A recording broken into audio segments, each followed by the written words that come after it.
Yeah.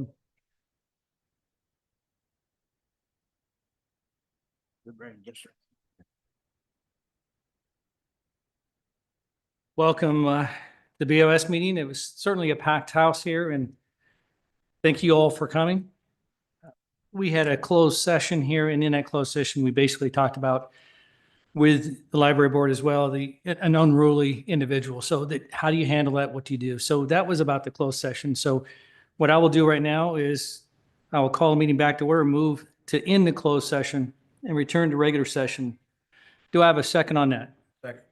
All in favor? Aye. As I'm supposed to do, be it resolved that it is the best of each board member's knowledge, only public business matters lawfully exempt from open meeting requirements, and only in such matters as were identified in the motion to go into closed session were heard, discussed, and considered during the closed session. Another. Do I hear a motion to certify the closed session? Motion. Second? All right. Do I have a roll call? Could I have a roll call? Yes. Yes. Yes. Yes. Yes. Thank you. Now we're open with pledge of allegiance, and Supervisor Michaels, if you could. I pledge allegiance to the flag and to the republic, one nation, under God, indivisible.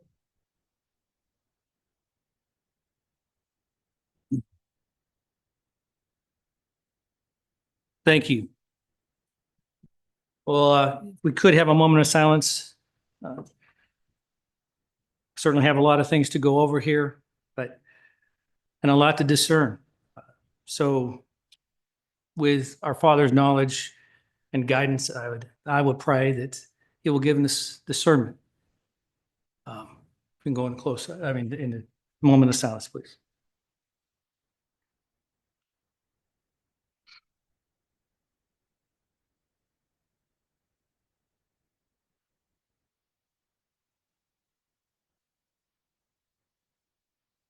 Thank you very much. Again, we have a period of citizens' comments. The one thing I do want to go over in the citizens' comments, and hopefully everybody can hear me, and Brent, am I doing all right on that so far? Okay. Is that I want to look towards our Botetourt citizens first. And I want to make sure that I explain this a little bit better maybe than I did before. So we'll now move into the citizens' comments. Before we begin, I would like to briefly review how the public comment works. Public comment is listening to the session for the board and an opportunity for residents to submit their input to the formal record. It is not a time for questions and answers or dialogues or debate. We will hear from the Botetourt residents first, and then move to others who do not live in Botetourt County. And this would be probably following towards the end in the board's comments, after the board's comments for those non-citizens. When your name is called, please approach the podium or one of the microphones on the left or right side here, or I guess it's just your right side, my left. State your name, district, and please direct your comments to the board members. Each speaker has about 3 minutes. I hope you do like our new forms that we filled out here. Thank you very much for getting those done. But if I can, we'll have our first one, and that would be Bill Van Velzer. On deck is Jaden Austin.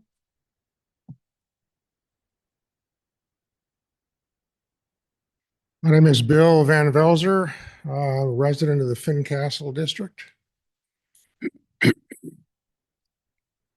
I am both a retired educator and Botetourt County resident and taxpayer, so I come from both of those worlds. Moreover, my wife and I put 2 kids through Botetourt County schools and of course paid all that the county asked us in support of the county schools. I have immense respect for the teachers and administrators who go above and beyond because of the commitment they feel to bring up the next generation of productive, responsible, self-actualized citizens who will carry the weight of a free society into the future. In my view, we can and we should support such efforts at every opportunity. But like everything else in life, there is a cost. No one lives in a vacuum, and money doesn't grow on trees. Sadly, I've witnessed a palpable disdain on the part of some of our county educators for anyone who questions what amounts to a $15 million increase in school funding when county government has successfully cut spending more than $13 million in response to a downturn in expected revenues. In my experience, school divisions, generally speaking, expect annual increases in public funding to meet what the school establishment considers supportive of its mission. On this, the consumption end, public money is both everybody's and at the same time, nobody's. It just magically appears. As a result, public school bureaucracies are typically unconcerned about the actual source of their funding. That's not their problem. And so here we are.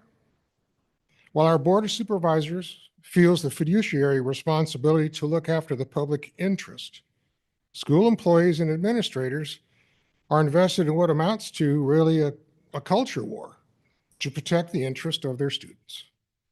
The two sides are not even speaking the same language. The language of numbers should be the common language.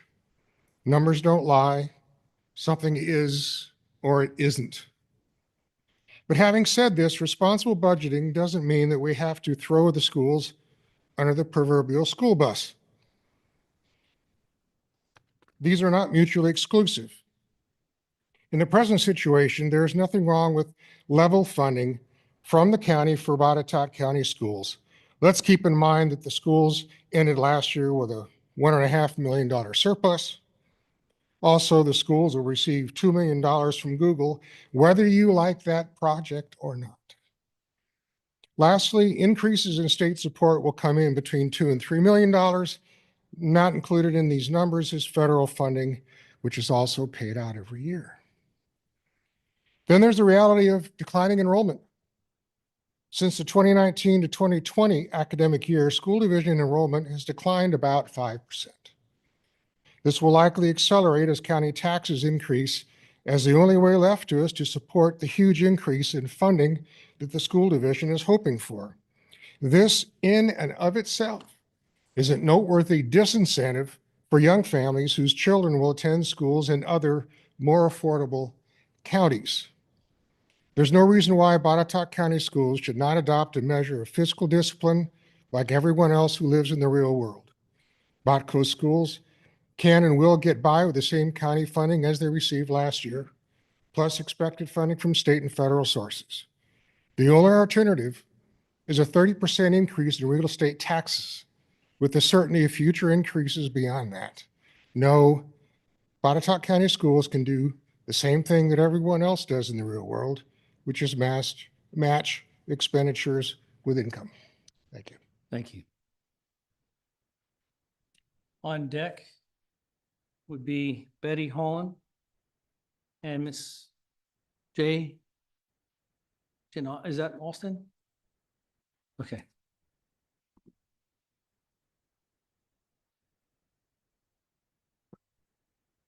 Thank you, sir. Hi. Hold the timer. I'm gonna say something to them first, and then I'm gonna come to you. No, you just did us.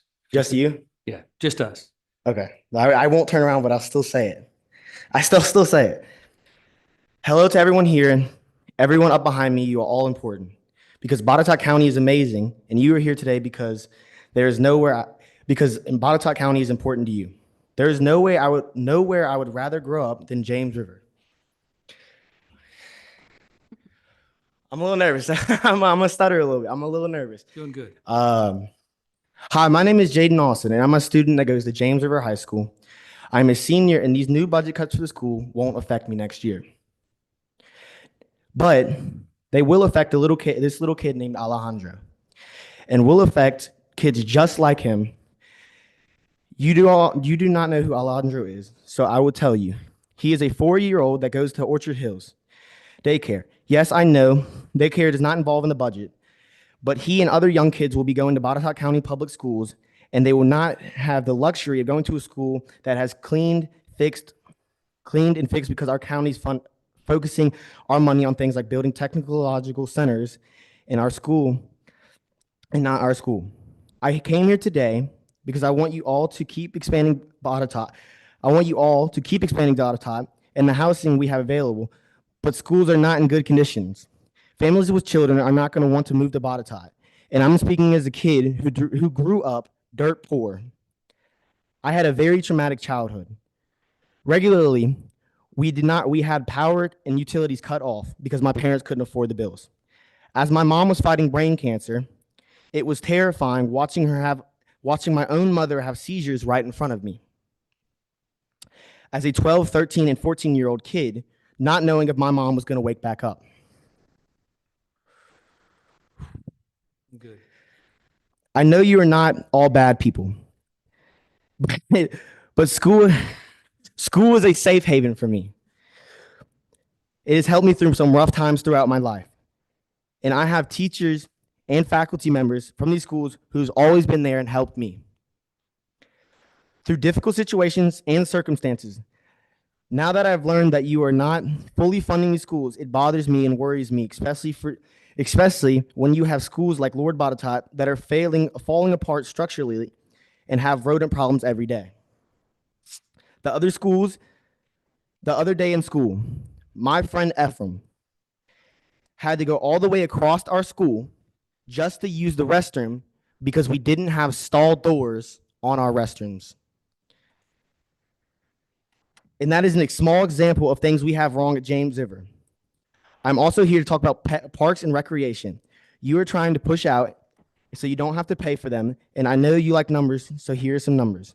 Students score 40% better scores when participating in sports. They are also 15% more likely to go to college. Also, for every $1 invested into parks and recreation, $4 yield in economic benefits. You guys stand up here and people criticize you, how to do your job, but you're paid to get yelled at. Now imagine paying to get yelled at coaching rec sports. I was never able to do rec sports, unfortunately, because my parents needed to have a few extra dollars to put me in rec sports. As a student who's fallen in love with Botetourt County and the schools, I am asking from the bottom of my heart, don't take away the money from these things that have driven people to come to Botetourt County. You all have a great day, and thank you so much. Jaden, thank you very much.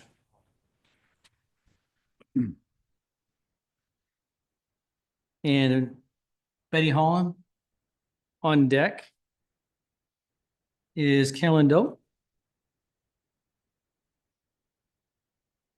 Good afternoon. My name is Betty Holland, and I reside in the Amsterdam district of Botetourt County. Thank you for the opportunity this afternoon to speak and address the board. I am here in support of the funds requested by the school division. This is not a want list. This is a need list to support our outstanding staff and students. The school division has gotten by on revised funds in the past, but we can no longer continue down that path. We are a shining star for this county. We need you to recognize this and support us. I invite you who serves on this board, people that make major decisions for this community, such as yourself, to spend a day in a school to see the needs and great things that take place. There's no doubt in my mind you would support us 100%. Thank you. Thank you.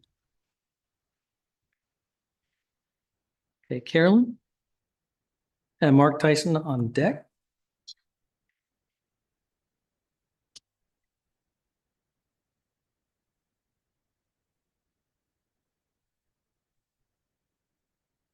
Good afternoon. Thank you for this opportunity to speak. My name is Carolyn Doak. I live in the Mill Creek area for more than 50 years. I call Buchanan my hometown, And I'm here to support the release of funds to renovate the Buchanan Library. Buchanan Library has served our community well. As you all know, it needs lots of renovations. And as I understand it, the decision has been made not to move to the Dollar General store because of the cost. So I think it's time to move to the next plan, which would be to renovate the library. The library serves an important community resource for the citizens of Buchanan as well as Botetourt. I'm also a senior warden of Trinity Episcopal Church. And our church has offered a temporary place for the library to move to while the renovations are going on. So we would like to reinstate that offer. We have talked with the people from the library board, and hopefully this issue can be resolved. So I thank you for your time. Thank you. Mr. Tyson? On deck, Kim Tyson. Good afternoon. I am Mark Tyson from the Buchanan District. It is very important for all to understand that Botetourt schools operate on a variety of funds, including state and federal funds, which are not only significant, but greater than the monies provided by Botetourt County. In FY25, the additional school funds added up to $49.9 million and have generally increased year after year. In FY25, the additional funds increased $3.2 million over the year before. The school's additional funds in FY27 from all the other sources should be about $52 million, and Botetourt County will contribute more funds to that amount. In FY25, Botetourt County School total funds amounted to $79.9 million. By comparison, in FY25, Botetourt County operated on $50.5 million, excluding the county's school contribution and debt service expense.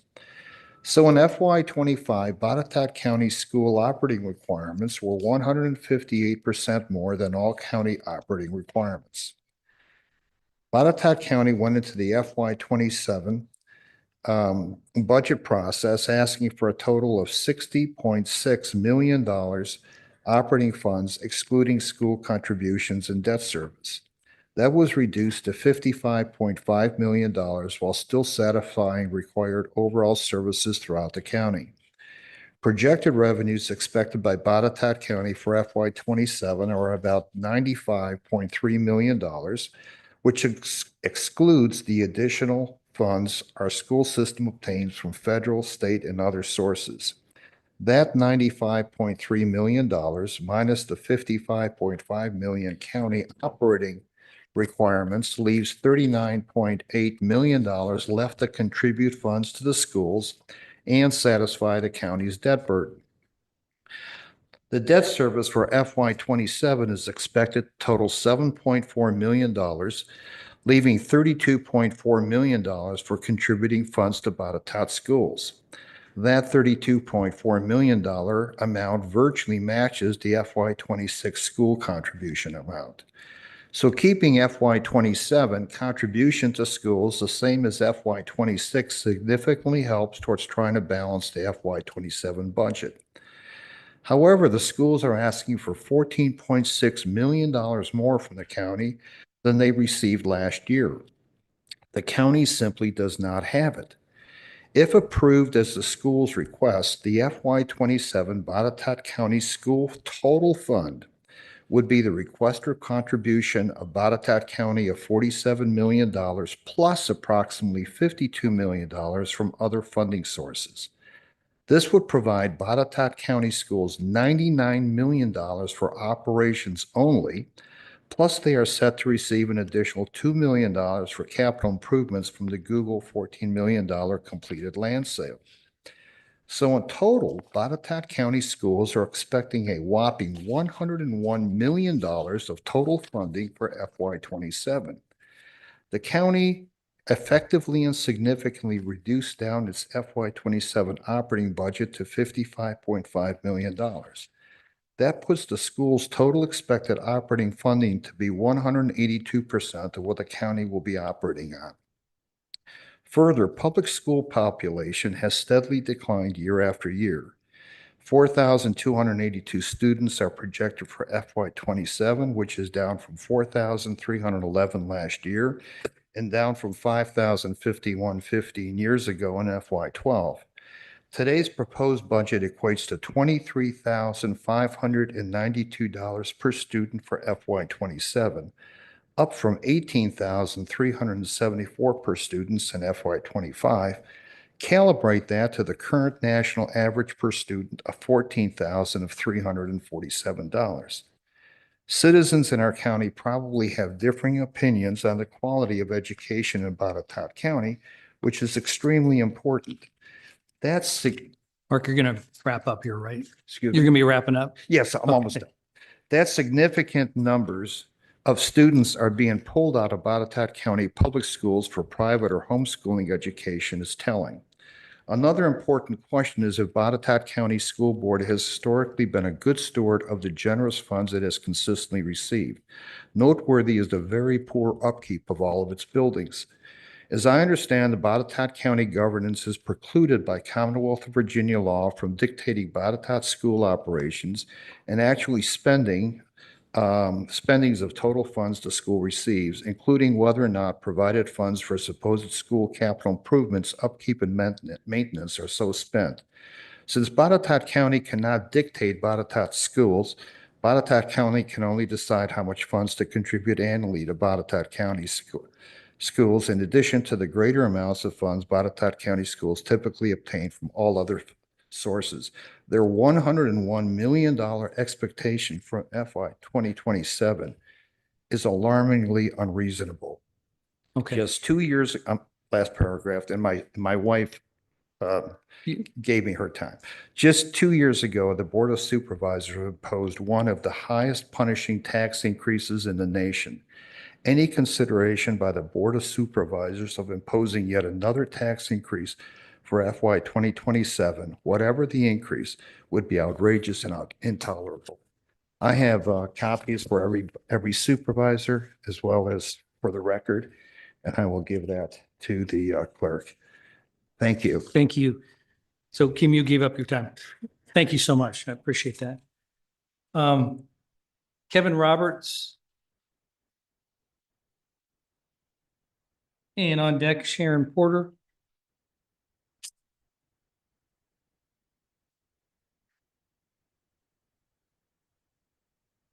Hello.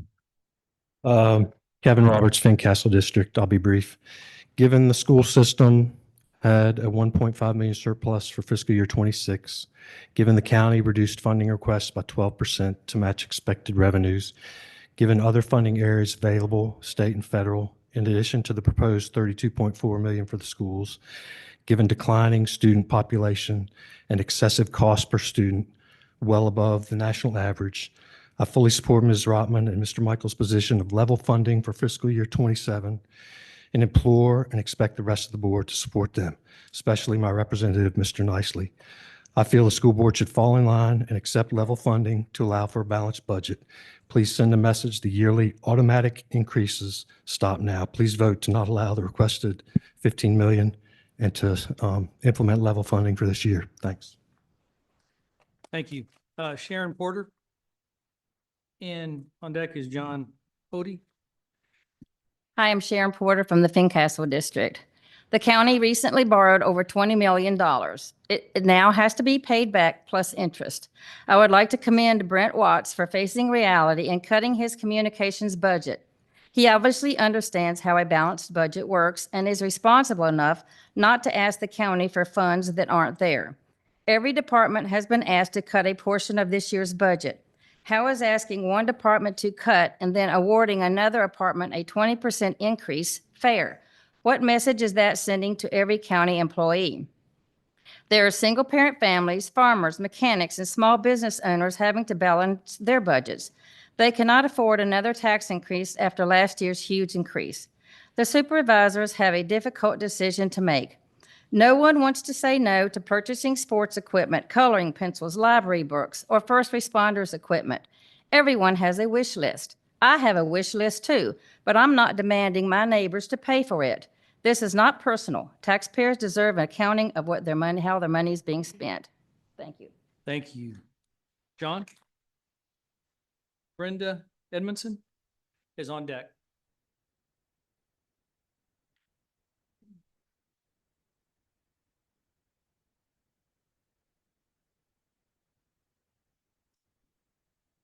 John Odie, Blue Ridge District. Good afternoon, members of the Board of Supervisors. Thank you for the opportunity for me to speak. I've spent 19 years working in public K-12 education. I'm here today not just as a former educator, but as someone who has lived the day-to-day realities behind the numbers in your budget discussions. I've seen what happens when schools are well supported. I've seen what happens when they're stretched too thin. Over the past 2 decades, the expectations placed on schools have grown significantly. Teachers are not only delivering instruction, they are addressing learning gaps, supporting students' mental health, integrating new technologies, and preparing the students for a rapidly changing workforce. These responsibilities matter, but they also require resources. Right now, school divisions across Virginia are facing mounting pressures. The cost of basic operations, transportation, utilities, materials continues to rise. At the same time, we are in the middle of a very real staffing challenge. In my 19 years, I've never seen it this difficult to recruit and retain qualified teachers. And when positions go unfilled or turnover increases, it is students who feel the impact most directly. I've watched class sizes grow when staffing is tight. I've seen support positions go unfilled, leaving teachers to take on even more responsibility. I've worked with incredible educators who ultimately left the profession, including myself, not because they didn't love teaching, but because the conditions became unsustainable. And yet, I've also seen the positive side of investment. I've seen struggling readers succeed when class sizes are manageable and interventions are available. I've seen students find direction and purpose through career and technical programs. I've seen the difference that school counselors and support staff make in helping students navigate challenges that go far beyond the classroom. These outcomes don't happen by accident. They happen because of intentional investment. From experience, I can tell you that underfunding doesn't just mean doing more with less. It means making difficult choices that chip away at the quality of education over time. It means postponing needs that eventually become more expensive. And it means risking the strength of a school system that this community depends on. Botetourt County has strong schools, and that is something worth protecting. Families move here for that reason. Students benefit from it every day. But maintaining that strength requires keeping pace with today's realities. After 19 years in education, I can say with certainty, the decisions you make about funding will be felt in every classroom every day. They will shape the experiences of students and the ability of educators to do their jobs well. I urge you to fully support the funding needs for the school division, particularly when it comes to retaining teachers, maintaining manageable class sizes, and ensuring students have access to the resources they need to succeed. Thank you for your time and for your commitment to this community. Thank you. Brenda Edmondson, and on deck, Lee Martell.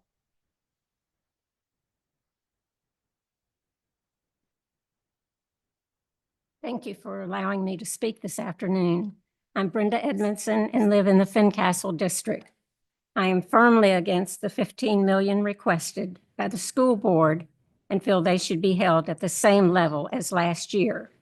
Everyone in Botetourt County government should be held accountable to the same standards of reducing their budgets, especially since the schools have a 1.5 million surplus from last year and the number of students have continued to drop.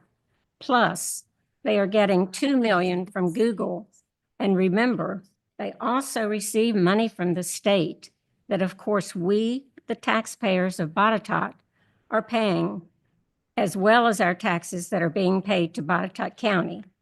We appreciate our teachers and love our students, but we must start balancing our budgets the same way that each family must do in their own homes.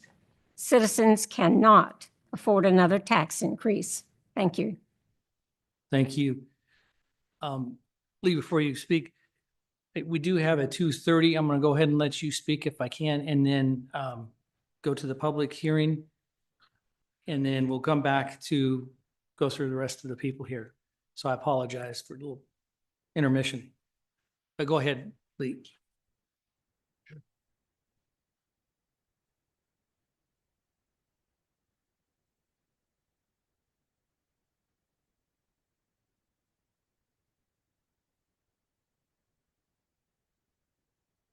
Lee Martell, Buchanan, thank you for the opportunity to speak. How much of other people's earnings is your fair share? I support level funding only for the Botetourt County schools in this proposed budget. We have a county of 34,000 people. Every single one of us is served by 24/7 on-call medical, fire, and law enforcement emergency services. Other necessary government departments serve most or all of our citizens. The entire county government that serves all 34,000 residents operates on about $67 million each year now, including debt repayment. All these departments are taking cuts this year. In times of tight finances, everyone has to operate on less and be more efficient through consolidation, multitasking, and reducing services. That's reality, not fantasy land. And reality in Botetourt includes the public schools. These schools operate on a budget of over $80 million to serve fewer than 4,300 students. That's over $23,000 per student in FY 2027, when the national average is $14,347. And the kicker is Botetourt Public Schools enrollment is on a 10-year decline. It's projected to continue decreasing for FY 27. In one breath, the schools claim to have evaluated the cost savings of closing one of Breckenridge, which is one of the oldest buildings in their systems, Buchanan or Cloverdale. But I have not seen the numbers on this evaluation, nor how those numbers were achieved. However, in the next breath, the schools then decry the fixed continued operating costs of their buildings and specifically cite the older buildings and state that those buildings require more expenditure to maintain. Yet they claim that closing one will not provide adequate cost savings. The schools are fine with diminishing the common good for 34,000 residents by forcing the economization of essential emergency services in order to benefit 4,282 people in a system that refuses to economize. That's not the common good. The schools protest the idea of not receiving an additional $15 million this year, citing the LCI, Local Composite Index, a formula designed to show a locality's ability to pay for what the state determines they ought to pay for the schools. And they say because we can pay that we must pay. But this is based on inflated, unrealized home values, which while you're living in your home means nothing to you. You do not enlarge the budget of an organization that is a poor steward of past funds, refuses to try to economize, has declining end usage, and continues to bloat its administration, particularly when everyone else is tightening their own budgets. In a time when everyone is tightening their budgets, everyone has fixed bills to pay. How much of other people's money is your fair share?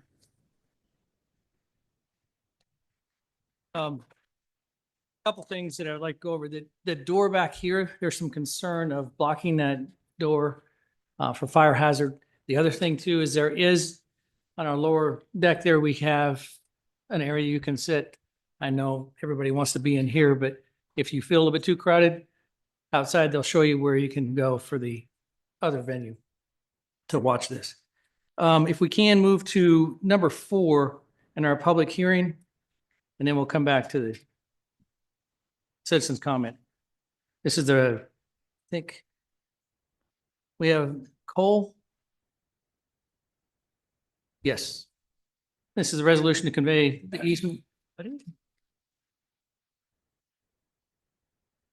afternoon, Mr. Chairman, members of the board. Before you in your packet, you have a request from the Western Virginia Water Authority for a variable width water line easement through a portion of the Greenfield property here, the western portion. This is to allow water improvements within the Downita Hills subdivision. There are water quality and water pressure issues within that subdivision, and the Water Authority would like to make water line improvements to remedy those. It does require easement across county property. County staff has reviewed the proposed location of the easement and impacts and does not have any concerns that the easements would impede the county's use of the property. And therefore, staff would recommend your consideration to grant this easement and approve the resolution in your packet. Be happy to answer any questions you have. Any questions? I have a question, David. So is this a new water line that's being installed, or this is an improvement of an existing water line? I believe this is, yeah, it's a new water line connection.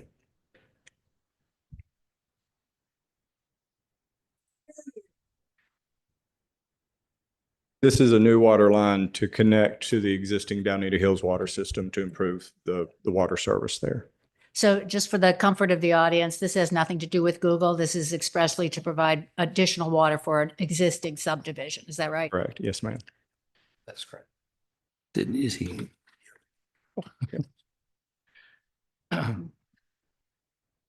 Answer that question just a little bit better. Hi, Joseph Arthur, West Virginia Water Authority. This is, I'm project manager for the Daleville project moving forward, and yes, it's just a new water line, as Mr. Lockley stated. Thank you. Any other questions?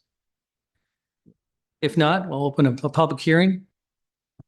And first to speak on this is Denise DeHart.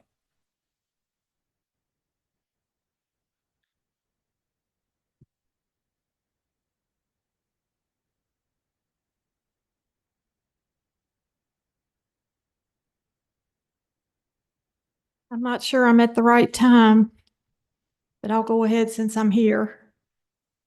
Are you on a different? Well, it's just a complaint towards the board of supervisors for Google. And I feel like the water line does have something to do with Google. It'll come out later. So do you want me to go ahead and read? Go ahead. So many Botetourt County constituents want to know what have you done behind our backs for your constituents? How do you sleep at night and live with yourselves when you know you've withheld information from us that would negatively affect our lives, our livelihoods, our families, and in some cases even destroy us? How can you go about day-to-day activities thinking about this type of behavior? How does it affect relationships with your family members and people you see every day? We are the people who voted for you, and we put 100% trust in your decisions to be our best interest. Never did it cross our minds that you would do something to harm us in this way. And as far as the newest gentleman on the board of supervisors, he's worked for the county for many years. It's obvious that he signed an NDA in 2024, but he's been fully aware that the data center was coming. However, all throughout his campaign, there was no admission of this. And even now at his town hall meetings, he states, I'm new here. I don't know much. I know y'all don't want the data center. I'm just a good guy trying to get everybody together and talk about what's on your mind.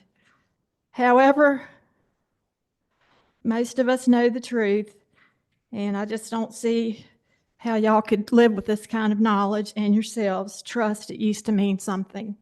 Thank you for your time. Thank you. Any go? Get all hold their pause. Danny, go.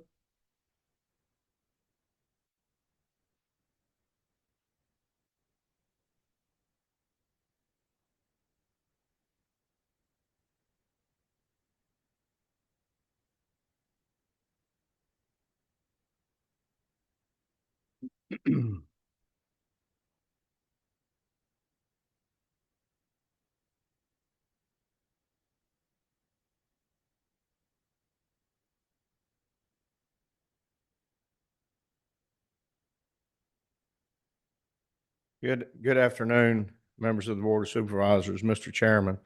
My name is Danny Goad. I reside in the Valley District. I'm here to talk about the new piping going in around the Greenfield area, Greenfield Center. When this issue came up around Highland Manor, it was said that piping was being installed to help the pressure problems that were held, or that were being had at the Highland Manor. A 16-inch water line was put in and is in process still of being installed. And the capacity of that is 6,000 gallons a minute, or 8.64 million gallons a day.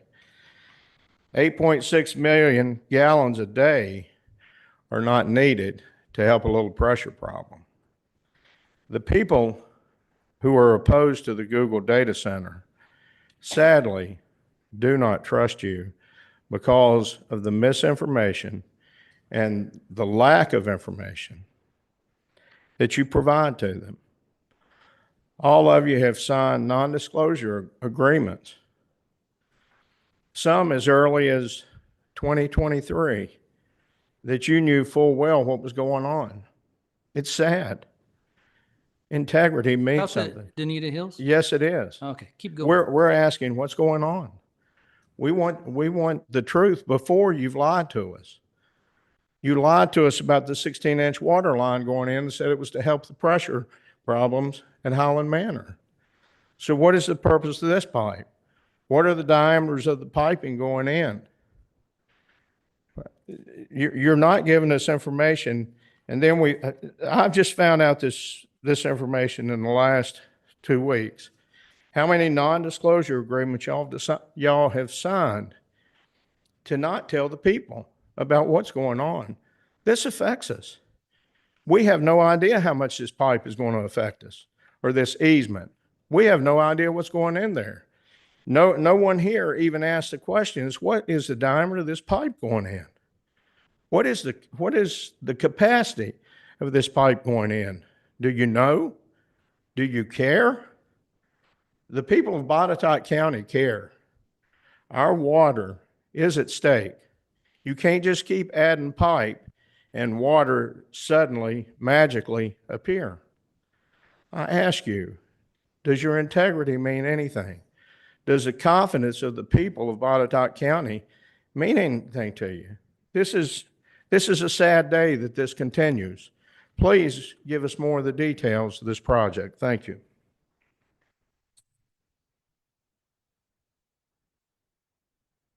Sorry. There's no more on that. Close the public hearing. If I could, want to come forward and just answer this gentleman's questions he had. Absolutely. So this project Thank you. is going to have a 12-inch water line and 8-inch water line. We'll have a 12-inch water line going up Etzler Road. Then we'll be turning onto Victoria Drive with an 8-inch connecting to Daleville. So does this have, so once you lay a water line like that, can you later hook other water lines into that? Yes, we'll have a T section there at the intersection of Etzler and Victoria. And are there any plans for where the water's going to go from that T section? We don't have any plans after that. Okay, and This project is strictly just to get water to that subdivision. right, so everyone's fear is that it's going to be hooked up to Google. I mean, is that a possibility given this construction of the T intersection? It's not in our plans at this stage for that line, no. It's not in your plans, but it's not in your plans, but is it a possibility for the future? That was not part of the scope of this project, no ma'am. Okay, so whether or not it's a current part of the description of the project, at a later date, someone amends the description of the project and wants to hook it up to Google, will that be possible? I can't speak to that at this stage.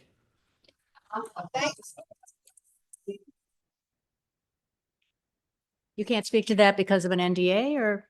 No, just because the limit of the scope of this project was just to get water to the subdivision. That was it.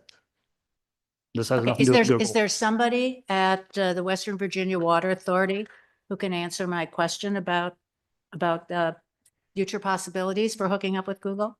I'm sure our executive director would be happy to speak to you about that. I'm sorry? I'm sure our executive director would be happy to speak to you about that. Okay, thank you. Thank you. Mr. Mormon, if I could,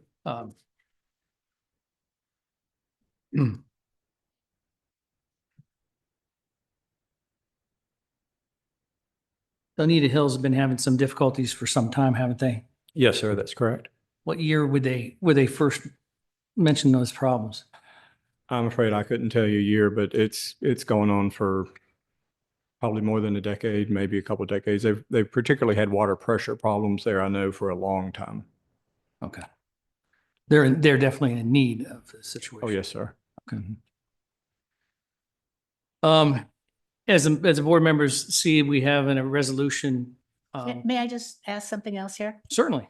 So what I'm thinking, fellow board members, kind of a way to resolve this, because we don't have a clear answer about what's possible in the future, but it does sound as if this subdivision is actually in need of improved water infrastructure.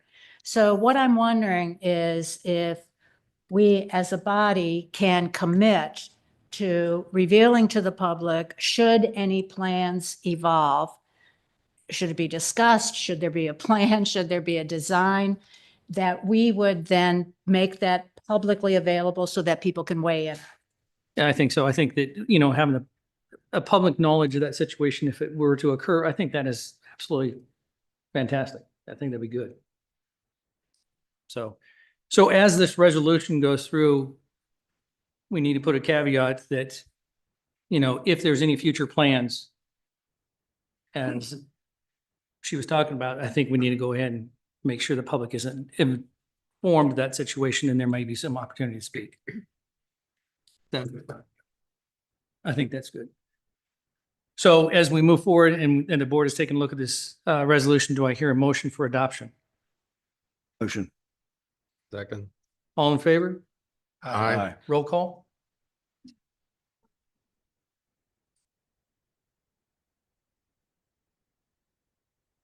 Ms. Rotman? I'm in favor, provided that we make available to the public information as it becomes available to us about the potential for hooking Google into this water system.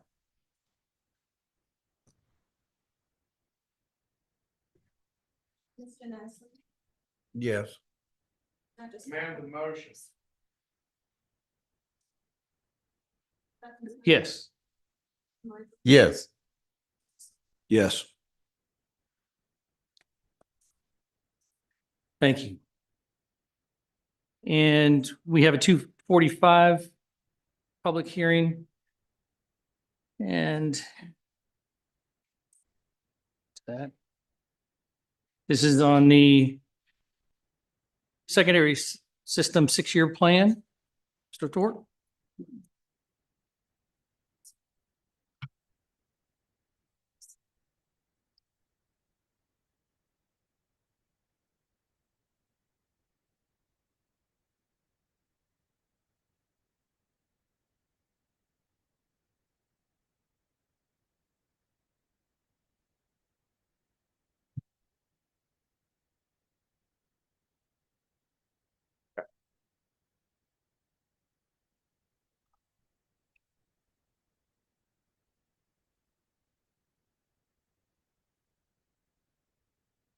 If you could just get to the agenda pack.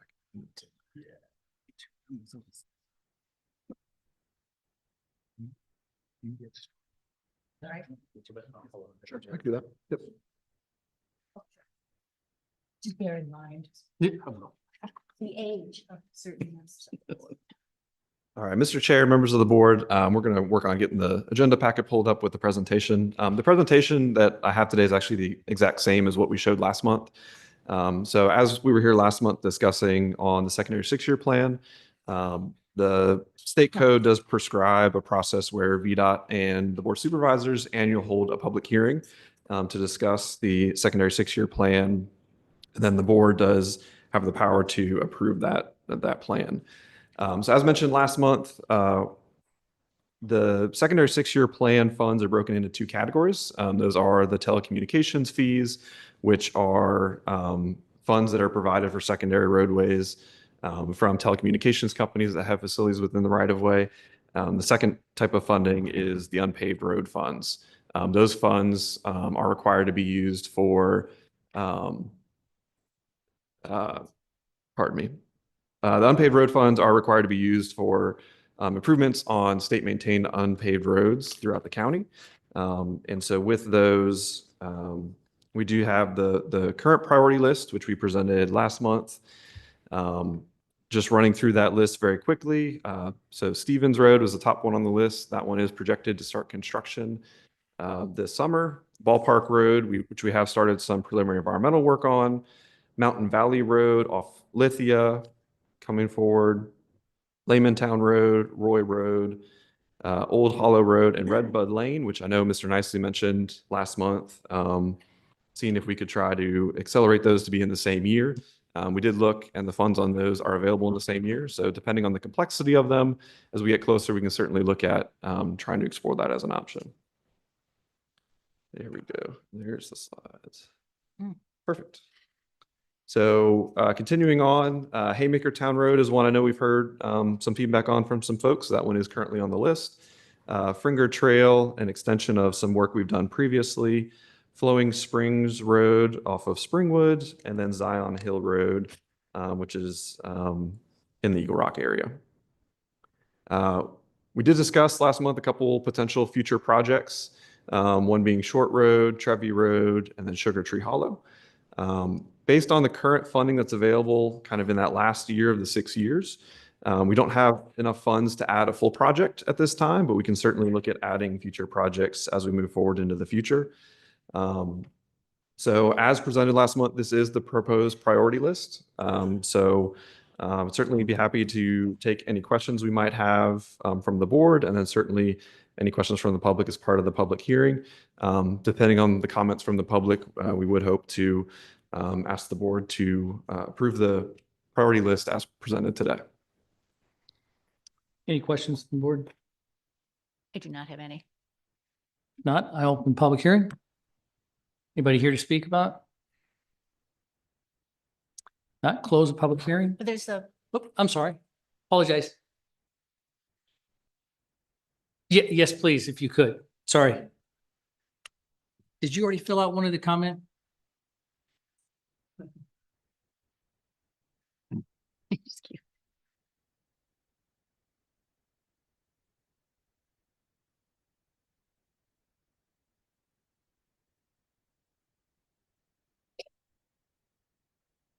Thank you. Sorry, my name is Catherine. It's great to see you all. I just had a question about, Is it Catherine Lee? yes, sir. Okay, got it. Thank you. Thank you. I had a question about these kind of priorities lists. Does this take into account both like the budget and plan with the Google data Center for any sort of like road use and maintenance agreement? Have the roads that are going to be used in construction for that data center been considered in this proposal? I guess that's my ask. Okay. And I'll have him answer that in just a little bit. Is there anything else on this that you want to say? No, I just know that with construction of big projects, obviously, there's reasonable wear and tear, but then there's also the wear and tear, bigger vehicles. So my understanding of development is that typically a project like that would want to work with the VDOT to ensure that those roads are appropriately, documented before and then return to their original condition after construction. I was just wondering if that was considered in this proposal. Very good. Thank you so much. Anybody else? If not, I'll close the public hearing and we'll answer those questions. Absolutely. Andrew. So I kind of answer the question in two parts. So first, so this process right here being the secondary 6-year plan, as I mentioned, these funds are by code limited in exactly what they can be used for. So the projects on this priority list are unpaved gravel roads in Botetourt County. And so that's what the funds are intended to be used for. But certainly with all land use projects, we certainly review plans associated with them to ensure that any development has appropriate access to the state roadway. And we do go through and monitor construction wherever it's done on a land use project to ensure that any damage caused by that land use is accounted for. Certainly general wear and tear outside of a specific project does fall in our maintenance wheelhouse. And we do have state maintenance funds that are used to maintain roadways. But certainly when it comes to land use projects, we do try our best to make sure that projects account for what they need to, and that the product we get at the end of the project is a good quality. So Google just hasn't committed any like additional funds or promises to help ensure what you just said. That's just, Sorry. I apologize. We closed the public hearing. So it's not a debate, discussion back and forth. Okay. But if you could go ahead and answer that question. Sure. And certainly if it helps to get with you after this, I'd be happy to and kind of explain things. I'm not an better. activist. I'm just a girl. Thanks. But certainly when it comes to specific projects and as far as commitment to funds, those are done through localities and counties. I'm not aware of where, private organizations have given VDOT funds directly. But any of that would be well outside the secondary 6-year plan. Any questions from the board here? No, thank you. We can, if we see a need, can we change this sometime during the process throughout the year? Or are we going to go step by step on this? So if I need to move one up, can we do so? That is certainly possible. I will say for ones that are in the further out years, they are 5 or 6 years away. So we can certainly have a conversation about when the time makes the most sense to do that. Certainly if it's 5 or 6 years out and we make an adjustment, whether that's done now or next year, doesn't make a whole lot of difference in the schedule of the project. Okay. Thank you. Any more questions you have? So do I hear a motion for the approval of the FY 2732 secondary system? So move. Second. All in favor? Aye. Against? Abstain. Very good. Thank you very much. Thank you. Aye. That's all aye. If we can, I would like to get back a few of these other citizens' comments. If we can have Charles Rule and Dr. Catherine Beard on deck.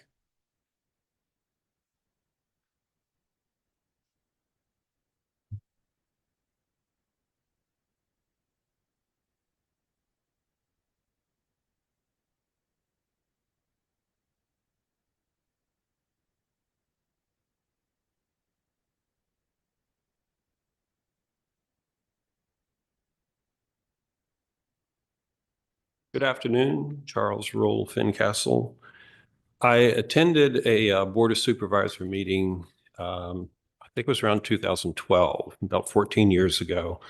And the discussion was over a windfall, I believe, from the state, where the question was, should employees of the counties, teachers, et cetera, should they have a bonus with this windfall or a salary increase?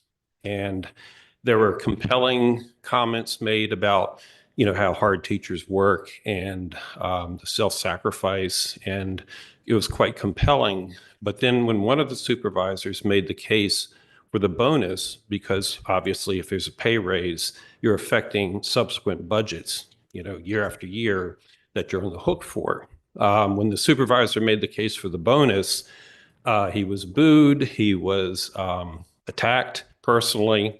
And so at that point, my sympathy turned. And the board ultimately, 4-1, did approve the salary increase versus the bonus. So the one supervisor was acting fiscally conservative, and the others more or less gave into the situation.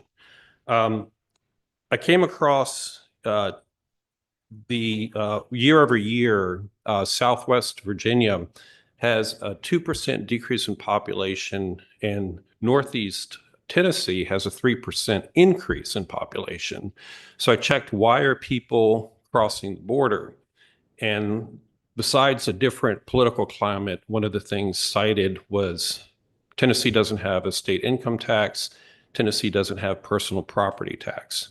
So you see the effect of tax increases. And so if the funding is increased for the school, how are you going to pay for that? Is tax increase on real estate, what's the effect of that? The other thing that's related as far as the referendum recently, Botetourt County had one of the highest turnouts in the state. And as you know, the referendum was opposed by quite a large margin. So that tells you the county is still fundamentally very conservative.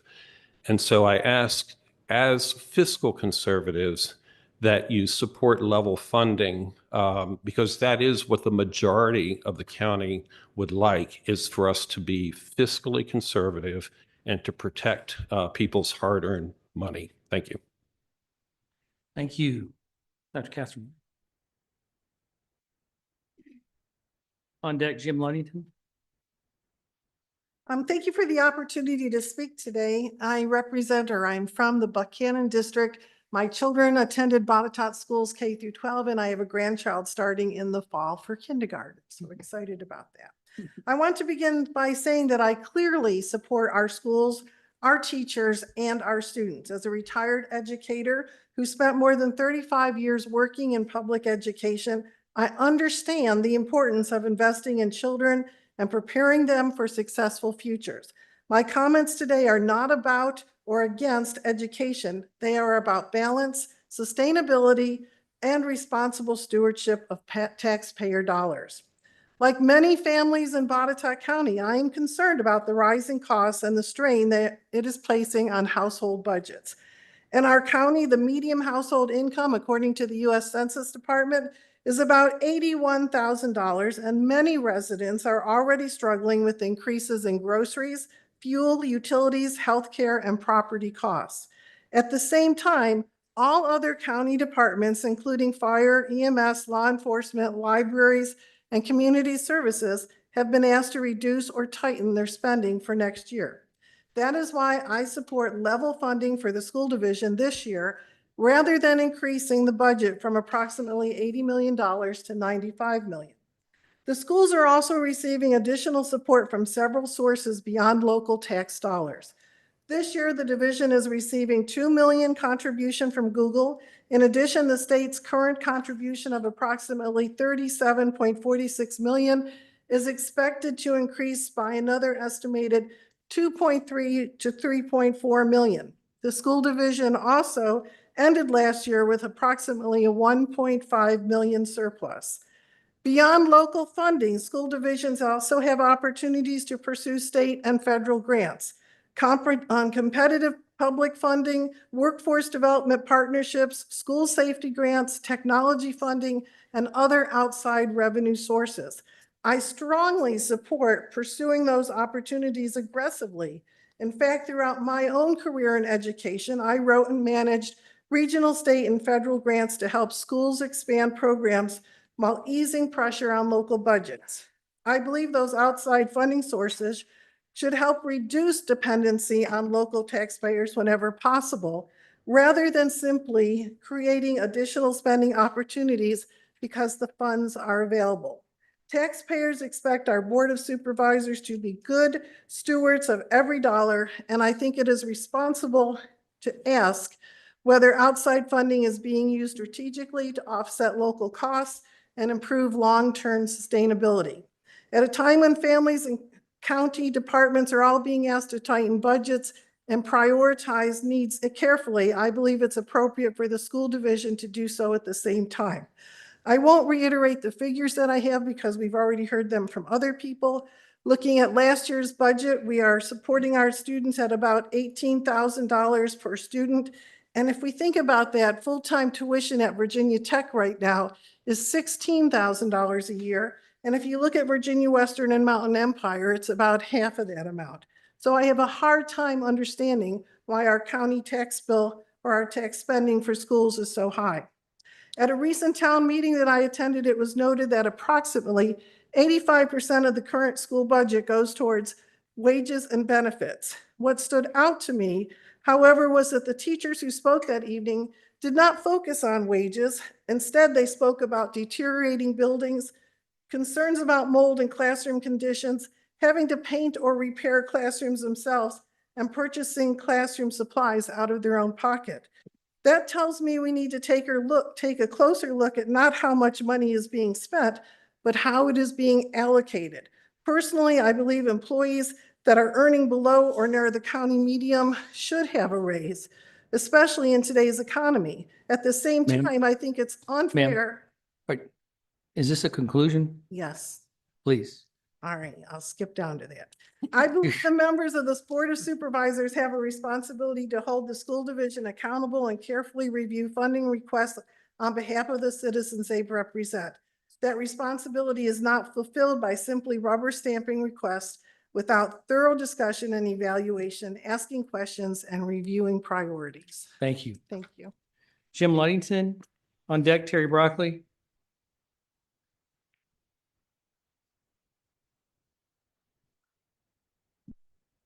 Jim Ludington from Amsterdam District, and I too want to talk about the school budget.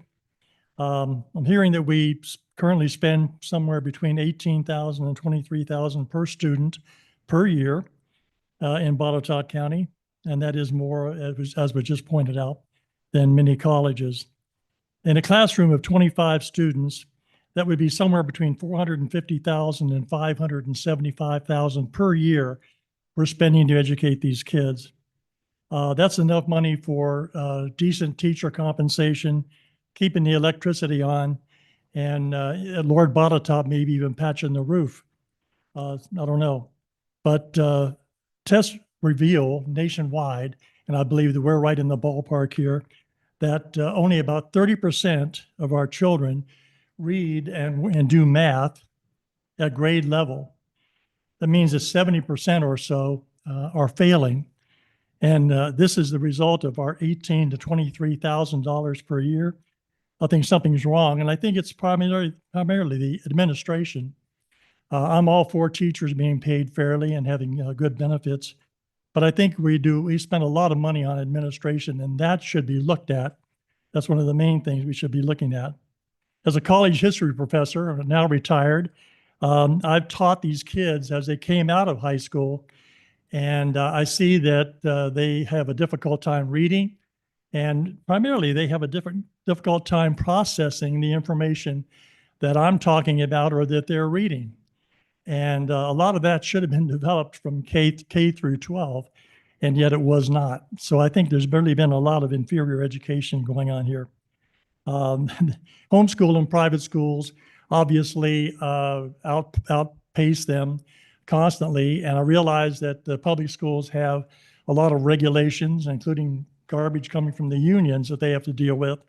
But still, there should be something more that the public schools can do. In 1983, President Reagan commissioned a study of the education system.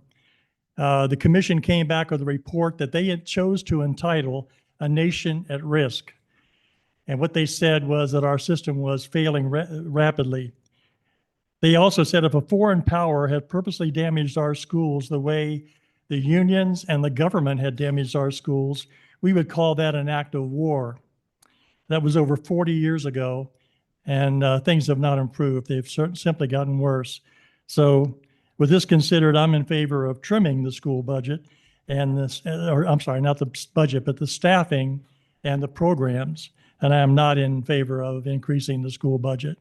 Thank you. Thank you. Terry Broccoli. My name is Terry and I'm in the Valley District. Danny I would Goat on like, deck. I'm sorry, Terry. Danny Goat on deck. I'm sorry. that's okay. Thank you, board members, for having all of us here. I would just like to say I was one of the 4 citizens that showed up for the budget subcommittees out of the whole county. And I watched all of the department heads come up, and some did a great job of cutting their budgets.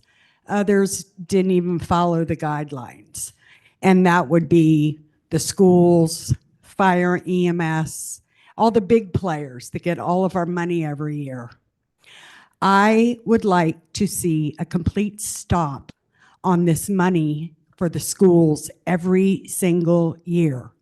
We did a study a couple of years ago as to what schools to shut down. They told us what schools to shut down. We need to shut them down. Every single person in this county has had to tighten their budget, and it's time for the schools to do the same. I understand that we have only 4,000 something kids in this county and we're paying $23,000 per student when the average is 14? That is a huge problem and it needs to be looked at. And I understand that the Board of Supervisors cannot dictate to the school board where the money is to be spent, but we really need to know where this money is being spent because every school in this county is a disgrace. You know, all these kids have to be breathing all the mold that's in all the schools. They're all covered in algae or black mold everywhere. How about getting somebody out there with a pressure cleaner just to get it cleaned up a little bit? I would say that if the health inspectors came and really did an inspection in the county schools of this county, I think there'd be some lawsuits going on. I really think you need to address the problem. And it first starts with stop the funding that's been going out. It's not working, and there needs to be a better way. And the Board of Supervisors needs to get together with the school board and figure this out. Thank you. Thank you. Danny Goat?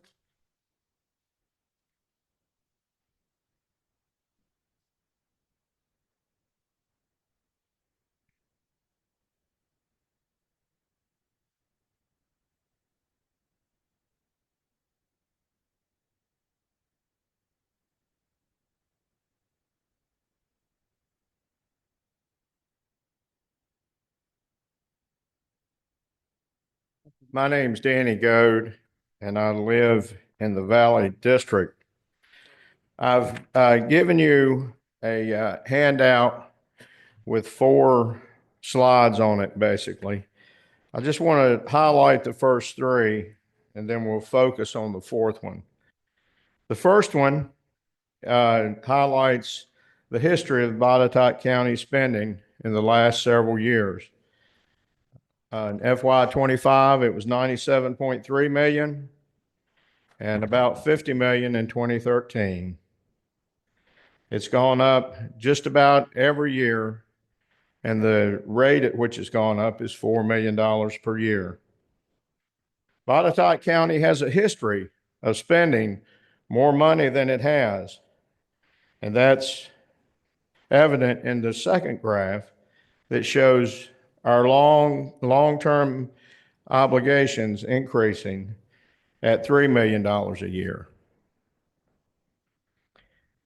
Now looking to the third slide, we have the history of the real estate taxes collected in Botetourt County. This is audited funds from FY25 as the last year. And you can see in the last year, the real estate taxes increased $8.8 million in 1 year. That's an average of 17% increase in taxes on the people of Botetourt County just for the real estate. You told us through your facts for you that there was no tax increase, and yet some people's taxes went up by more than 40%. Some of the people that are in this room today. Now moving to the last graph, 4. Botetourt County is spending like drunken sailors. The result is the chickens have come home to roost. Again, taken from the annual audit, this graph shows the people who are unable to pay their real estate taxes. For the last 10 years, up to FY23, the average rate that was not collected was 1.41%. This year, for FY25, it was 3.15%. People can't pay the taxes. Who doesn't pay their real estate taxes? No one wants to lose their land. No one wants to lose their house. People who can't afford and widows and orphans, the ones who God commands us that we protect. Not that you provide them a house, but that you don't take their house. These are the people that you're putting at risk. This graph tells you everything you need to know about the taxpayer. They can't do any more. They can do no more. They're on the edge, and people are going to lose their properties as a result. Thank you. We could move towards a 3:15.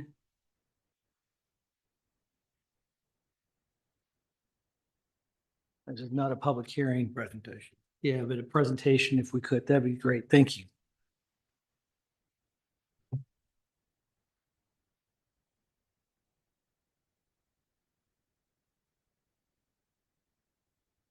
Good afternoon, Mr. Chairman, members of the Board of Supervisors. I'm Amanda Mansfield, the Philanthropy Director for Virginia Western's Community College Educational Foundation.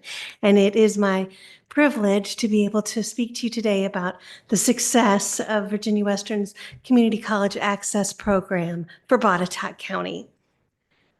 We are delighted to serve Botetourt County students in collaboration with our wonderful partners, Botetourt County Public Schools, the Botetourt County Public School Educational Foundation, and of course, the county itself. You'll find it in your packets before you, an impact report for the program with a 2-year snapshot for academic years 2023-24 and 2024-25. But with your indulgence, I will comment on the highlights of this. And as an aside, we update these statistics for you every July to reflect the latest academic year. First, a brief recap of the program overall, and then particularly in Botetourt County. Nearly 27% of all high school graduates in Virginia Western service area come to the college straight out of high school, and of those, 40% enter through the CCAP doorway. We've helped alleviate $12.5 million in student debt for 4,810 students since program inception in 2008. And as part of the program, students engage in community service projects in their home localities. And we are just about topping 40,000 hours of volunteer service by our students to be shared with area nonprofits. CCAP's funding model for the program brings investment from all key stakeholders together to support the futures of the individuals and the economic development of the service areas. CCAP funding fills the gap of need remaining after financial aid and makes college possible for deserving students. In Botetourt County, the Educational Foundation, ours, commits to match annually the total of funding from Botetourt County and funding from the Botetourt County Public School Educational Foundation. We thank you for your trust and support of our fundraising efforts in Botetourt County to help us meet your match and the demand ongoing. Good news specific to Botetourt County CCAP students. Since 2013, 453 students have participated in CCAP. 39% of those are not eligible for Pell funding, which makes them the absolute definitive candidates for support. 65% enroll intending to transfer to a 4-year institution, while 35% are looking for career technical associate's degrees or certificates. That number has increased quite a bit over the last 3 years. We had started initially at 80%, and that has really taken a change in Botetourt County. 48% of those are in STEM fields of study, which makes sense for what we do. So how do we define success for Botetourt County students? They continue in the program year over year in CCAP. If they've had that moment where, oh no, college, and they're not in the program any longer, they are still enrolled at Virginia Western. They have completed their student transfer to another higher educational organization. They've attained the credential or the certificate sought, or they have enrolled in the military. It is my great pleasure to share with you that the success percentage for the past two academic years for Botetourt County students is 91%. But even more impressive, if you go back to 2013 to now, which is when we started keeping records, it's still 91%. The success of Botetourt County students, coupled with the increased demand for CCAP over the years, because at this point, we're in 2 years, we'll be 20 years young, and we've had whole families go through the program, does mean that we result in not being able to fund every student, but we do fund to the maximum of our capability. As an update for this upcoming fall, we've conditionally accepted 44 students for 26-27, and 21 students are unable to be funded. Just for clarification, those decisions are made based on the FAFSA and it's needs-based first. Those are just numbers. I'm sure you'll agree that no student is just a number. We are very proud to say at Virginia Western that we provide our students with external support services, wraparound services, including tutoring, student emergency funds, an on-campus pantry, intervention counseling, and career education and support for their connections in apprenticeships, internships, and their next steps in their career. It is a delight to work for you and for your students in this program. And I thank you for the opportunity to be with you today. Thank you. Thank you.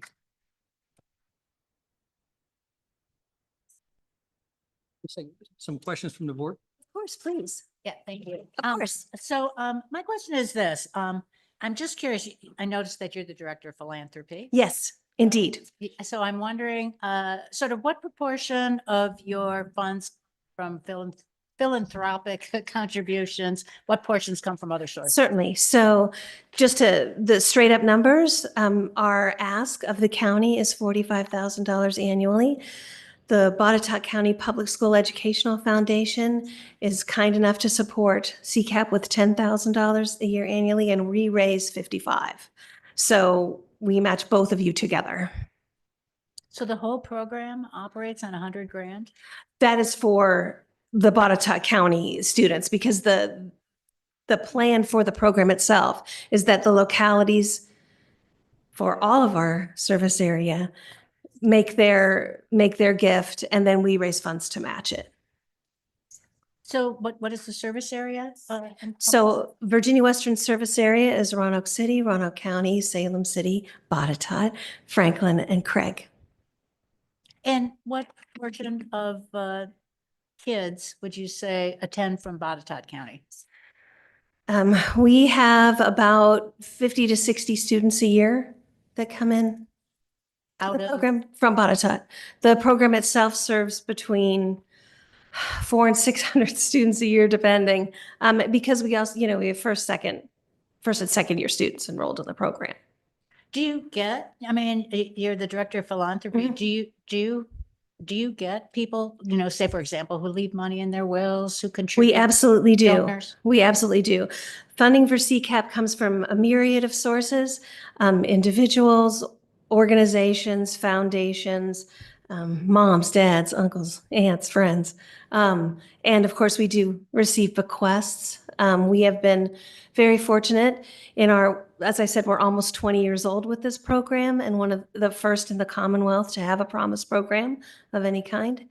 We've been able to only step out into the community with 2 major giving campaigns to raise those funds. So we try to make sure that we are good stewards of the investment placed in our care. Thank you. Thank you. Any other questions from the board members? Yes. I see the statistics here for the number of Botetourt students for 23 and 24. Do you have a fall 25 number?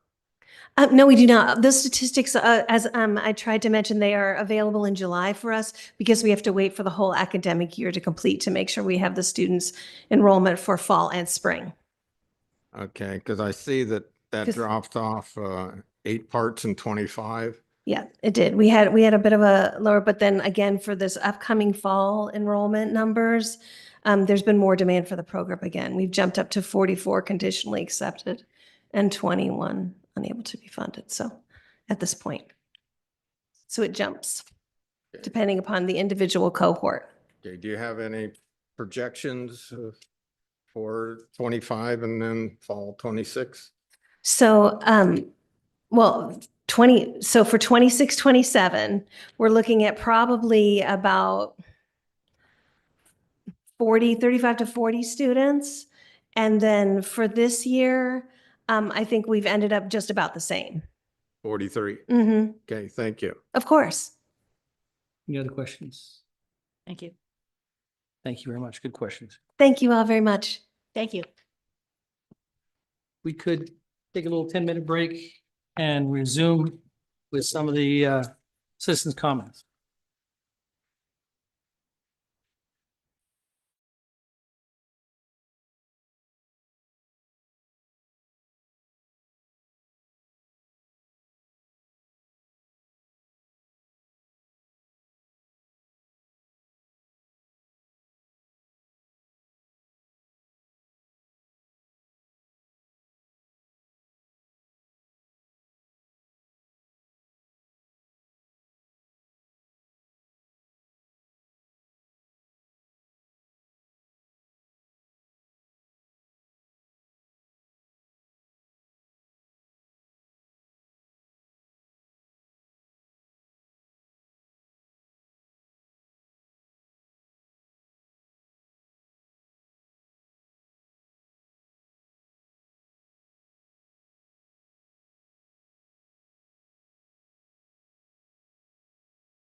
On deck, John Hickenbotham.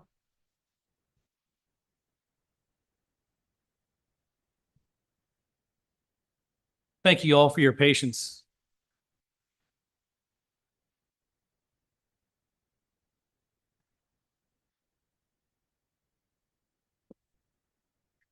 Ms. Beasley's. Not yet. She's in the back.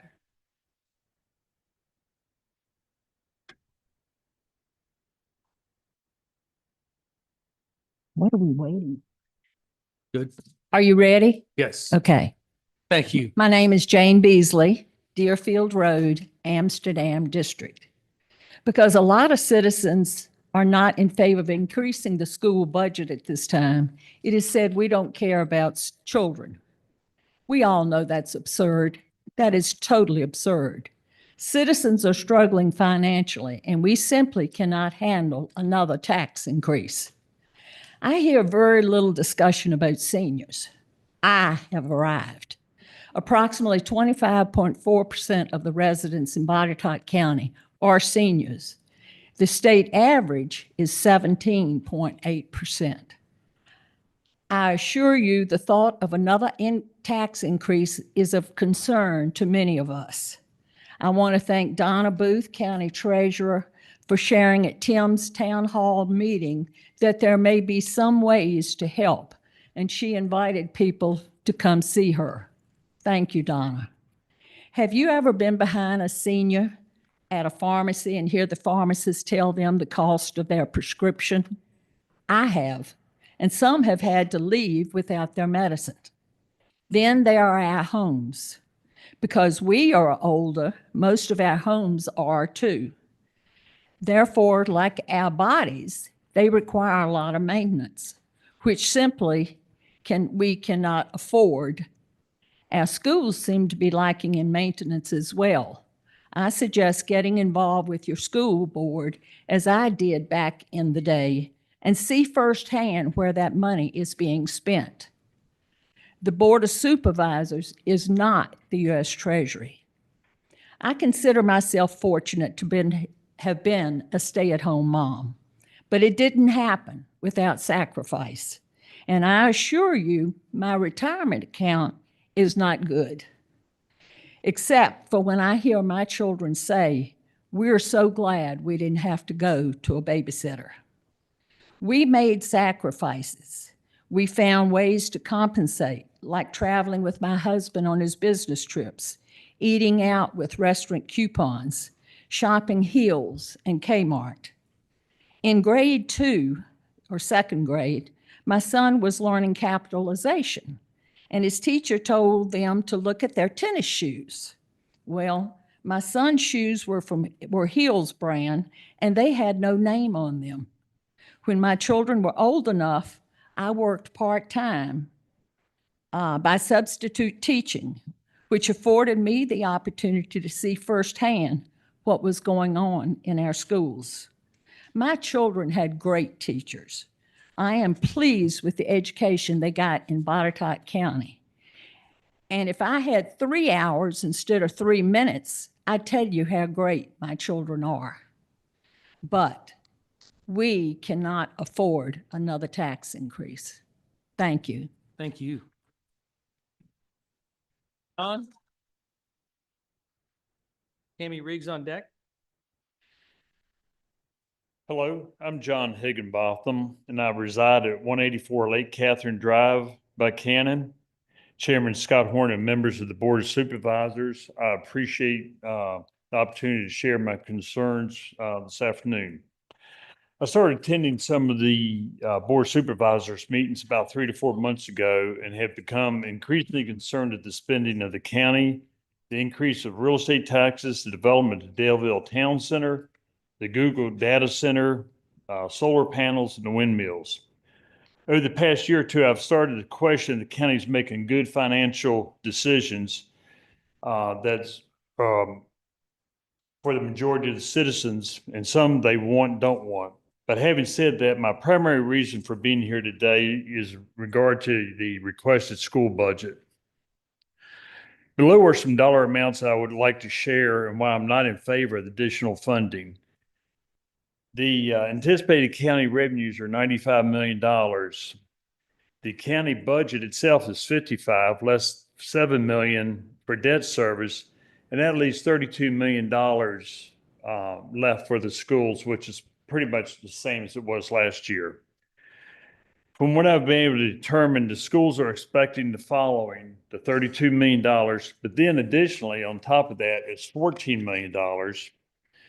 And then other sources such as state school funds, federal school funds, textbook funds, school nutrition, to amount of about 52 million, and then 2 million from capital improvements from Google.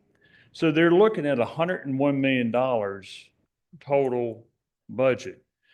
So if you take that 14 that they're asking from the county back out, they're still at $86 million. If you figure roughly 4,400 students, you're around $19,000. I heard 18 to 23,000 per student. Based on the those numbers, the school's proposed budget at the 101 million would be 45 million more than the county itself. So while the school debt is requesting $14 million increase, the county has cut about 12% or $13 million out of its budget. I feel like there's a serious lack of transparency. Maybe if everyone saw where the money's going and could justify it for the schools, maybe it'd be easier to digest. But right now, I don't think that information is clearly available to it, where you've got good GL numbers, where it's going for different items, and we can really critique what's going on. From what I'm seeing, the county doesn't have any additional funds. Just 2 years ago, they imposed a large property tax increase, but in spite of that, the county is still having trouble balancing the budget. And that's not a good reflection on the management of the county. They need to become more financially responsible. Our only options now are to not exceed our revenue, raise taxes, or use some of the county reserves. And it's kind of disheartening that after 250 years, this is where the county is financially. So anyway, I'm not in favor of increasing for the 14 million or $15 million for the school budget. Thank you. I do have a submitted copy. I can give each supervisor a copy. Right there. Thank you. Tammy Riggs. Next up would be Jerry Riley.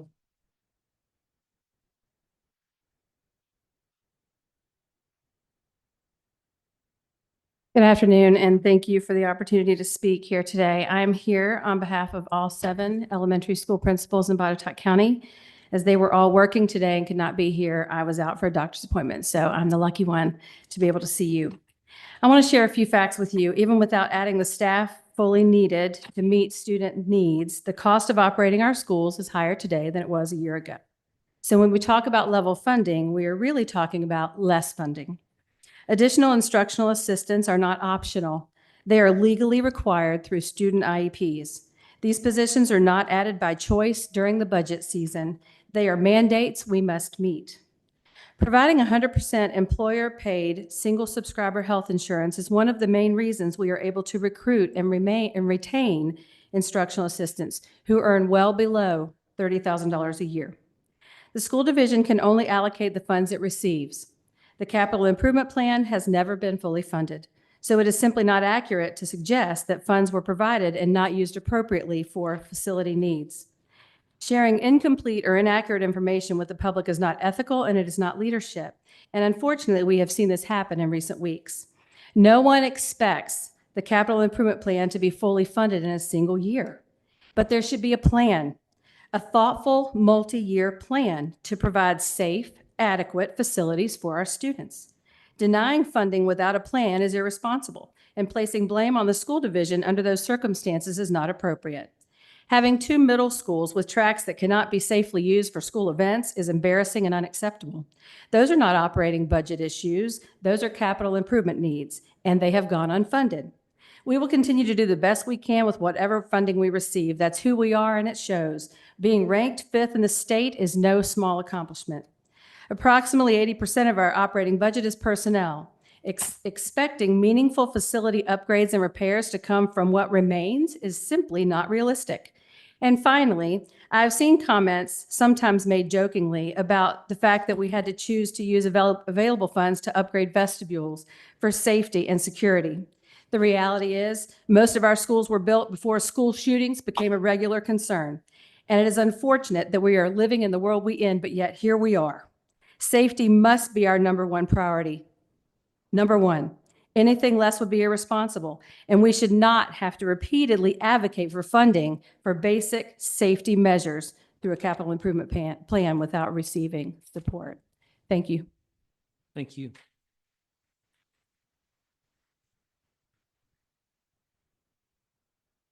Here, Riley. Kendall Lively.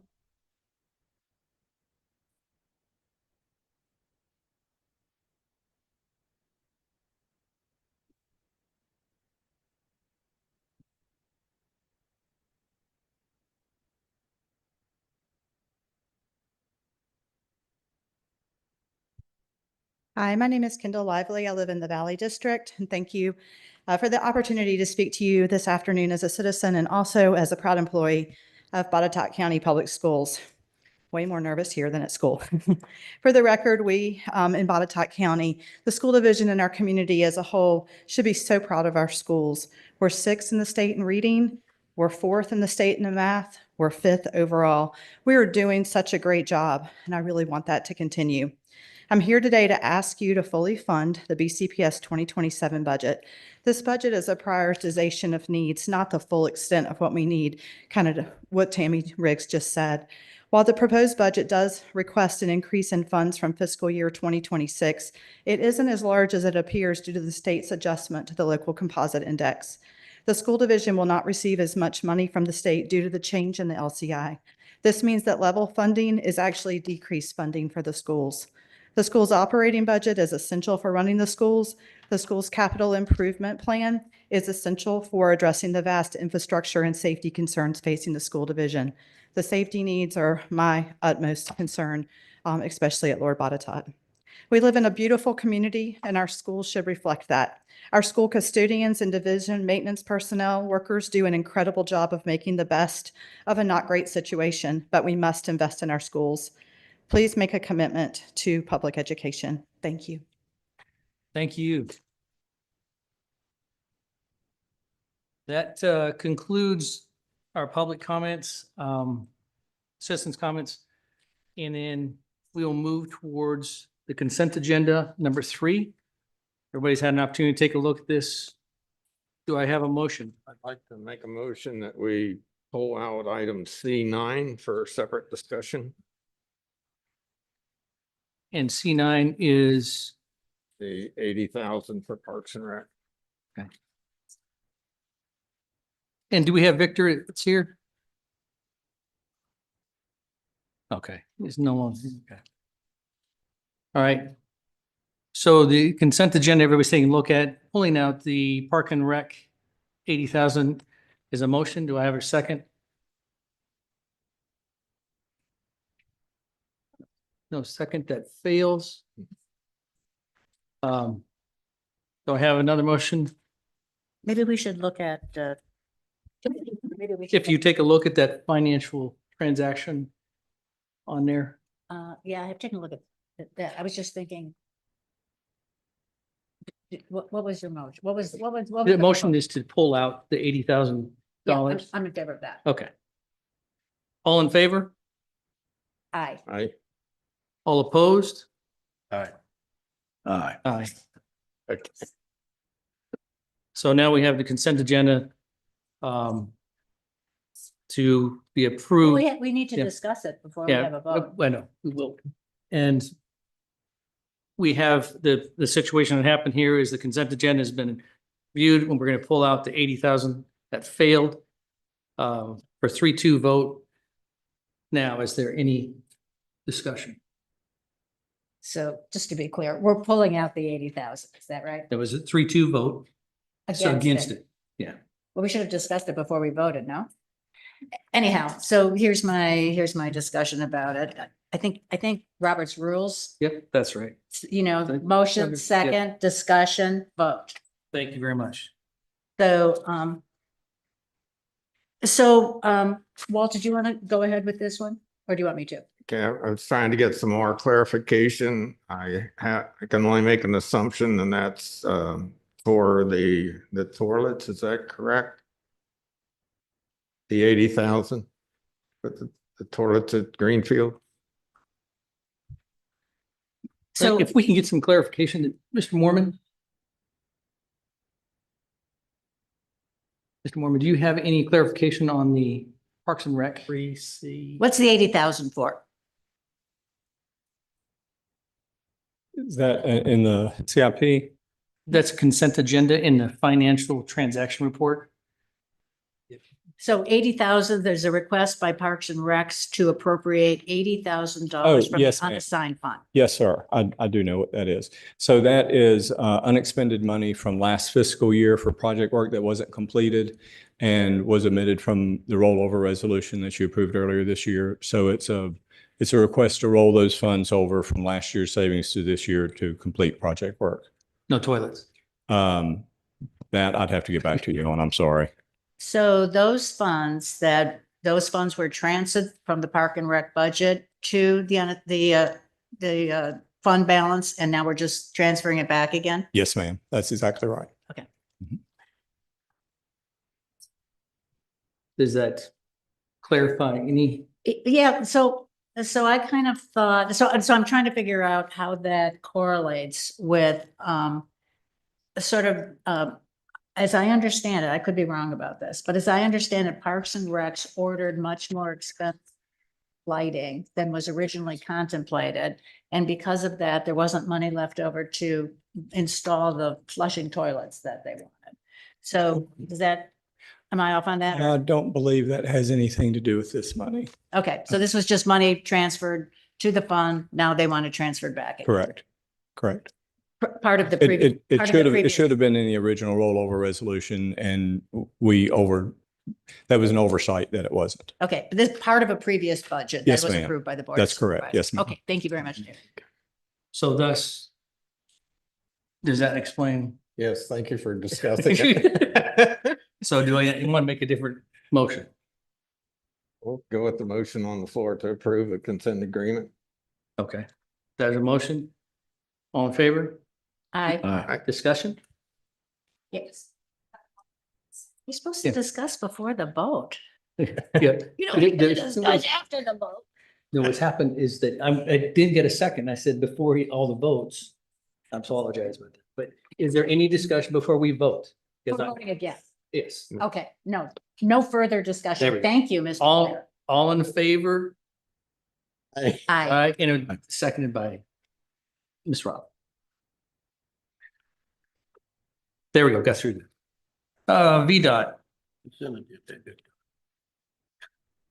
Mr. Blevins. Oh, Whoops, not Mr. Blevins.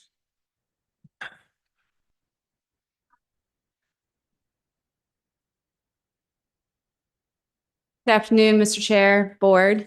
I am not, in fact, Brian Blevins, but Brian has been given the opportunity to serve in an acting role as a district maintenance engineer for the next 4 to 5 months. And so during that time, I will be the acting resident engineer. My name is Ashley Mothina. I'm the other assistant resident engineer alongside Andrew Thorpe, who spoke earlier. So you will see myself over the next couple months and Andrew as well.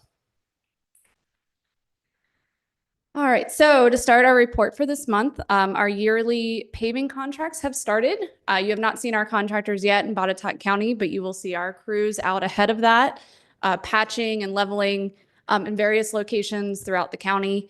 But so you will start to see those operations start over the next couple months as the contractors move in. We didn't have any outstanding traffic engineering work orders to talk about. We've had a few land development projects that our staff has reviewed. And we've issued a few permits over the past month, including some utility and entrance permits.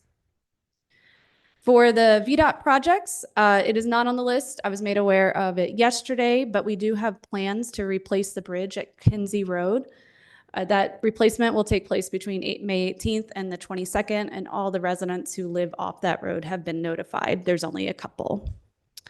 Our project at exit 162, extending the acceleration lane, continues, and that'll continue through next year. You will notice a lane shift on 81 related to that project. Our 81 project from 143 to 150 is underway, and you probably recently have noticed some work has begun, clearing of trees, equipment moving in. Related to that, the speed cameras that the state police are going to install will go up around May 11th. There will be a 30-day grace period in which people will receive a letter notifying them that they were speeding, but they will not receive a ticket until after that 30-day grace period. Our Laymantown Road intersection improvement project will start on May 21st, which is the day after school lets out. So that should not affect any of the school traffic, mainly the elementary school that's there off of Laymantown Road. Sorry. In addition to that, we have all of our maintenance work that we do, our routine maintenance work. You'll see a lot of the patching, as I mentioned, starting to get warm, dry. There's some dust control that we've been doing throughout the county. We're doing some brush cutting as the trees start leafing out. It's a time for us to start that process. And then work orders as they come in, ditch work, things like that. Our mowing will also start on May 4th, both our primaries and our secondaries. I don't know exactly where they will start, but you will see our mowing operations begin. Outside of that, do you have any questions that I can answer for you? Any questions? I was just curious about how the grace, I kind of got stuck there, how the grace. I'm sorry, I may not have explained it very well. So there's a 30-day period in which they'll issue notification or like a warning of sorts, but there will be no fines. After that 30 days, if you're speeding and the camera catches you, then that's when they'll start issuing the fines. Oh, it's like the second offense.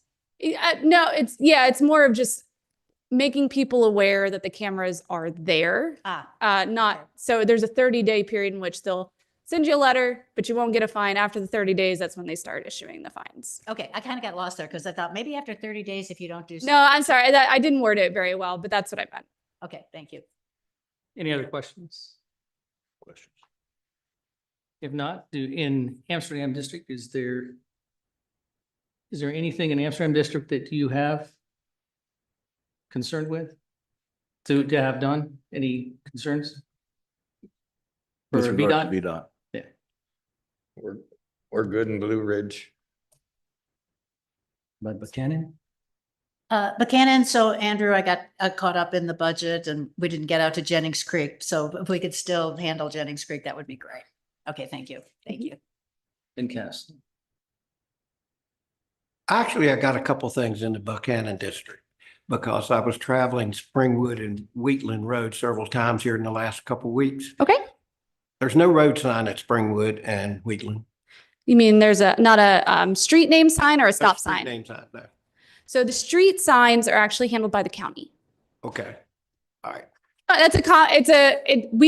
You think of VDOT because we handle most of the signs, and those are actually the only ones that we don't do. Those are county. Okay. I'll tell David then. Yeah. Sorry. If it was the stop sign or the route number, we do those. Well, traveling east on Wheatland, the ditches really eat out bad and it's actually undermining the asphalt itself just before you get to the Wheatland Lutheran Church. It's actually a couple of places there is pretty bad. And then in Fincastle, I've gotten 2 complaints recently regarding Church Street of needing at least patched for now. A lot of potholes on it. Maybe even resurfacing is going to be necessary, but it's between Academy and Main. I'll check. That may be on our paving schedule. I know there's several roads there within town that are on the paving schedule. That may be one. And so probably on our list to patch out before our contractors Very get good. there, but we'll double check and make sure. Thank you, ma'am. in Valley District. The only one that I brought up before to Mr. Blevins was last month. I was wondering if you can get a hold of Stevie Lovell, and discuss to him. You know, he'll tell you what's going on with some of the property on Route 11 Okay. and undermining the road and his property there. So, And the last name is Lovell, you said? and I will give you that number. Need be. As a matter of fact, I think he is right up on top there, to the left. All right. Thank you. Thank you. Let's move to number 7, accounts payable. And Ms. Davis.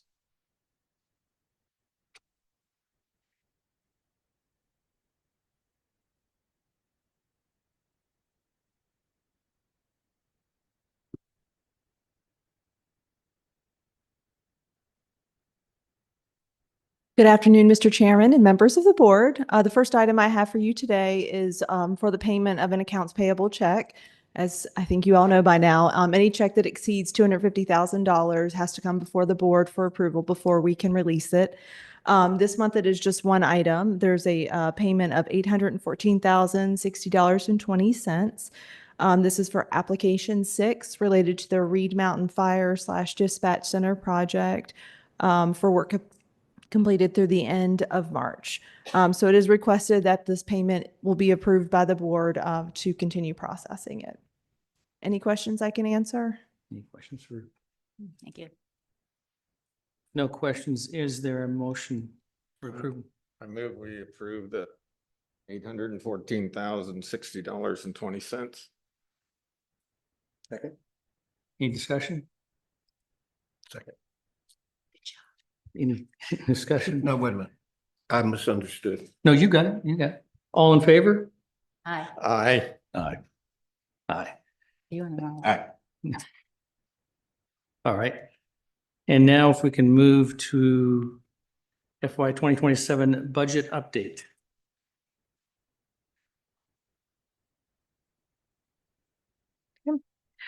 Thank you, Mr. Chair. Yes, I do have another monthly budget update for you. So as always, we start off with the schedule of where we are. Today, we're at the recommended budget presentation to the full Board of Supervisors. So this is our 4th and planned final monthly update on the budget progression for FY 27. The information in today's presentation reflects the recommendations based on completion of all stages of the formal internal review processes, or stages, excuse me. Brent?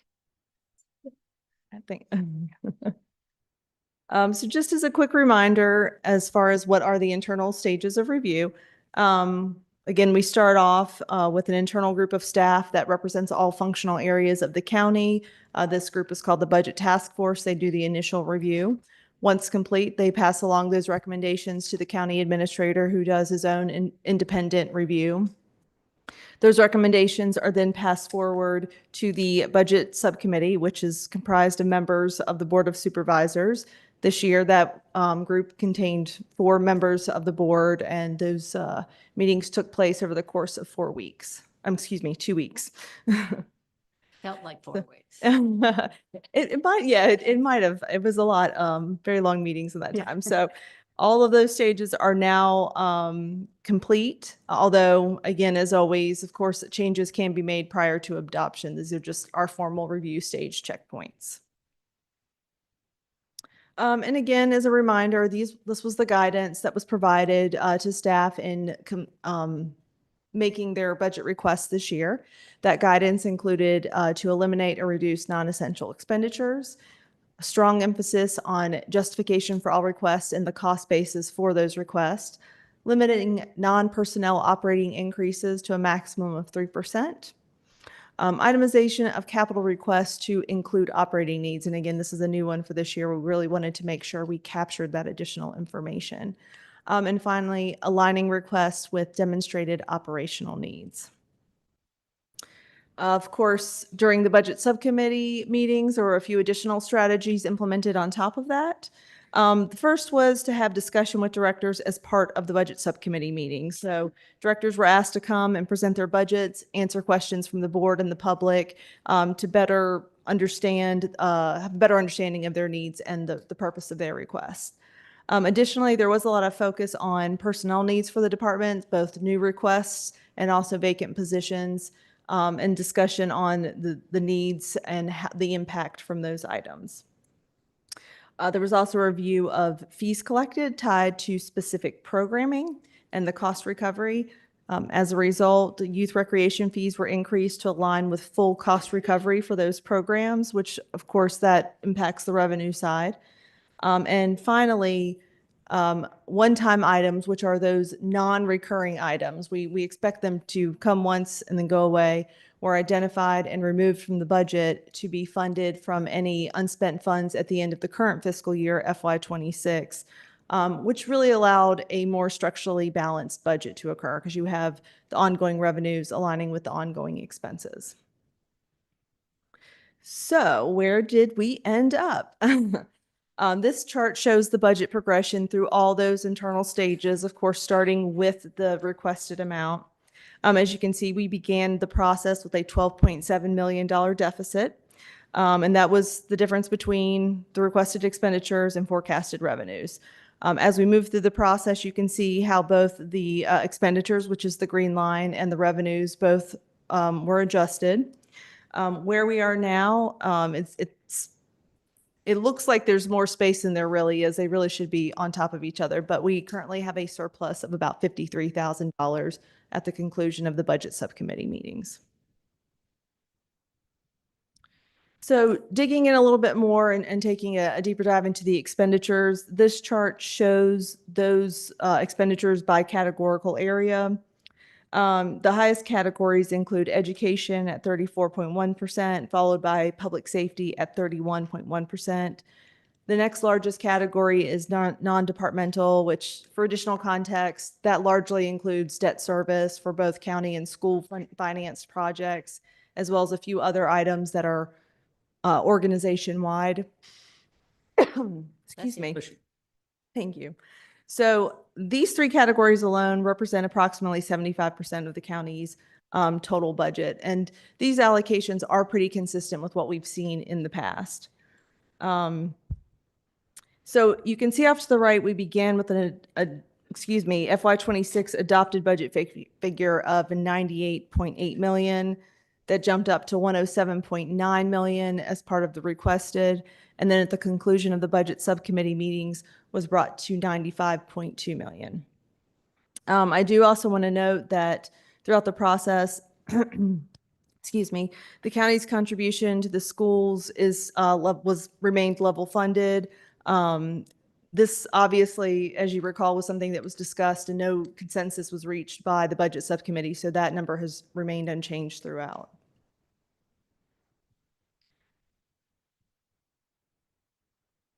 It does not like me. Apologies. Slight technical issue.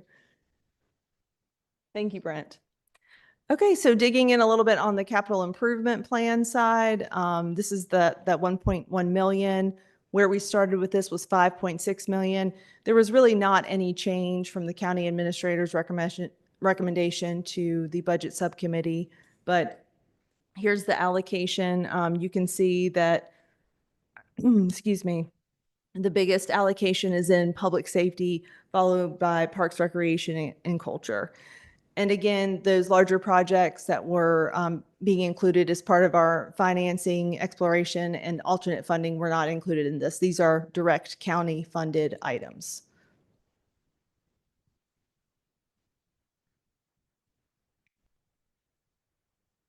Excuse me. So moving on to the revenue side, you can see the updated FY27 revenue projections total $95.2 million. This is, of course, as always, primarily comprised of local sources, which is 84.1% of the total. The allocation between those three is very similar to what we've seen in prior years. Overall, the current revenue amount is a decrease of 1.5 million or 1.6% from the FY26 adopted budget, which is primarily reflected in the local revenue portion. Okay, and expanding a little bit more on what comprises the local revenue, this chart lays that out. You can see property taxes make up the largest category. Real property taxes are almost half at 48.2%, followed by personal property at 15.5%. We also have other local taxes at 15.2%, machinery and tools at 8%, and public service corporation at 5.3%. So overall, these taxes account for about 92% of our local revenue composition. The remaining revenue amounts are fairly small, but those do include use of money, recovered costs, permits, fees, licenses, charges for services, penalties and interest, and fines and forfeitures.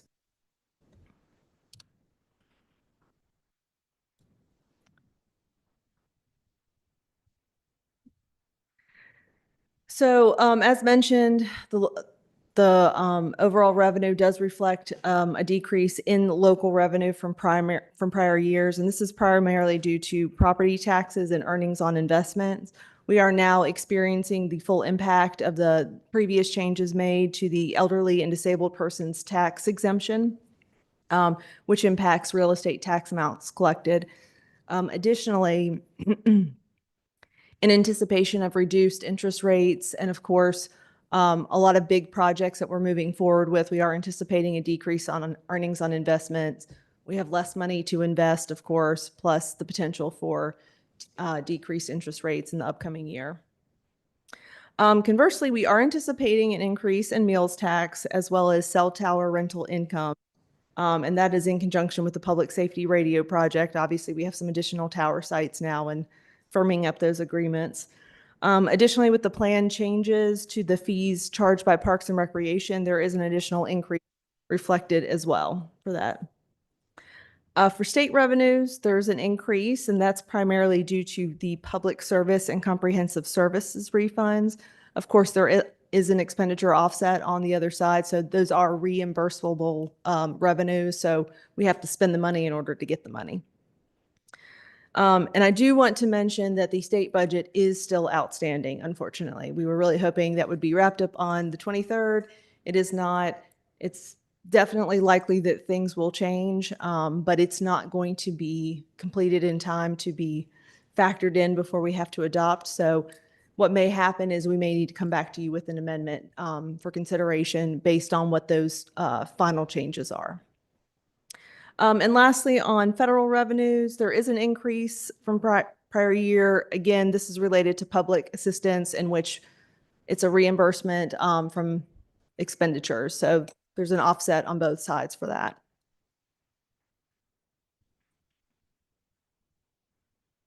Okay. So as the budget is a very fluid and dynamic process, there have been a couple of changes made since the conclusion of the budget subcommittee meeting. So I wanted to walk through first everything that you saw and were accustomed to, and then talk about some of the changes that have made since then. So really two main changes. The first is there was a decrease in external organization funding that was finalized after the last budget subcommittee meeting. This is one of the groups that we have by agreement. So that is now final. But again, the good news is it was a decrease in funding, so we gained some ground there. The second item was to allocate some non-recurring revenue from the EDA, primarily for the purpose of capital projects, but that is also now included. And so the net changes by category from those two items, there was an increase of $7.6 million to the CIP, an increase of $1.9 million to education, increase of $165,000 to public safety, and an increase of $12,000 to judicial administration. And again, I want to stress this is a non-recurring revenue source. So, I'm sorry? I'm sorry, Kate, I don't mean to interrupt you, but can I just ask a question? Sure. So the changes following the budget subcommittee meetings, how did those come about after we voted on? So this is money that we have that we knew we were going to get, and then the decision was made to incorporate it into the budget. As you may recall, on the CIP plan, there was a column for EDA grants included. So that these items are included, plus a few items within the operating budget. So really The only thing that's different now from what was included in that is the items for Axon for the sheriff's office and Commonwealth's attorney, as well as the 1.9 million for schools related to their capital projects. And I say capital projects, I'm not really sure exactly what the conditions are, but they are capital related projects. Safety issues, okay. So what now is included in the $7.6 million funding? Can somebody answer that? I sure can. Thank you. If you give me just 1 second. Actually, I think I know it from memory. There was 3.6 million for the Parks and Recreation Community Center, plus 100,000 for their park maintenance annual allocation. Well, I thought I knew it.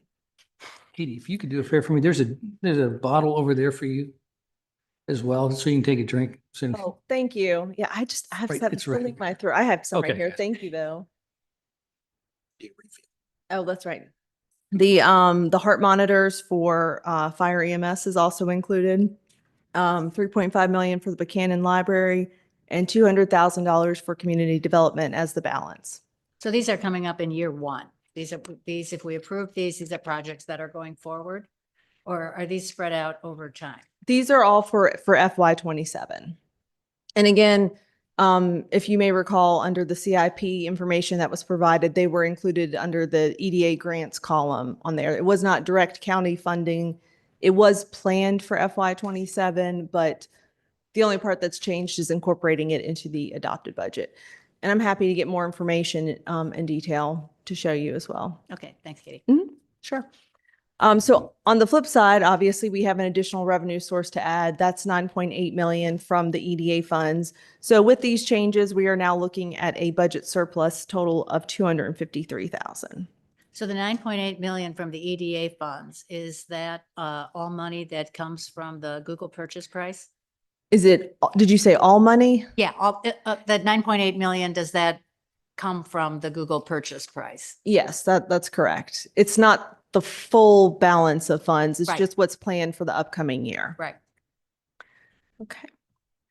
So I do have updated expenditure charts based on this new information. You can see the expenditure allocation for the top 3 categories is unchanged. It's still education, public safety, and non-departmental. However, capital projects has now moved up as the 4th largest category. And expenditures are now at 104.8 million. Of course, there's a small amount of the surplus like we talked about. So that's the difference between that figure and the revenue total, which I have next. Apologies, the computer does not want to cooperate with me. So you can see here, this is the updated allocation with those extraordinary funds listed in orange. Again, because they're non-recurring, it's important to identify those and separate them. So again, with the EDA funds of 9.8 million, we now have new revenue totals of 105 million. Okay, so The EDA money, though, is committed. It's not as if that is just part of the general revenues. That money has been committed. Everyone, not in my mind, but in everyone else's mind here, that has been committed by virtue of the performance agreement with Google. there is an agreement, yes. I think anything beyond that is probably a legal question that I'm not qualified to answer, but there is an agreement outlining how this is spent. Right. It's not as if we now have $105 million in our Right. general revenues that we can spend however. Right. And which is why I think it's important to look at it this way, Yeah. to really compare base to base, apples to apples. So in summary. Thank you. You again, did an yeah. excellent job. Finally you. getting through. Thank you. I appreciate that. So in summary, we're looking, again, we have where the budget currently stands. We have a surplus of 253,000. Again, the total recommended budget at this point in time is 105 million. If we exclude the non-recurring revenue from the EDA, this reflects a decrease of 3.6 million from the FY26 budget. Hopefully that's not confusing. But again, if you remove that extraordinary revenue, that's the year-to-year comparison that you have.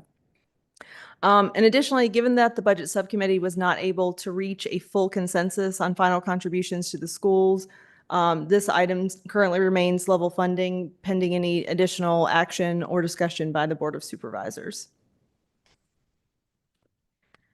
And finally, budget next steps. Look how far along we are. So as you can see, we are obviously concluding the recommended budget presentation to the board. Tomorrow begins the start of the public review period, and that will continue until the planned public hearing on May 13th. And then after that, we have a planned budget adoption as well as a tax rate adoption planned for May 26th. So are there any questions I can answer at this time? So what's our deadline, Katie, for, today's the deadline kind of for finalizing the advertised budget, the proposal for the advertisement. Yes, in order to make, we've kind of pushed out the first advertisement a bit, so it's not a full week apart anymore, but it is still within our legal requirements.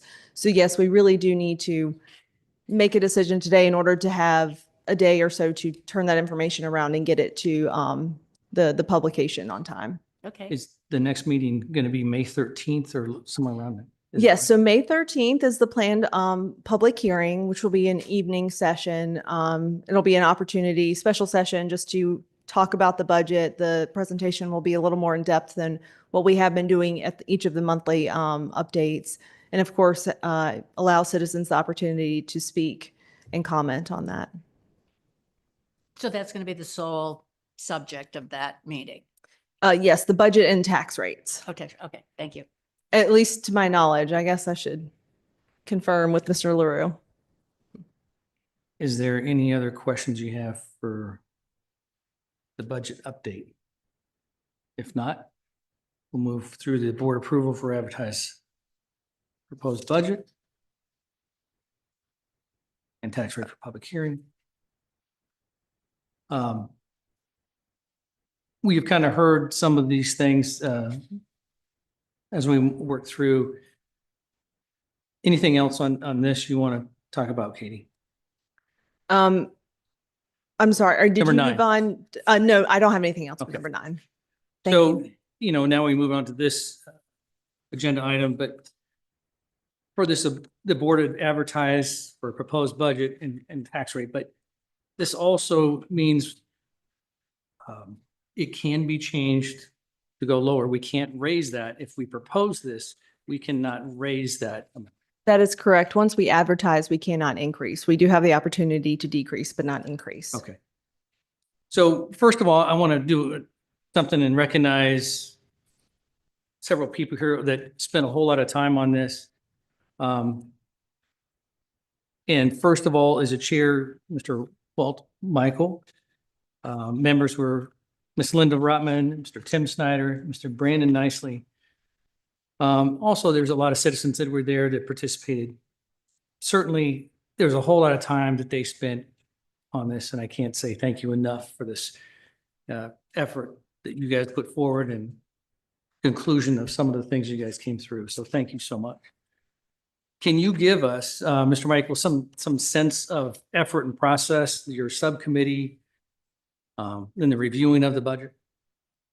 Yes. I think the most outstanding thing was the cooperation of the other members of the budget subcommittee and also the finance department. We asked quite a bit of you over that 2-week period, and some things we asked for on a Monday, we thought we might be lucky and get it by Friday, but by Wednesday you had it every time.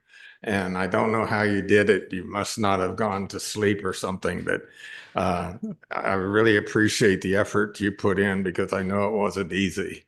The other thing is most of the department heads were very cooperative, and we found that some of the departments went beyond the call of duty, I would say.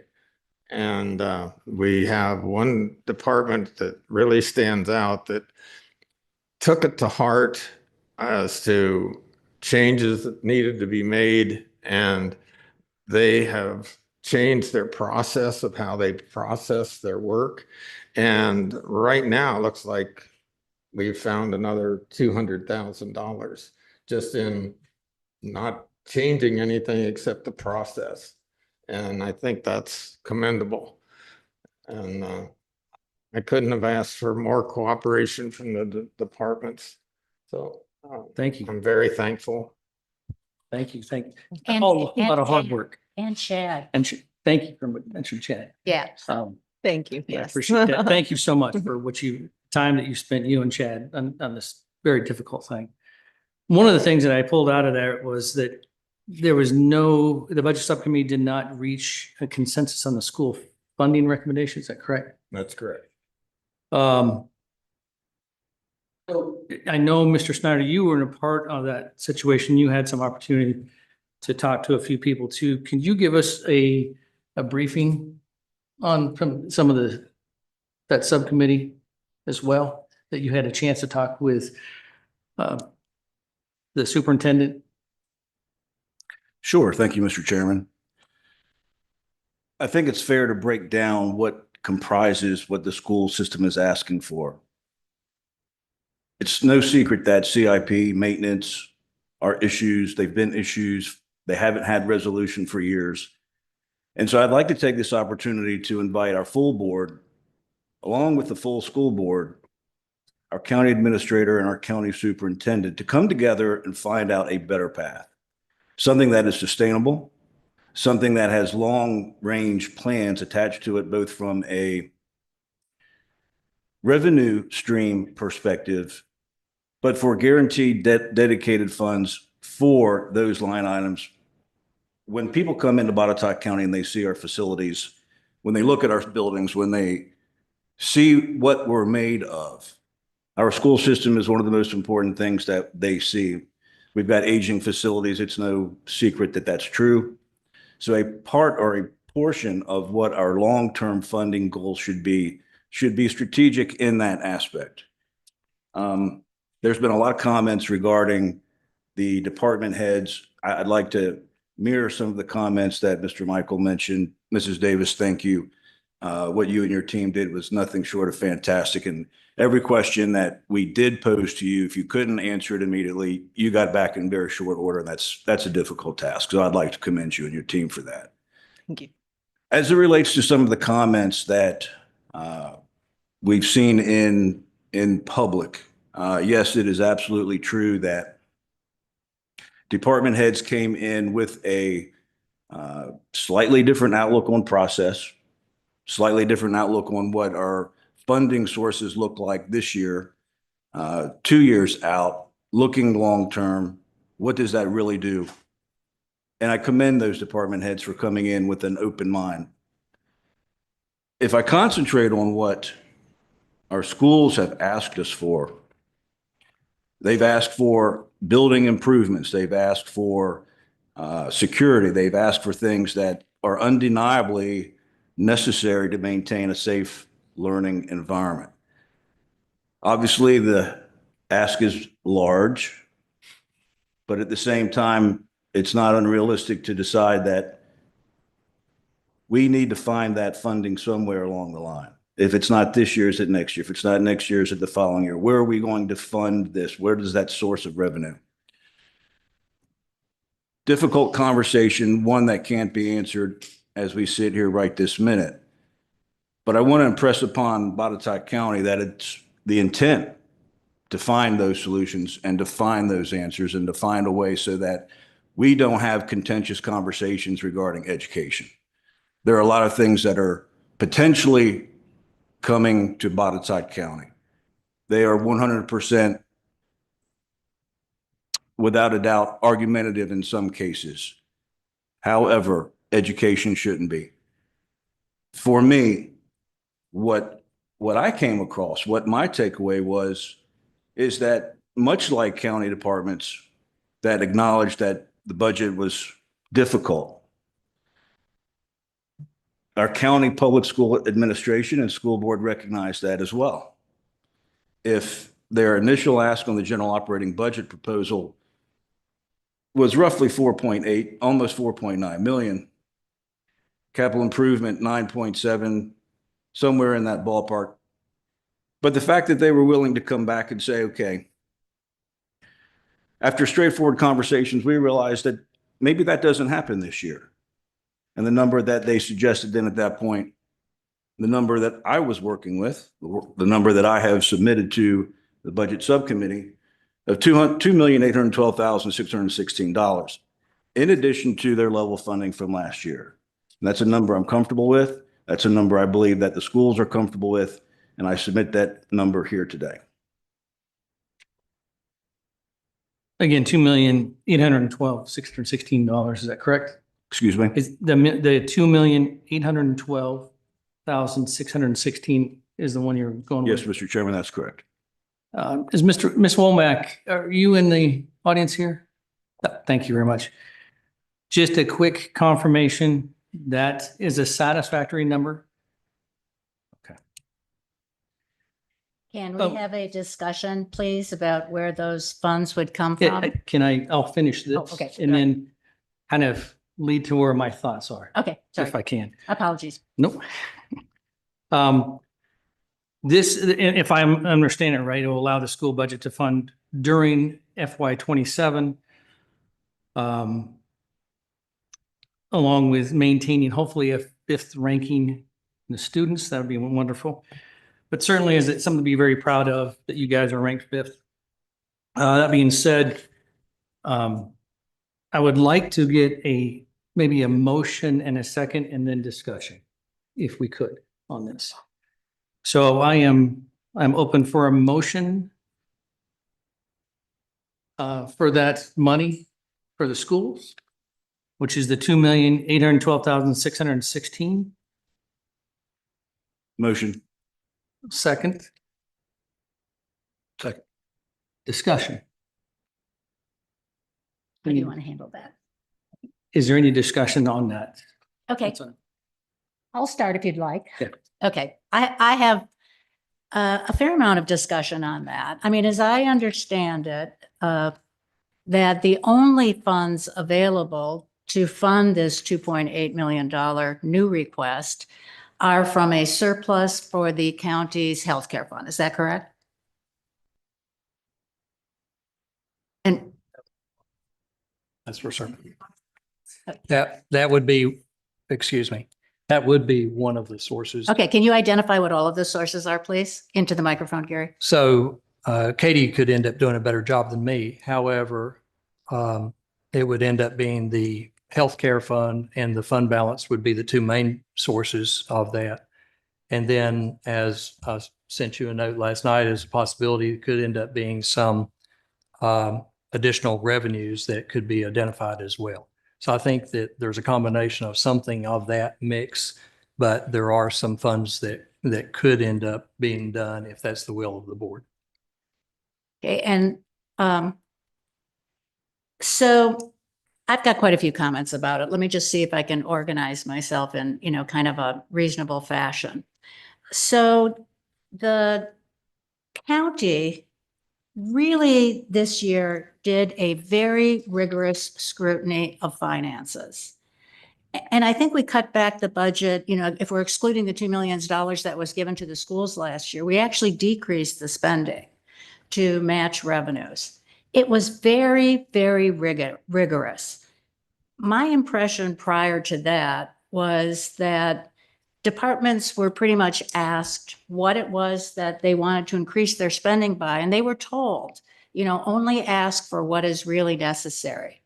This year, though, we had 4 supervisors, we had the department heads. We went through line by line for every department, trying to figure out where it was that we could cut.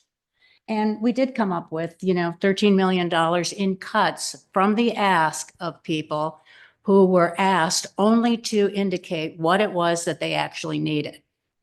The school, as far as I can tell, does not have a comparable process. They are asked, departments are asked only to ask for what it is they really need. But they don't have that second part of the process that we had in the county. They do not, as far as I can tell, scrutinize the budget the way we did. Limit on revenues, and we worked backwards from there to eliminate any every cent that we could. The schools do not do that. So when I look at some of the, requests that the schools are making, I was one of the liaisons with the school budget committee, so I was there. So one of their requests is for about $2.4 million in a health insurance adjustment.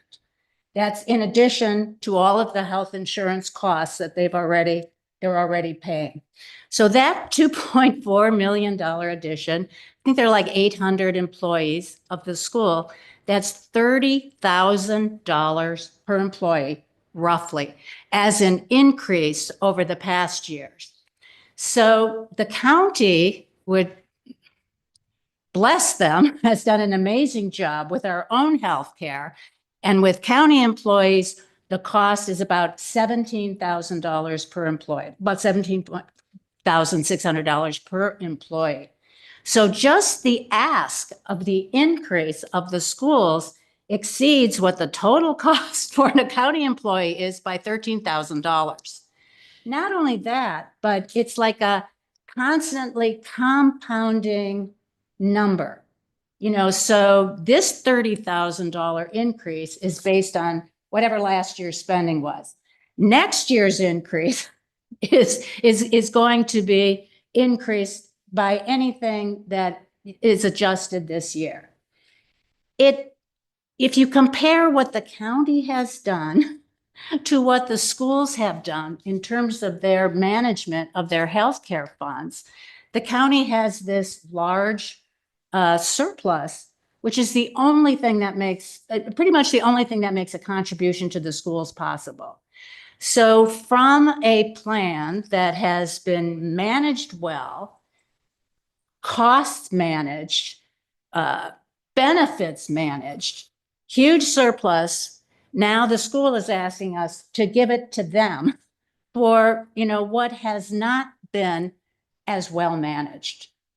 So I would also like to point out a few things from their surplus from last year. They really did have a $1.5 million surplus. It was actually higher than that.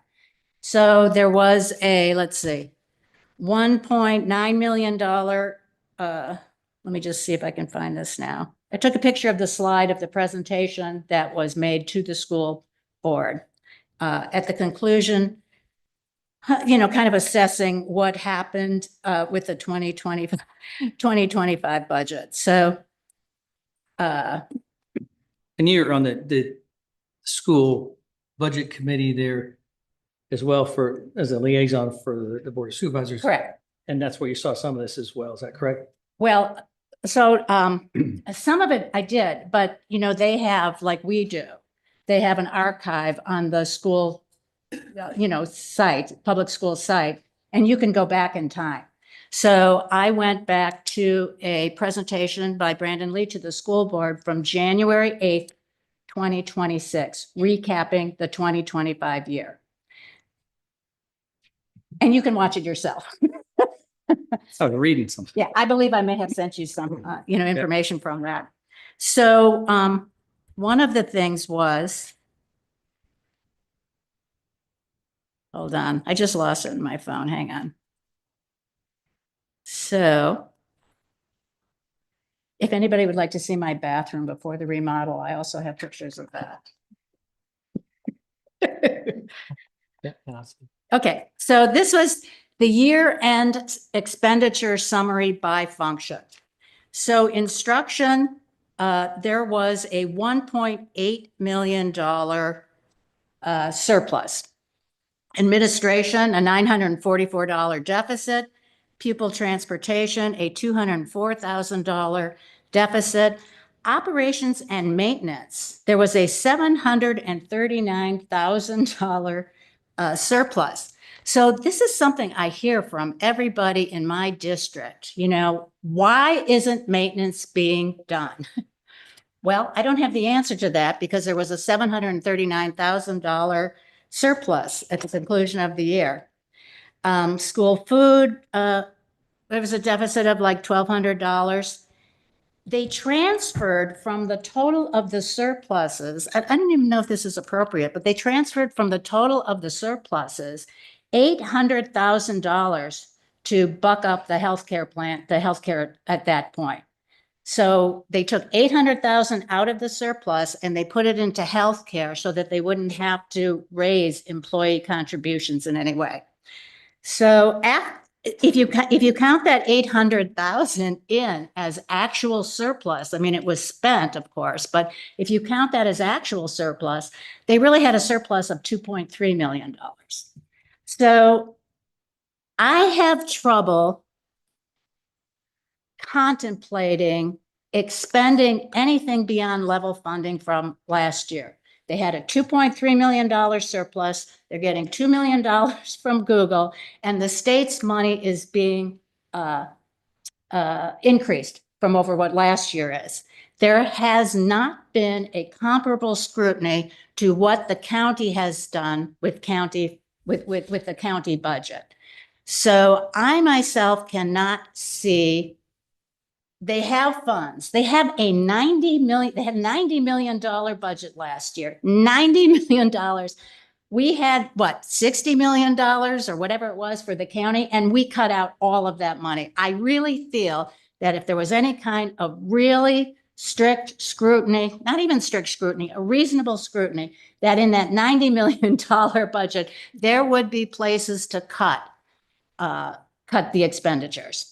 So I personally, and I have been hearing it from many, many people, personally opposed to increasing the budget from last year's level funding. I do have like a little bit of a, possibility for increasing it. Were the schools to come back and say, new healthcare, we're not going to be, we're going to be managing it well in the future. New healthcare and a real plan for reining in costs. I would be potentially open to more money later in the year if we still have a surplus in our own healthcare. So that's my position. Okay. Any other discussion? So, okay.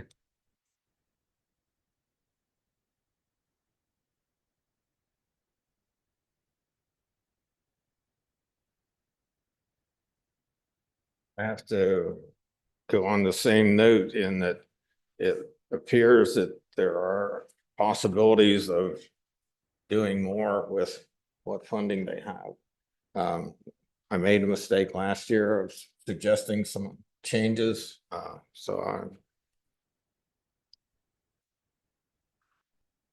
And I also think the finance directors together, working together, would be a little bit more informative of what's going on this side and that side. So that might be a good thing as well. Any other discussions? I guess I would add one thing. So we always hear the emotional argument, you hate children, you're not for education. You can see that the biggest chunk of our spending is devoted to education. I think we are all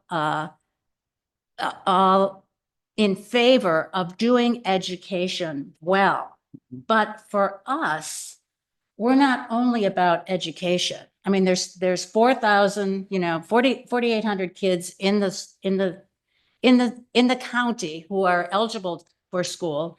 10% of them homeschool. We have an obligation to the homeschooled people, to the elderly, to every citizen, and particularly the taxpayers of this county, to be fiscally responsible. If we are not insisting that the schools also match that level of fiscal responsibility, we're not doing our jobs. So here, I have a first and a second here. And what I'd like to do is get a roll call. Uh-oh. Okay.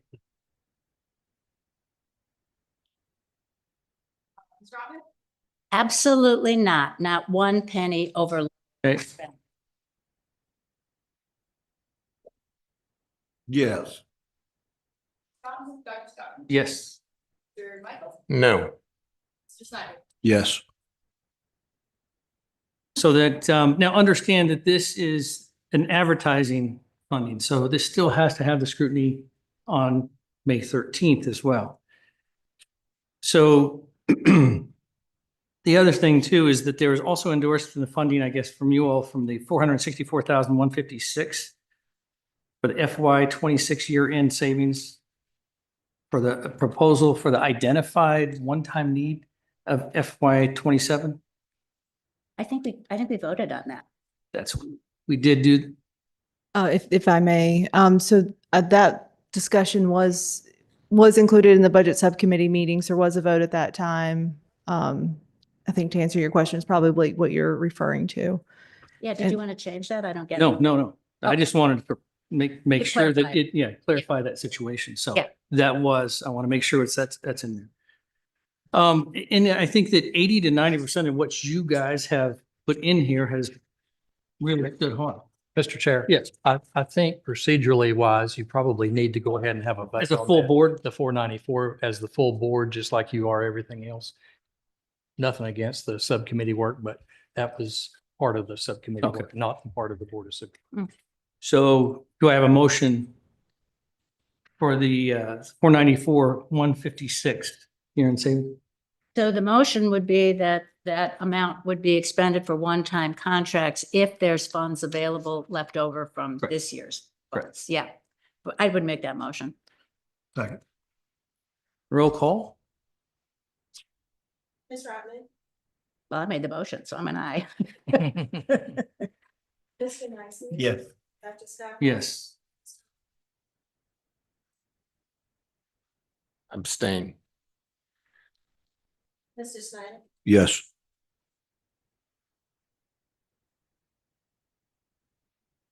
So a couple things that I still want to go over. If I can, I looked like 85, 90% of the stuff that you had gone through.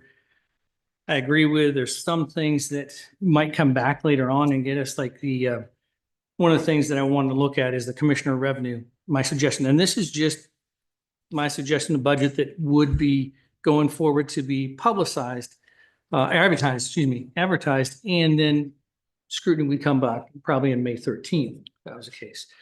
So this is just what my suggestion would be is that the commissioner revenue salary bonus alignment, keep parity with the treasurer's office at $1,700. Microsoft software upgrades plus $95,000. The Blue Ridge behavioral, $53,071. Botetourt Resource Center, $5,000.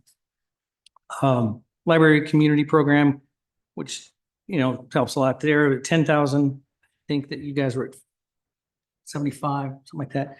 Community development, professional service at 34,900. Community development, A&E transportation was 10,000. The Greenway is 9,658, and additional operational support position was $95,000. Total edits added to about 319,321.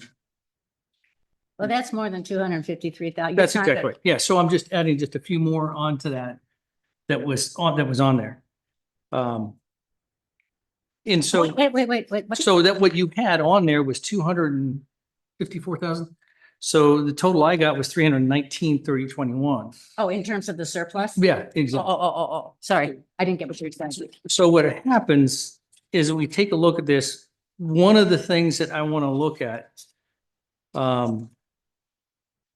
is probably how in the world do we look at all this situation? One of the things I did find out, how we made less money this coming year than last year in our total revenues. So I want to find out what our revenues would be if we have a decline of 1,910,719 from FY 26 to FY 27. So what are the things that are out there that are bringing to this? And that's what I was trying to find out, the businesses, housing. I want to have a group take a look at that situation and find out really safely what could we look at more than what was put in here already. And I think that you had around $200,000 in there, and then another $600,000 that we were able to find. in additional revenues. So that, and that's just, well, if you take a look at some of the things that are out there, we have the hotel that's new. We have other things. We have some of the businesses out here that were new. They're coming up. They're gonna be paying, they're gonna be in part of that situation. So it's up to about 600,000. Now, again, this is just for advertising. That can be adjusted if need be in the other meeting. But we still, that leaves us with it. The other thing that we need to look at is how do we take care of the school situation? And that would be part of our utility. It would be to utilize the health fund and have $2,100,000 of the health fund. That being the case, how much do we really, need a situation? We have $4,660,000 in there right now. In the health fund? Right. And I'm saying it, Well, the county may need some money to address our own employees' healthcare needs as well. I can't give the whole thing. no, that's not the whole thing. I said it was $2,100,000 in there, but how does that look if we're looking at the whole item? If you go through this, it looks like there's still going to be a surplus. We wouldn't have to jump into the general fund at $27,186 or $89 with those adjustments on there, and the putting into that the health fund as well as a revenue change. I seriously have no idea what you said. Seriously, none. So are you looking at, you're adding up things that would contribute to the revenue side? Yes, exactly right. Okay, so 600,000 increased revenue. from, say again? It's for what was put out there is we were down 1.9 million from last year, Right, right? right. And how is it that we're having more businesses go up, more housing go up, and we have a decline? So I wanted to have people take a look at that and see what it would our revenue safely be as an increase in that. Oh, I see what you're saying. And so they looked at about $600,000. I got what you're saying. Is that what you came up with, Katie? That was not my calculations. I think that was Gary and David. I don't want to speak to. We actually looked at the several different businesses that are going to be opening between now and this coming year. During 27, such as Munters will end up having their CO. They were also doing a large upgrade to their Munters 1 that's taking place that should end up coming in. There's also, as Dr. Scott Horn mentioned, was be the first full year of the hotel that would be in. There's also the Popeyes that will add in a certain amount. And then there's two businesses in front of Donnie D's that will be opening in FY 27, as well as the Wawa will be opening in FY 27. Plus, we've had lots of house COs that have taken place during the time period, and a lot more that are under construction. So New Belgium Brewery, they're doing some additions also. So, and actually, as that goes, is Alltech is doing some expansion as well. So all of that in total, it's going to end up adding in something to the budget.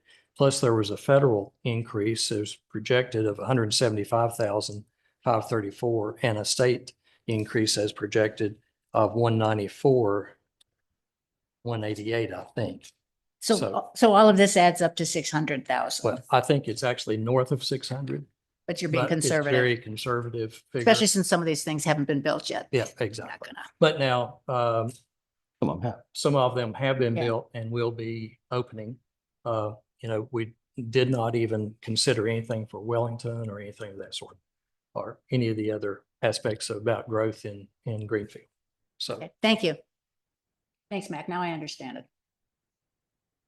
So that was kind of my proposal. Again, this is only an advertised budget. And it would, we wouldn't have to go into general fund. No tax. So you are proposing that long list of things that you read be included in the budget now?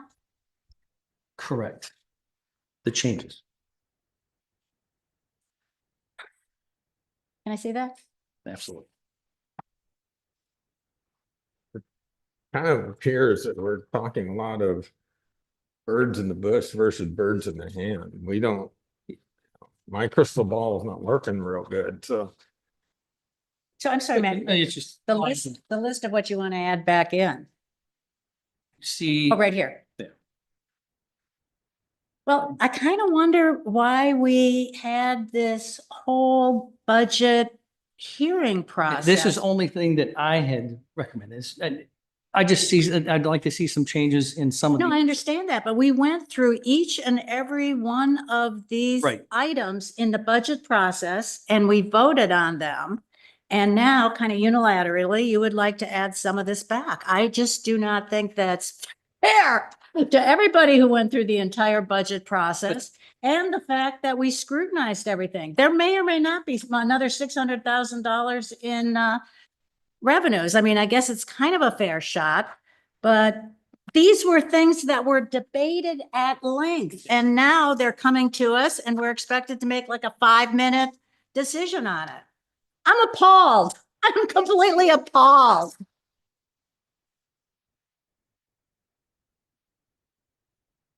Got that. I got that this came about because of the increased revenues, but this is what people are upset about.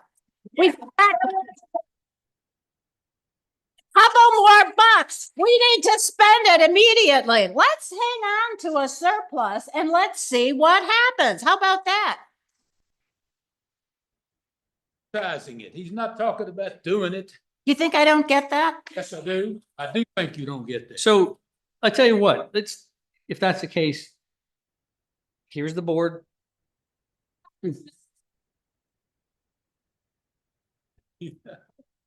Can you please gain control of the meeting and ask people not to speak out? Yeah, please, everybody, this is on the board's discussion. So. I I thought, know, no applause. I thought we already cut some of these, and as far as like the Greenway program, we've been discussing that with Mr. Lockaby. Yeah. And according to what we're ascertaining from both their charter and the bylaws that they're about to change, I thought that was off limits. This is actually adding that back in, Mr. Michael. So what So the these aren't situation is, subtractions, these are adds. these are ads, I think is what I'm reading here. Were the Greenway fees We took in it. another location Yes. last year? Yes, so the Greenway actually was a Greenway Commission, of which it had its own staff, it had its own operations. And then at the bequest of one of the other jurisdictions, what they ended up doing was bringing that back in under the Roanoke Valley Allegheny Regional Commission as part of the function of that. Yeah, so that's kind of a mandatory, and I don't have any objection to that. They kind just of- shifted it, yeah. Yeah, we looked at it as separate Yeah, items. We it didn't was know separate that. previously. It's Yeah, we didn't know part that. of the RVA Yeah, we didn't know that that bit was mandatory as well. So that 6,000, 9,000 and something. yeah, but the amount for the RVAC went down by 3,000. So it sure. kind of nets to Sort of a 6. net. Yeah, kind of nets to 6,000. So that we're obligated. So I'm okay with that, but I am not for just adding in a bunch of items after we had like an extended, serious discussion about this stuff. It's don't find, I'm appalled. That's all I can say. I'm totally appalled. And there's some things that I thought, that were necessary. Some of the things that will come back to us later on in the year, probably Like- that we're gonna have to pay. Like what? So we have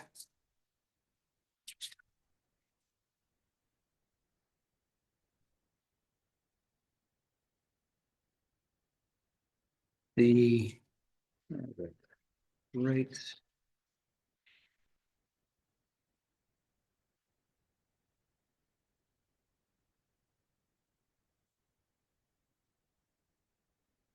Okay, as far as the behavioral situation, the Blue Ridge Behavioral, Mhm. that's probably going to come back to us if we don't match some of that stuff right there. Well, And here's another thing that's really going to come back to us. So the Child Protective Services, which we have to support, we must support.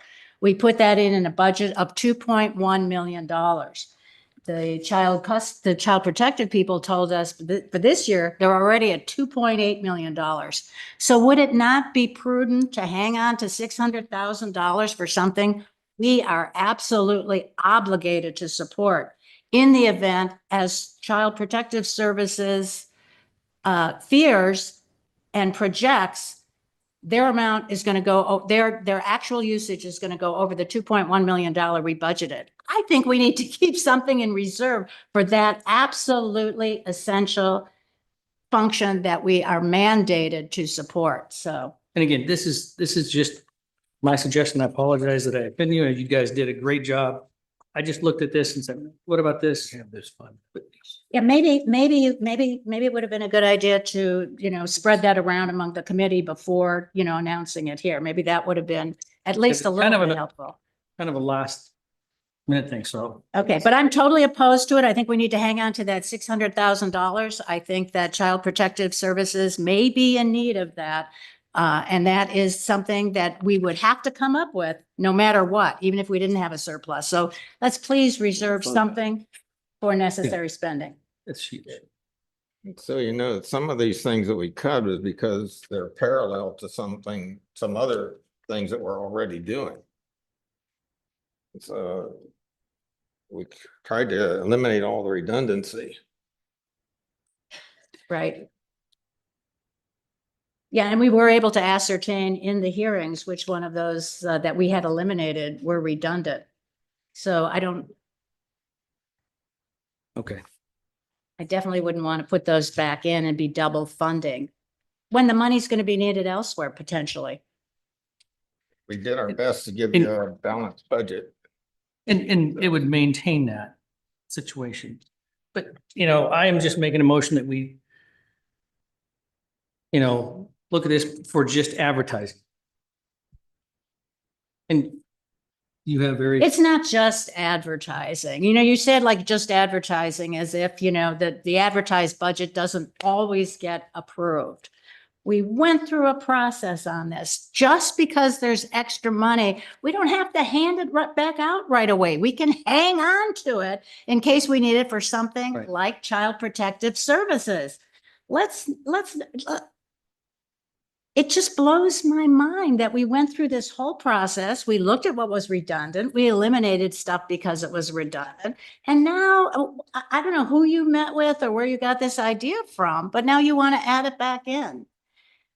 Not all. It's not just an advertised thing. It's a statement from the board that this is what we want funded. It is not just advertised and it's up for grabs at a later date.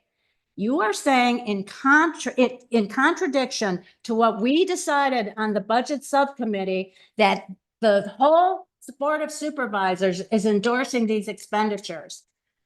So it's not just advertising. Let's see what the board has to say.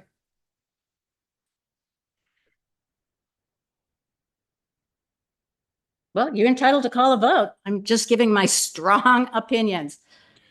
And I would hope that all of this information gets disseminated to the public. I would hope that now that this budget process is on view, I hope that people watch this and they understand exactly what happens and how this board is conducting business, how this board is executing its responsibility to be fiscally conservative with the taxpayer dollars. Feel free, you're the chair. So is there any other discussion? I don't know why we spent 3 weeks messing with this. Is there any? There are a few things, Mr. Chairman, that I think haven't been stated yet. Yes, it's agreed upon that some of these line items we're putting back in because we may face that expense down the road, the Greenway program with the Roanoke Valley Allegheny Regional Commission, et cetera. But some of these line items, I don't think were voted on and approved. The $95,000 for technology services for Microsoft licensing, for example, that was not an approved cut as it relates to an approved vote to cut that. I don't recall that particular line item being voted out of technology services. That Microsoft licensing is critical. So there are pieces and there are components here that I agree should come back into this because I disagreed at the time of the vote in the budget subcommittee. And while I won't argue the point of what Mrs. Rotman is suggesting in terms of an advertised budget is critical in terms of the viewpoint of the public, but I do think that we need an advertised number today. We can come back to these numbers. We can revisit some of these. We can have that conversation on or before the 13th. I would want to say something about the technology services. We had talked with Mahesh about cutting the license, like trying to do something different from with the licenses, the Microsoft licenses with what he proposed. But we also said, if you can find it somewhere else, let us know. So he went back and he found the $95,000 to cut out. It wasn't in the Microsoft licenses. It was another place where the department head said, we can cut this out.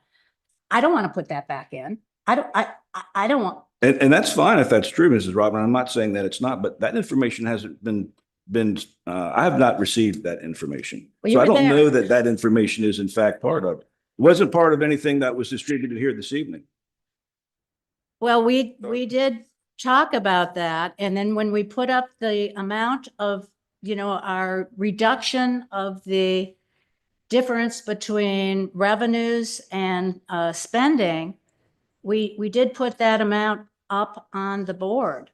We put it on the board, but again, it didn't make a winning vote. It was a 2-2 vote, if I'm not mistaken. Okay, but why would you vote for something that the department head said, I can live without? Why would we now go over his head?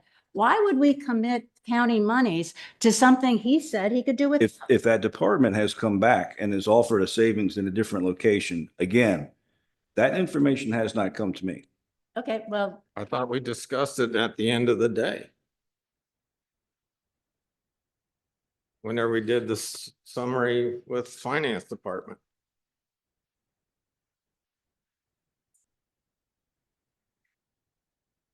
I don't have that information. Please refrain. Any other discussion?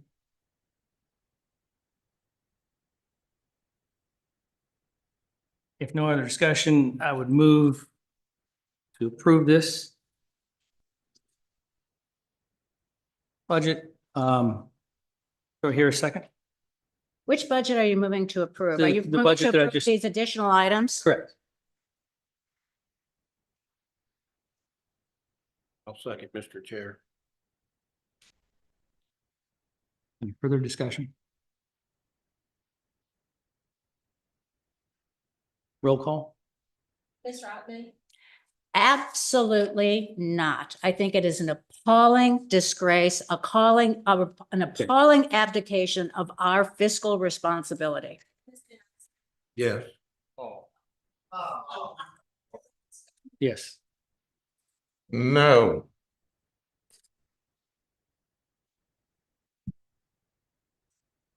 Yes. Please.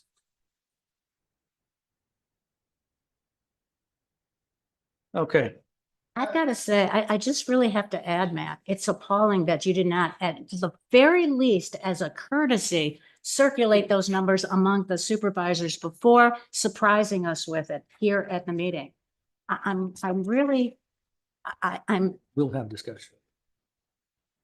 well, Move to the extension leases of courthouse storage and temporary office space. for fire EMS.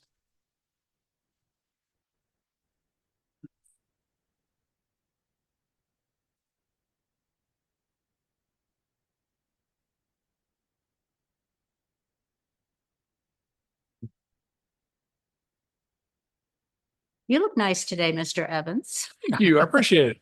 I don't remember the tie. Not often, but every now and again, Oh, looks good. You look good. I appreciate that. Chairman Board, Yes. members of the board, I appreciate you having me here today. I'm here for the extension of leases for the courthouse storage and temporary office space for fire and EMS. County admin requests Board of Supervisors approval to extend existing leases agreements that support, one, the temporary relocation of the circuit court clerk's office records during courthouse construction, and two, temporary office space for fire and EMS administration, staff, and storage. The currently leased space has adequately met operational needs. However, the additional time is required to maintain record storage and office functions at these locations. Following discussions with respective landlords, staff has negotiated an 18-month lease extension under the following terms. There are 3 different leases here that I'm asking for.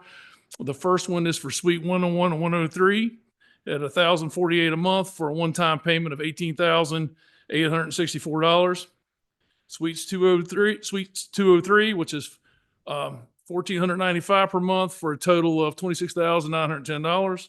And then Suites 202 and 204 for $1,495 for a total one-time payment of $26,910.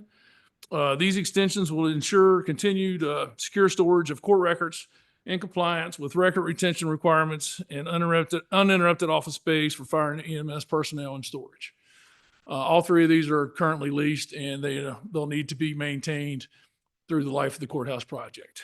And that 18-month lease will take it till 10/1/27. So that should give us plenty of time to be able to relocate the court records. Is there kind of incentive? I mean, you talk about a one-time payment. Is there? Yeah, so that was negotiated with the Mr. Clark in his space. If we pay up front, then there is a discount involved in that. Yes, ma'am. Thank you. Any other questions? No questions. If not, do I hear a motion for approval? So moved. Second that. Discussion? All in favor? Aye. All opposed? We got 5 ayes, right? I'm staying here because I think I'm next on the thing. Yes, you are. Approval of accepted grants for 911 Center.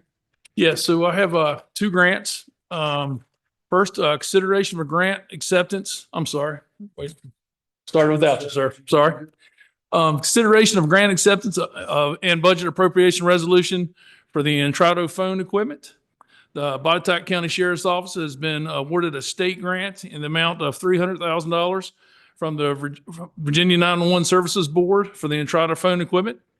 Acceptance of the grant requires formal action by the Board of Supervisors in accordance with 15.2-2507 of the Code of Virginia. The grant funds must be appropriated before they may be expended.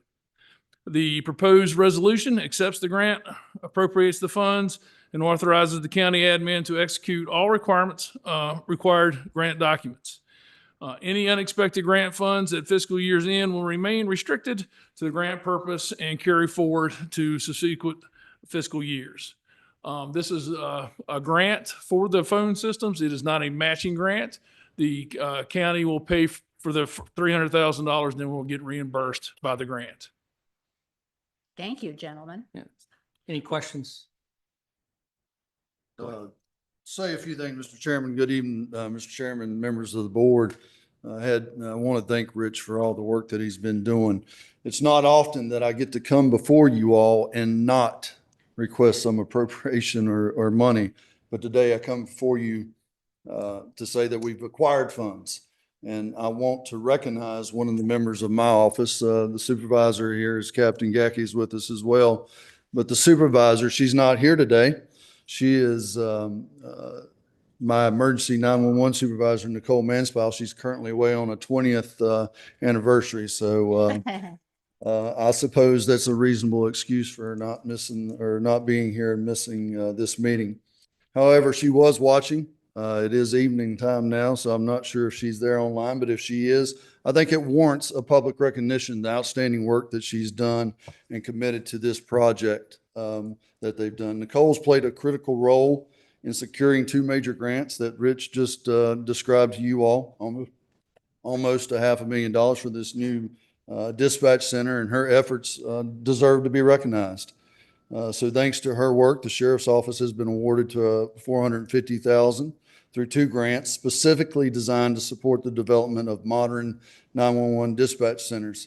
I had the opportunity to visit the site the other day or yesterday, the construction site, and each week it looks like a new building. So I want to thank Rich for keeping up this project and keep it moving along. He's did a fantastic job, and thank you, Rich. I appreciate it. Yes, sir. So I'm not going to reiterate the first grant of 150 and the furniture, but I do want to say dispatchers are not just a desk or a monitor. They operate advanced technology workstations that integrate real-time data. You know, they're communicating. They're the life-saving systems that are out there. And if you haven't had the opportunity to visit the current center, I would encourage each of the board to come and visit that. And once the construction is developed, you all visit the new 911 center. So the capabilities that we'll be able to have here are phenomenal. And having the proper furniture and equipment is not just about appearance. It directly impacts the effectiveness and efficiency of our dispatchers who must operate in a high-stress, fast-paced, constantly changing environment. So this is a reimbursement grant, requires no matching funds from the department, which is a significant benefit. I'll say that my office is committed to actively seeking outside funding to reduce the burden on taxpayers. I think that's important. In that same spirit, we are currently working on an additional $350,000 grant to help meet other funding needs for this project. And Rich and Nicole will be able to expand on that, probably more on that. So in closing, I want to thank Nicole Manspile for all of her efforts and outstanding work she did to complete this project. And based on the resolutions that Rich said, I would ask for approval for those, board approval for those resolutions. Thank you for your time. Thank you.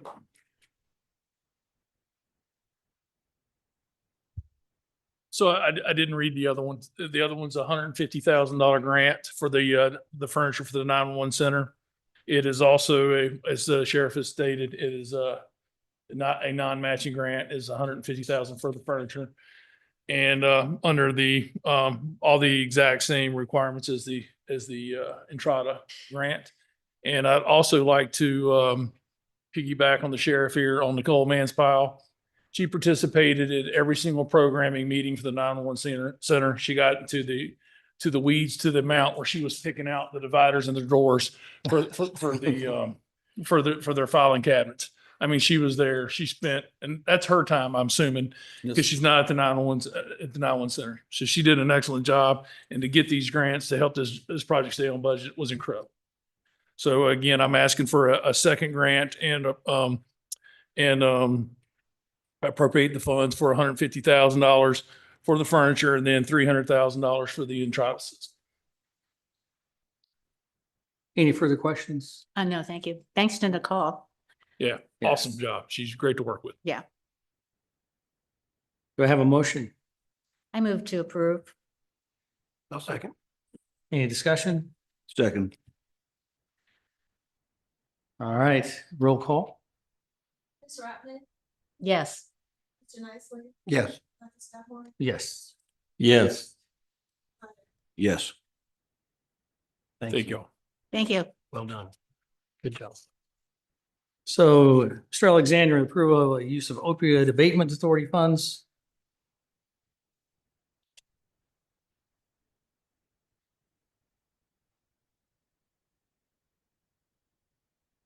Good afternoon, everybody. Thank you for having me. I don't know how familiar you all are with the Opioid Abatement Authority. It was established by the General Assembly to administer funds that were generated by settlements between state attorneys general and the opioid manufacturers and distributors as a result of lawsuits alleging damages from the opioid epidemic. So those settlements occurred, and the money was distributed to the states, and the Commonwealth distributes those funds through the Opioid Abatement Authority.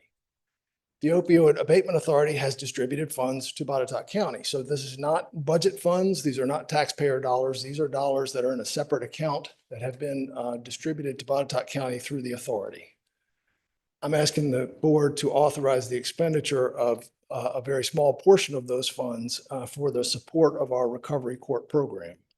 And you've heard me talk about our recovery court program a number of times.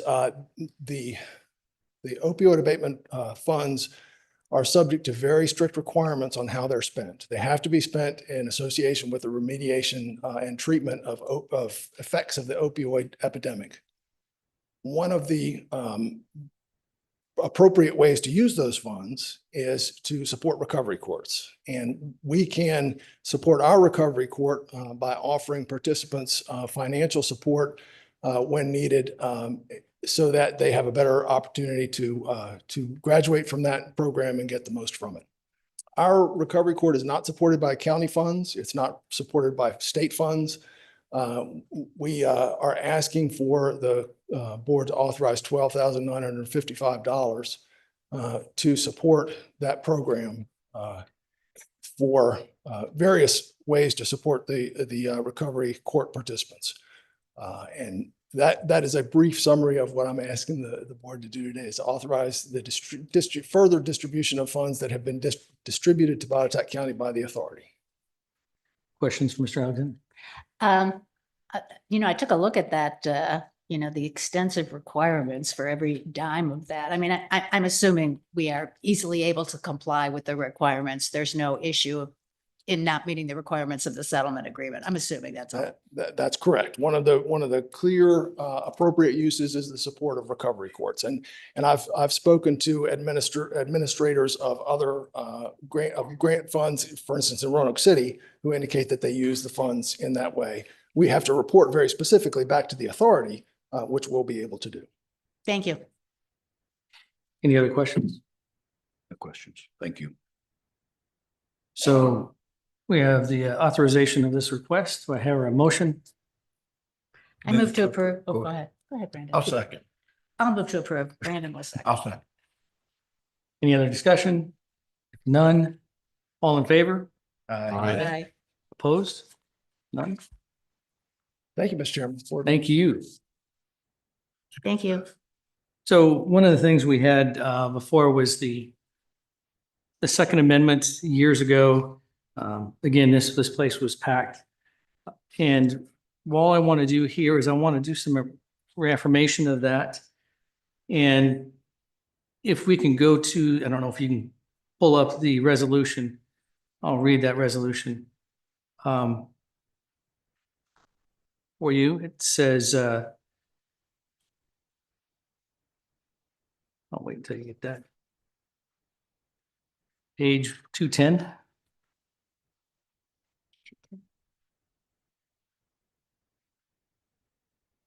This is the resolution affirming the Constitution of the United States and Virginia and reforming the Botetourt County as a Second Amendment sanctuary county.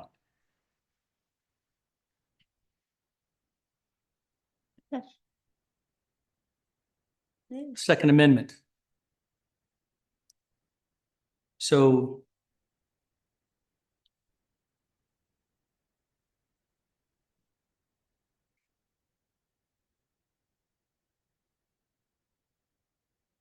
oh.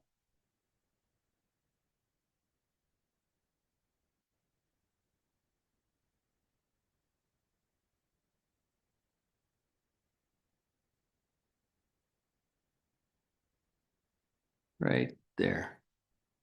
So whereas the members of the Board of Supervisors in Botetourt County have taken an oath to defend and uphold the constitutions of the United States and Virginia, and whereas the Commonwealth comes up on the 250th anniversary of adoption of the first Virginia Bill of Rights in 1776. It is an appropriate time to reaffirm the principles that we live by, and whereas the Second Amendment to the United States Constitution reads, a well-regulated militia being necessary to the security of the free state, the right of the people to keep and bear arms shall not be infringed. And whereas Article 1 13 of the Virginia Constitution reads that a well-regulated militia composed of a body of people trained to arms is a proper, natural, and safe defense of a free state. Therefore, the right of the people to keep and bear arms shall not be infringed. And whereas the Supreme Court of the United States in the case District of Columbia versus Heller, 554 U.S. 570, 2008, stated and affirmed the Second Amendment to the United States Constitution confers an individual right to bear arms. And whereas the board has no authority over the independent execution of the duties of the constitutional officers involved in the law enforcement, however, it has the ability to state the general legislative policy of the county. And whereas the board is concerned that introduced legislation for the 2026 Virginia General Assembly, if passed, could infringe upon the rights guaranteed by the Second Amendment to the United States Constitution and Article 113 of the Virginia Constitution. Now, therefore, be it resolved that the Board of Supervisors of Botetourt County declares Botetourt County a Second Amendment sanctuary county and fully affirms its support of the rights ensured and protected by the constitutions of the United States and Virginia, including the rights of the law-abiding citizens to keep and bear arms. And be it further resolved that the board urges the Virginia General Assembly, United States Congress, and other agencies of the state and federal government to vigilantly preserve, and protect those rights by rejecting any provision, law, or regulation that may infringe, have tendency to infringe, or place any additional burdens on the right of law-abiding citizens to keep and bear arms. Be it further resolved, the board directs its staff to forward a copy of the resolution to the county's elected representatives, Virginia General Assembly, and the United States Congress, and to the governor of Virginia. And I would certainly like to adopt this resolution. And if so, I'd like to make a motion that we do. I'll make a motion. I'll second that. And could we have a roll call?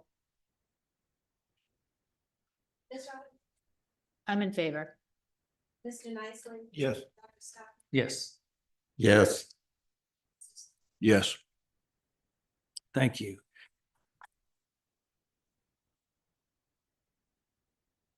Now, if we can, Campbell.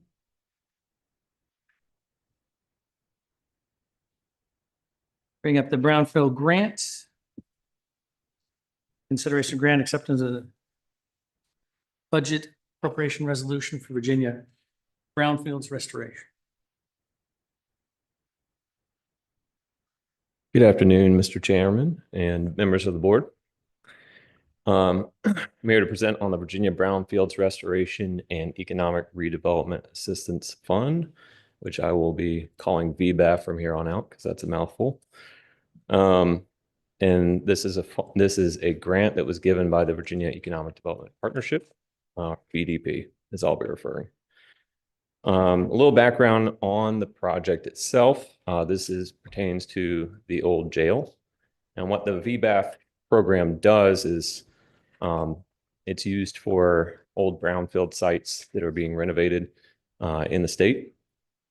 In 2024, the previous EDA, our Economic Development Director, Ken McFadden, and I met with the jail's leaseholders, and that would be Don and Caroline Naismith, to discuss renovations that could be made to the jail, which they were using to run their gift shop. I coordinated with the Naismiths to see what work had already been done on the building and what work could be done to preserve and restore it. There was significant water damage to the cupola and peeling lead paint on the interior and exterior of the building, both of which were eligible expenses under the VBAF program through VEDP. I applied for the grant and the county was awarded in January of 2025. This grant required a match, and work associated with the jail was eligible for the grant match portion. This work included Naismith's prior labor of improvements and restoration work made to the jail. So all of it was done by them. This is such work as electrical work, door replacements, and other renovation projects that they had done to the building. With this match completed, VEDP would then award $50,000 worth of eligible work to the project. On the next slide. And there are some examples of the work completed. You want to go back to the work completed? Yeah, there. Yep. So the work that was covered by the grant entailed encapsulation of the lead paint on the exterior and interior of the jail, cracks in the building around the windows that were sealed to prevent further water intrusion and damage. And the cupola beams were reinforced from the degradation that they incurred. And I've got a few pictures of what that looks like. So this is a before of some of the paint peeling that you can see on the inside and exterior of the building itself. And then the after is the next slide right there. So we hired a certified professional painter to encapsulate all the paint, capture all of it, dispose of it properly, as well as paint the exterior and interior of the building. And then the next slide will show some of the damage that was done just from wear and tear of it being an old jail. You can see some of the structures and being degraded there. And then the next slide will show the repairs that were done. So they did a good job. And that's my report of the VBAF grant. I'd like to thank the Naismiths for being a willing partner in this endeavor and for investing so much time, money, and energy into it, for the town of Fincastle for their help. I hope these measures will help preserve the jail and its new tenants, which is a soon to open coffee shop aptly named Conviction Coffee. I'm happy to take any questions that y'all might have. Any questions? So is the scope of the work expected to be more than 50,000, I take it? It was slightly more. The scope of the work was the paint on the interior and exterior, which was very expensive. That was about $46,000 for that work. And then the repair of the cupola was about $7,000. So it was a little bit more than that, but 50,000 is what we'll receive for that. Okay, and so please forgive me because I'm not really familiar with this project.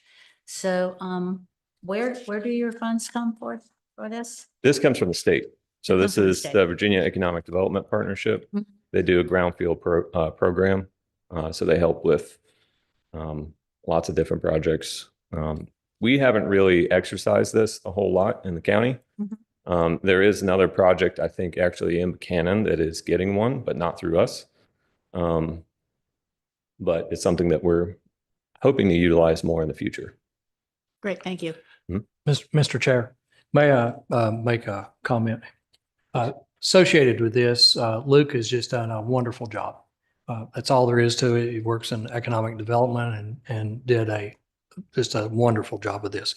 What ended up happening was, if you remember, was that the jail was in disrepair. The Naismiths came along and leased the jail, improved the jail, ended up getting some tax credits associated with those improvements. And then there was this remaining space of the upstairs that needed some repairs. So Luke went out and aggressively went forward with the VDP program, Brownfields program, to get the $50,000 to allow the work to be finished. And the Naismiths are tenacious, to say the least, and they really worked on this hard. Mhm. And then they ended up leasing that to another couple for Conviction Coffee. And so we're happy to see a new business coming in. It will augment what's taking place with the courthouse build. And it has preserved a building that, for a community that is so entrenched in history, it was something that was magical, because there is not enough money that could be printed in the coffers of the local government to actually take care of this. And so it's really a combination effort of making something out of nothing almost. And so really applaud Luke and the Naismiths and everyone else that's had a hand in this. I know community development has been heavily involved. The board was heavily involved. Lots of folks were heavily involved in this to make this happen. So really hats off. Thank you so much. Thank you, Gary. Thank you. Appreciate it. Any further questions for Luke? Thank you. No other questions. I have a motion. I think there's two things that we have to do here. Is that correct? Yes, I think The to adopt a grant acceptance budget. accept a grant and then appropriate. Yeah. And so this is for the adopt the grant acceptance and the budget appropriation resolution. Do I have a motion? So moved. Second. And this would be a roll call. Yes. For the, yeah. Mr. Nicely, Yes. Dr. Scott. Yes. Yes. Yes. And the second part of this would be approve the associated budget amendments shown below, appropriating grant funds in accordance with 15.2-2507 of the Code of Virginia. Do I have a motion? What was that? The approval of the associated budget amendments Oh, for that are in accordance to grant funds. okay. I would move. I thought it was part of this same resolution, no? It's all Yeah, I incorporated. think it's one. Is it okay? It's had two things on here we had to approve. So that's why I asked, do we have two? Okay. Thank you. All right, if we can just take a 10-minute break, that would be fantastic.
I think we're ready. All right. Okay, we're ready to get going again. I will have to say that Doc had to leave because of a pre-scheduled meeting that is extremely important, just like this one is, of course, but felt like we could get on by without it. So we'll do our best. What might happen, we have a 6 o'clock public hearing that we need to address because it was advertised with a time. So I don't know how many comments we might be able to get to before then. Might have to, carry on over after the 2 public hearings, okay? Just want to make that clear. Okay, I guess Mr. Hinkle. Because he's going to be. I can probably get started. We can knock him out and then go. Okay. Matt, could I make a suggestion? Yes, ma'am. So we're like a little tiny bit pressed for time here. I'm wondering if you might just compress it, just give us the major points of it. It's already been approved by council. Yes. So I don't know how long we need to. I'll give you the highlights. Reader's Digest. Yeah, thank you. Mr. Chair, members of the board, Matt Hinkle, your Emergency Communication Systems Manager. I have 2 items for you. The first one is a restated lease amendment with Botetourt Land Holdings for the tower, the existing tower located at 363 Groveville Road, affectionately called the Fincastle Tower. We've had this tower, this lease, since 1998. It's due to expire in 2028. However, since we are going to be using this tower for our new communication system, we need to renew the lease.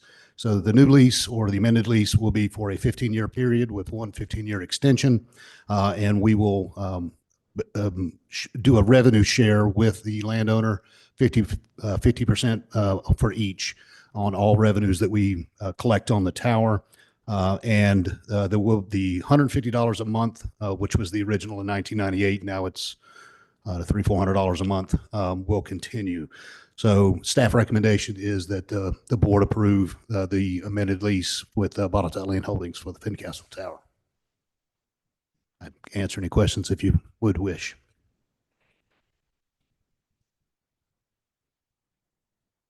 Do we hear a motion? I move to approve. Second. Further discussion?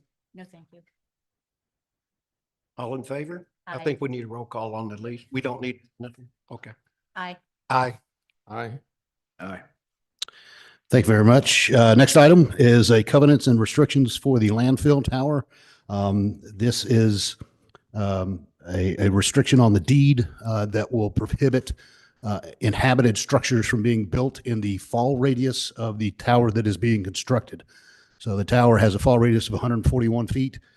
We had to put a restriction. This is new in the zoning ordinance with the zoning changes we made for public safety towers with the restricted fall radius. But this, we were requesting that the board approve the restricted and covenants and restrictions on the deed for the landfill property for that tower. Any questions? Hear a motion? Move to approve. Second. Further discussion? No, thank you. All in favor? Aye. Aye. Thank you very much. Good job. Thank you.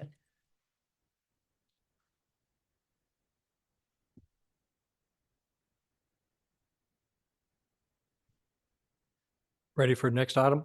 Yes, sir. Okay.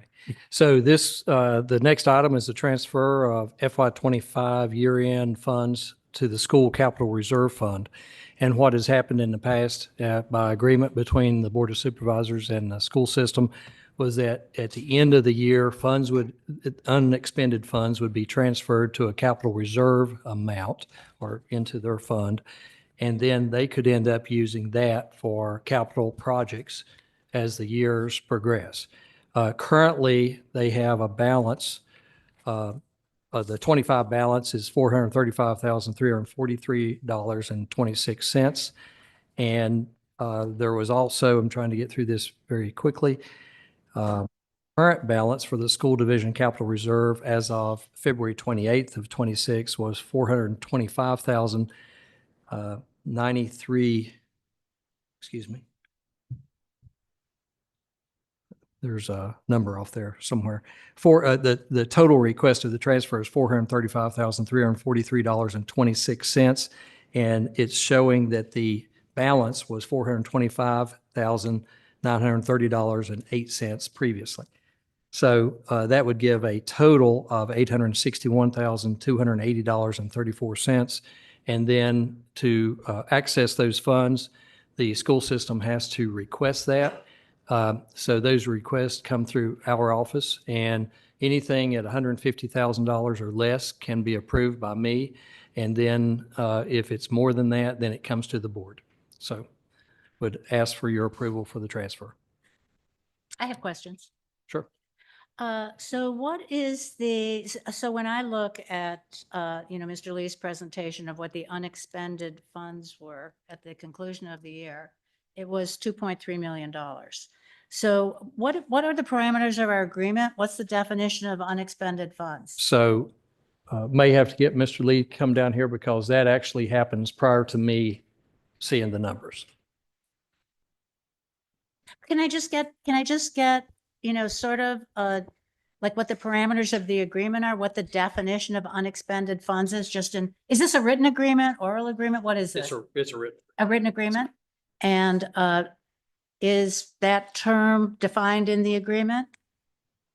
So it's the balance, it takes the unexpended balance and then any revenues as well at the end of the day. So if there's, unexpended expenditures and then there's a deficit in revenue, those would offset each other to come to what the number is at the end of the day to then roll over into the fund. So that's what this situation is here, is there were some unexpended funds at the end of the year. There were also there's also a revenue deficit at the end of the year. So those two numbers netted together to come up to there. And then through the process, as we went through, there were some audit adjustments that were made on the county end on things between funds. So when we were working with Katie's office and the treasurer's office, coming back to reconciling the numbers there, the 435 is what is the balance to roll over into the capital reserve fund. So when I look at your presentation, January 8th, 2016, the rollover amount is $930,230. That's what we were operating under from the school board level. We were working then with the treasurer's office and Katie's office. Because we had sent this information over to them. They said, hold on, we don't have the same number as you. So we got together and reconciled that number because there were some transfers at the end of the audit between funds with some timing issues on revenues that came in and out. And so reconciling those, we came down to the number that is being in here today, the 435. Okay, I'd like to be furnished with a copy of the agreement, please. Sure. We can certainly do that.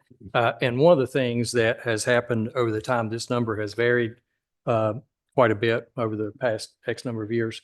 Normally, yes, ma'am, I certainly will. So what has happened traditionally is 200,000 to 400,000, as much as 600,000 or 800,000 probably COVID money during the times. And then that money reverted back to the capital reserve. Then it would be expended just as I had described. I understand Yes. the principle. I would just like to see the agreement so I can get the details. Yeah, absolutely. No problem at all.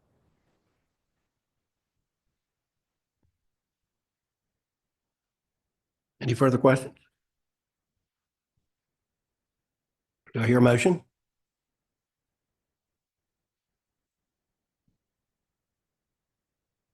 I'll make a motion to approve.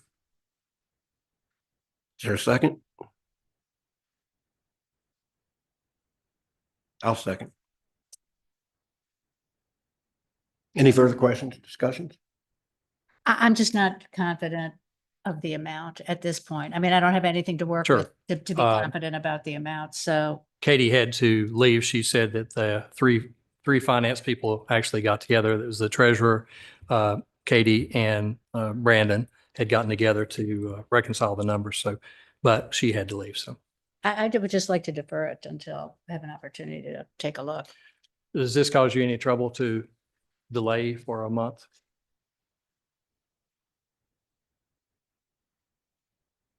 Probably. So does not look like Okay. that it would end up causing a problem to delay 30 days if you chose to do so, or a month till the next meeting. Thank you.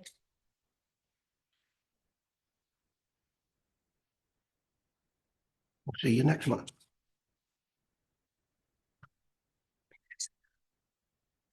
All right, we're going to try to get in. I'm going to skip a little bit here and try to get some citizen comments in before, say 6:15 or so. So if you would try to do your best to adhere to the 3-minute rule when the buzzer goes off, and try not to be repetitive of what other people have already said. So I'll just randomly go through here. I don't know how we received them. Jessica Behrman. And on deck, let's have Dave Condon.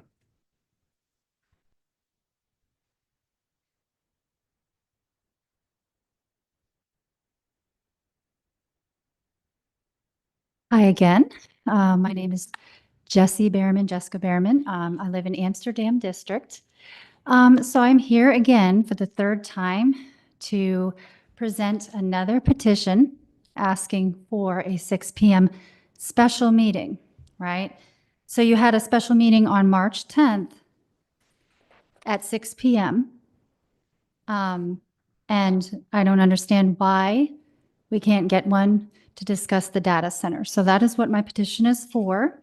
I must have collected probably around 500 signatures between myself and others altogether. So, but I was told at one of the town hall meetings that you might all need a nap, but I don't believe that's true. So I really appreciate you taking the time to put together a special meeting with the agenda just being the data center and nothing else, so that public comments can be heard. Because again, I will stress, you have a very good taxpayer base. Most people work and they can't make the 2 p.m. meetings or even sit here for hours. So there are other counties that, just for the record, Bath County has their regular Board of Supervisors meetings at 6 p.m. Charlotte County has their regular Board of Supervisors meetings at 6 p.m.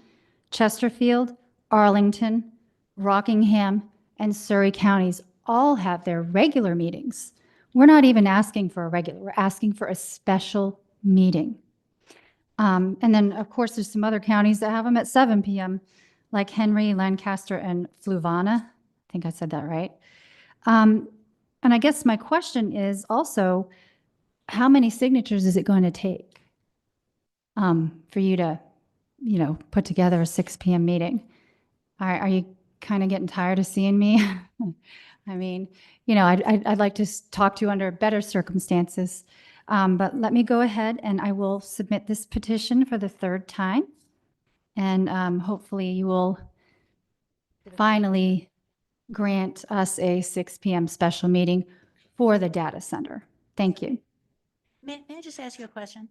Because I'm generally in favor of 6 o'clock meetings Yeah. myself, but can I just ask you what you would hope to accomplish at a meeting about the Google Data Center? What would you like to accomplish? Well, I mean, there hasn't been really any public meeting, so to speak, for people to actually voice their opinions, whether it's pro or against. There's been no public discourse around this issue. And I think people really have a voice in this county and we need to be heard. You're our Board of Supervisors, and one of your obligations to the county is to listen to your constituents. You're voted in. We voted you into this position. That's, something that people are considering. So, I think it's fair. I think I understand it. It's just, Yeah. if it's just a matter of being heard, what I really recommend to people, first of all, in my district, I recommend they come to my town Mhm. halls where they can express themselves freely. But if it's just kind of a thing of where, you want to be heard, it might be, I suggest to people in my district, set up a meeting, I'll come. Not that I know anything about this stuff, you know, it wasn't part of the original group. Right. But it is just an alternative possibility. It could be arranged at people's convenience. Just a Well, I thought. mean, we do appreciate that you and Tim both have town hall meetings. And Walt. Oh, okay. Well, I'm sorry, I did not know. But again, I mean, we would like to have people be able to address everyone at the board at the same time. Okay, I And understand. not Thank you very much. separately. Thanks. I just Okay? wanted to see what the point was. Thank you.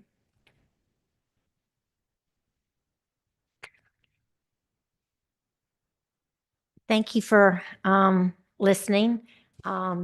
I'm Ann Condon. I'm speaking for my husband, David Condon. This is about the Rocky Forge LLC wind turbine site. We've noticed something that's really a security issue. It's a safety issue. In the past week, a crane light structure has been observed erect at the Rocky Forge LLC at an estimated height over 200 feet above ground level at night without any red flashing lights. Per the determination of no hazard to air navigation related to the above referenced wind project, any structure to include cranes 200 feet and above ground level are required to display a specific type of flashing light. Since last Friday night, I've not seen any flashing lights as required by federal law, as the site lays in the midst of an active, low-level, high-speed training routes. A complaint has been made to the FAA. We had a friend that was a pilot that flew over and saw that it was crane, so he called today to the FAA to start an investigation. Until the complaint is resolved, may I strongly suggest delaying the project or lowering the cranes below 2,000 feet to avoid any more air disasters in the Gala area. This is very special to Dave because his father went down in a helicopter crash in 1961 because somebody gave him outdated map of the area by BoCo. And so, and also, you know, with all this drought and everything, we don't want to have some kind of disaster. And it would be real easy to go up there and investigate it and say, hey, y'all, just put a red light up. You know, we don't want anything to happen. And if you go to Eagle Rock Library and look up to your right, you can see it. So I assume it's a crane, and this pilot said it was. So thank you for your time. Thank you.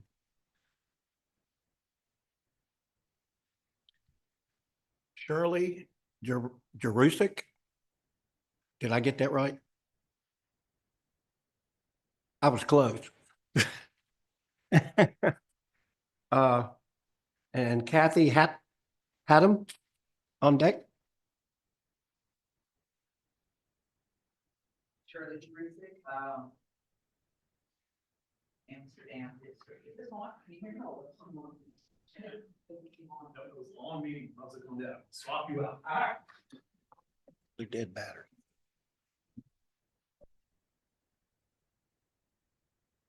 Hear her. She was pretty good.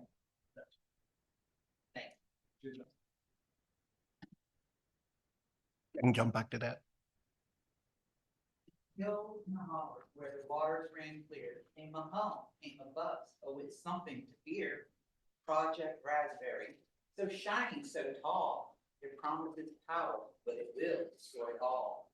It drinks up the rivers, it drinks up the springs, it drains and it drains. Oh, what sorrow it will bring.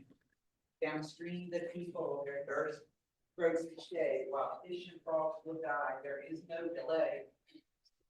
No rain to refill it, no clouds in the sky. Carbon's code will be empty in 822 days.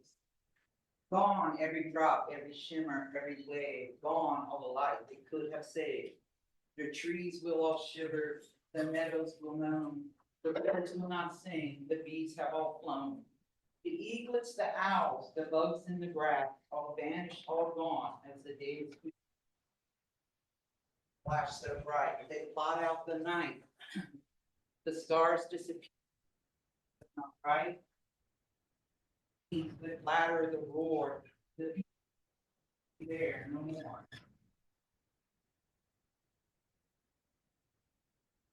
Their bills climb. Electricity.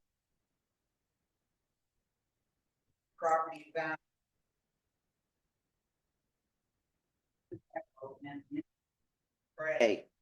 The insects, the creatures, the life in the soil, all trampled, all poisoned, all spoiling their toil. No buzzing, no hopping, no flutter, no song. Everything living won't last very long. Water is the source of survival, so vital. Yet you sold all of ours to Google, how spiteful. Our streams, our cove, our mountains and glen, all traded away. It's such a sin. Scott Horn, Clinton, Michael and White, nicely and especially LaRoe, showed their might. Sold our souls to the devil with the stroke of a pen. Not a word from their constituents. They were not let in. Backroom dealings, non-disclosures and such. They knew that the people wouldn't like it so much. They kept everything quiet, the hush hush down low, hoping the truth would not rise up and show. They sit in their chairs, all smug with an air. They don't dare say a word. They just silently stare. We've asked for a meeting. 6 o'clock would be fair. For months we've been waiting, but you are never there. We are not impressed by your social media stunts. Why won't you speak to your constituents? We have questions. We demand answers now. You work for the people. Do you remember that vow? 822 days, no rain from the sky, and Carvin's Cove becomes empty because you know numbers don't lie. The rivers turn to dust, the forest laid bare, the night sky erased, replaced by a glare. No birds in the morning, no crickets at night, just hums and white noise and artificial light. The hills weep in silence, the valleys will moan, and everything living has now left its home. So hear this before it's too late, before we all look back and question this fate. That hum in the distance, that glow in the sky, when the water runs dry.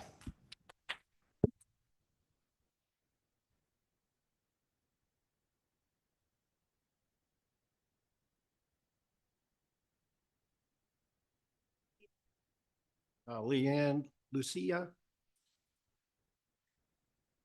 No, Catherine Haddam? Okay, making sure. On deck. All right, ladies and gentlemen, hi, I'm Catherine Haddam. It's good to see you again. I'm in and out of town for work, but normally I am in the Valley District. I've called this home since childhood. It's a very important place to me, and that was beautiful. Ms. Rothman, you ran on transparency and making sure that we were not spending money in inappropriate places. And a few moments ago, you asked a nice lady what the point was of having a meeting. I don't know how to make it clearer to you that nobody wants this. Nobody wants a data center here except the people that will directly financially benefit from it. And those people, possibly some members of this board, have been deluded by a $4 trillion company into thinking that they're bringing something good to the area. They're not. Their money is dirty. We are talking about the issue with funding our schools. Some people here are giving it just a pass that our schools will receive $2 million from Google. That's chump change to them.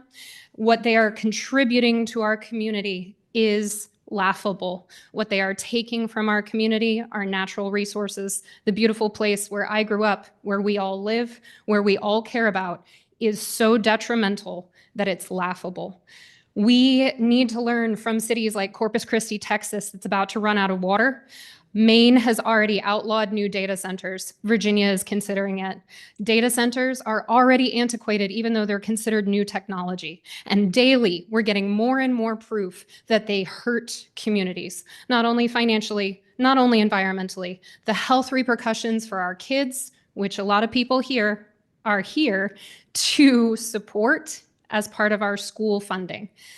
This is supposedly a major issue for us to take care of our communities. But what you're doing under the guise of NDAs with so much secrecy is contrary to what you were elected for, contrary to what you say you believe. We urge you not only to have public comment, but to stop, put the brakes on. Just because you've made a mistake doesn't mean you need to keep making it. That is a sunk cost fallacy. You don't have to dig in your heels and insist that this is a good thing. You can stop, take a breath, let's look at the data. And I encourage all of you to cooperate and work with the school board to look at the data comprehensively. To a lot of people here, both about the Google Data Center and schools, we need to look at the full picture. We need to not compare it to colleges where people spend 12 hours a day in classes or 12 hours a week versus 8 hours a day. So please look at the whole picture. Please listen to your constituents. Please don't dig in your heels. People on both sides of the aisle are not interested in having Google here. They are playing you for fools. Please stop.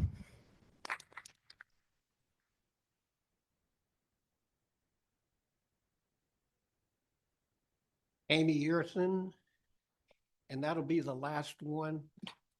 We'll get back to a couple of the other things and kind of hang on for a while.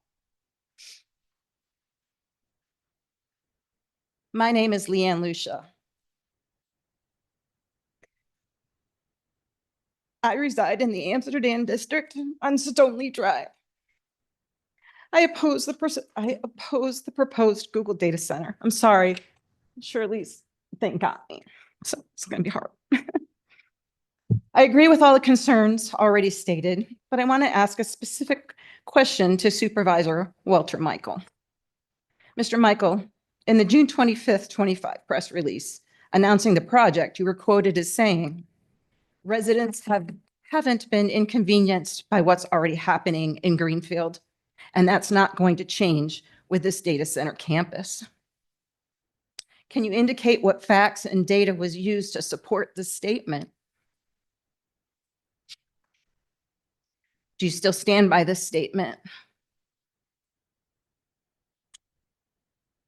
Would you like to retract this statement?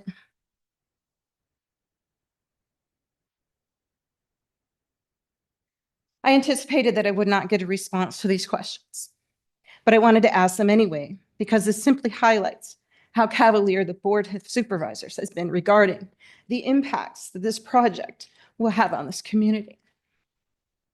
Thank you.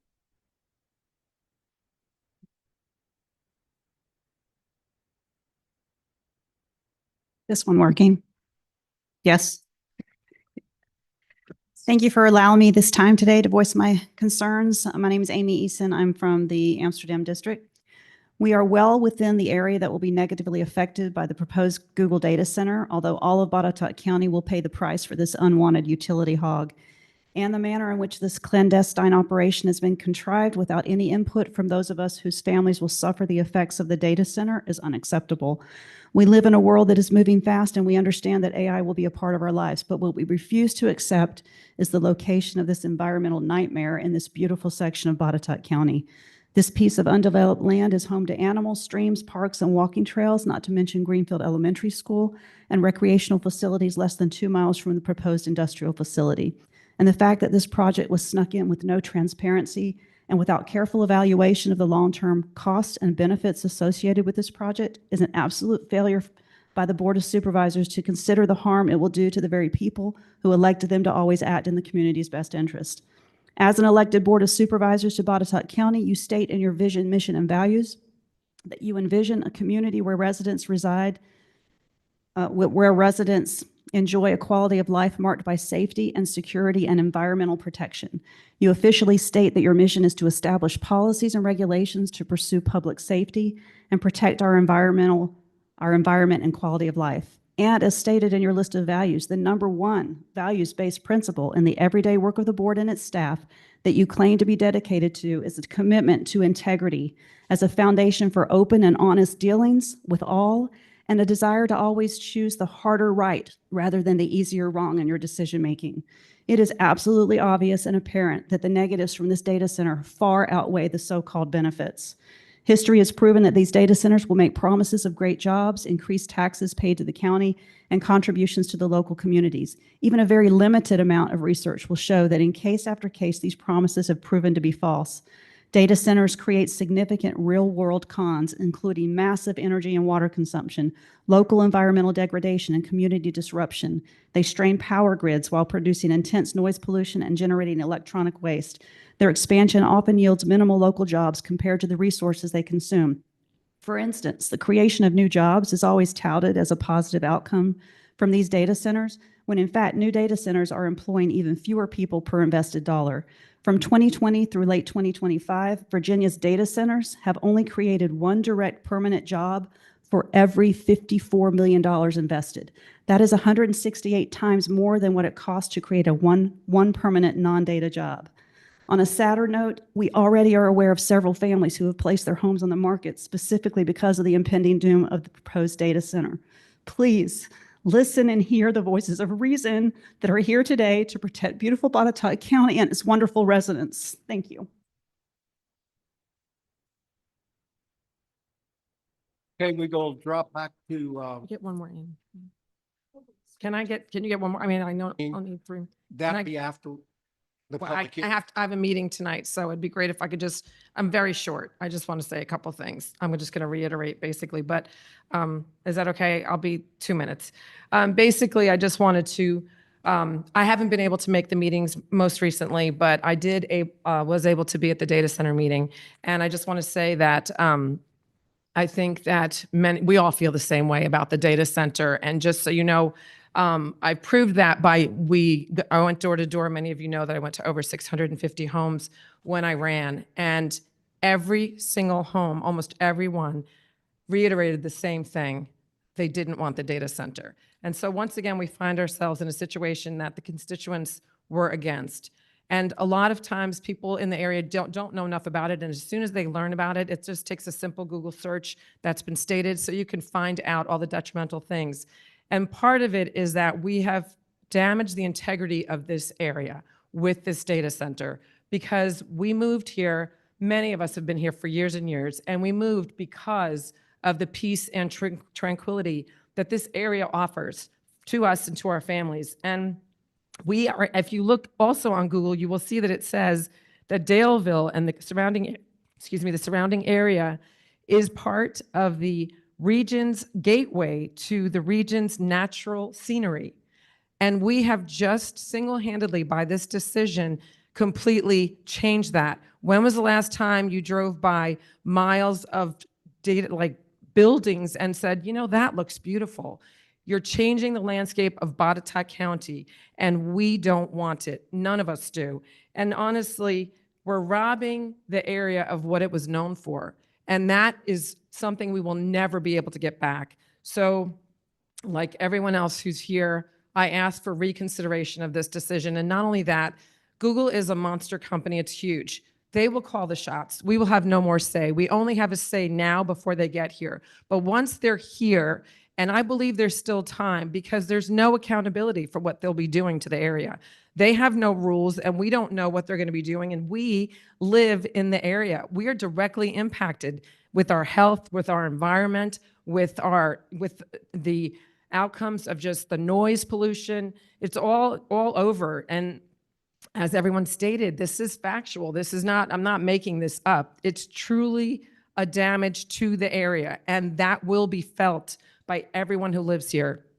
And not only that, we will be paying their operating cost. We'll be paying, our energy bills will go up. So if we have nothing else that we can do, and if we are bound to Google and we cannot do anything, then I propose that the county consider giving us a tax credit on our property taxes and in our state taxes when we do our IRS refunds. Because if you're going to ask us to live through this, then I think we should be heavily compensated for it. Thank you.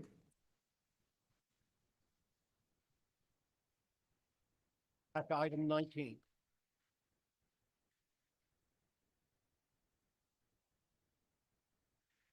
This item before you is consideration of approval of a bonus for Botetourt County Public School Division employees. Former Governor Glenn Youngkin proposed a state bonus for local school division employees in his FY27 proposed budget. That proposal was modified by Governor Spanberger, and a modified proposal was adopted by the Virginia General Assembly this last session.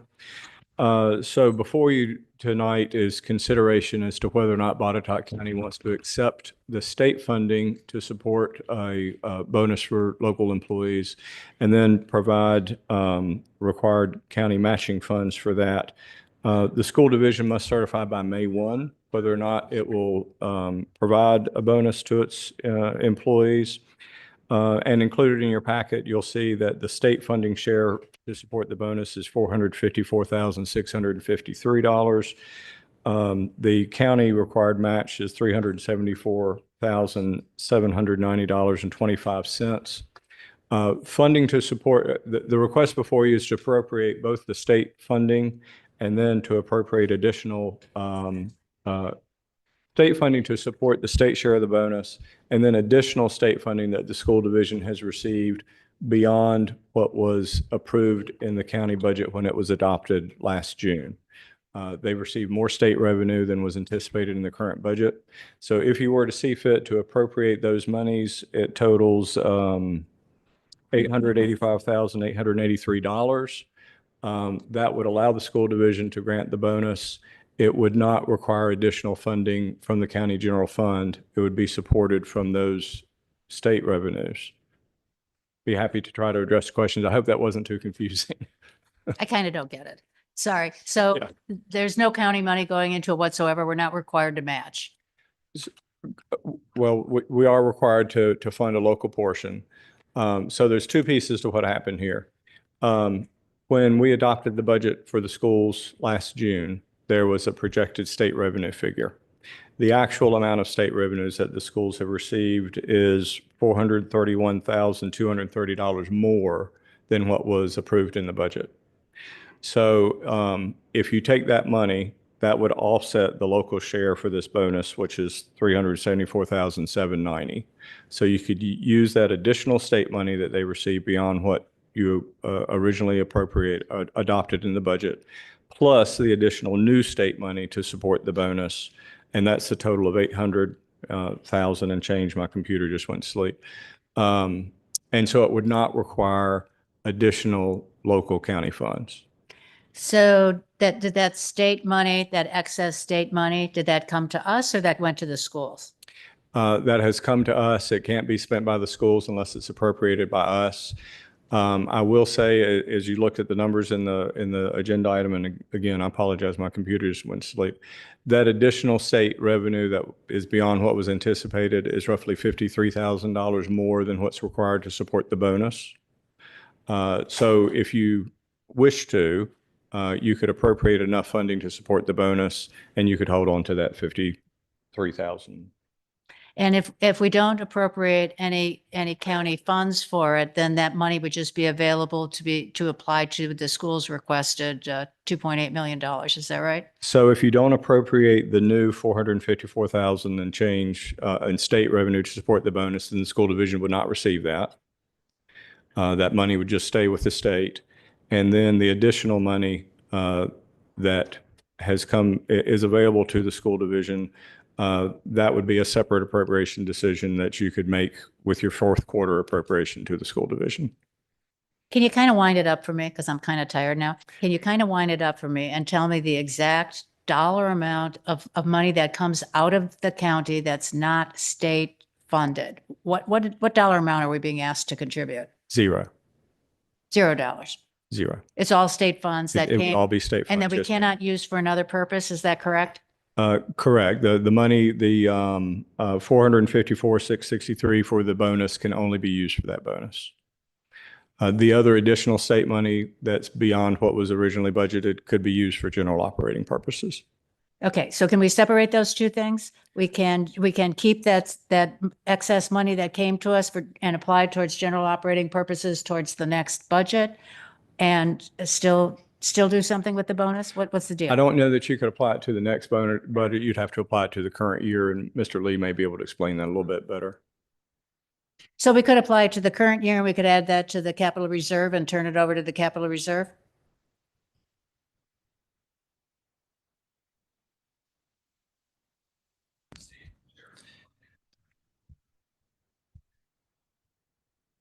It would seem that you could end up doing that, I think is what I heard, that you could end up doing that. However, you're going to end up losing, I think the number is 454 or something, David? 454,653. Yeah, of state dollars. If it's not used, that was the intention of Governor Youngkin back in the day, and then readdressed with Governor Spanberger as well. I guess I'm just trying to understand why it is that we are committed to spend excess state revenues that came to us for the schools for some purpose. That's what I don't understand, why So- we're compelled. On the original, it was additional past what had been appropriated or what had been approved. So the budget actually, or the school funds came in at $400,000 more than what had been projected by the school system or by anyone. And so those funds need to be appropriated to spend those in any direction.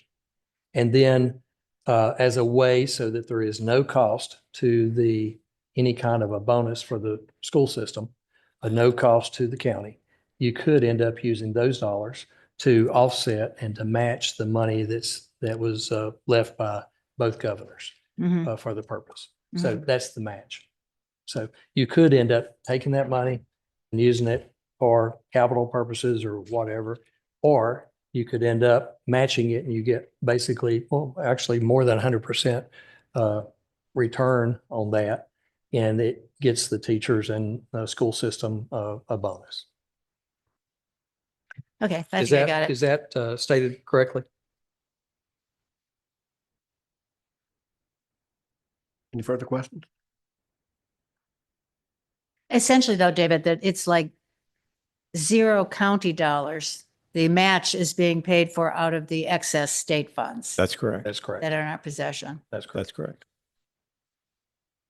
I was just curious if there's any idea what's going to happen with the other 56,439.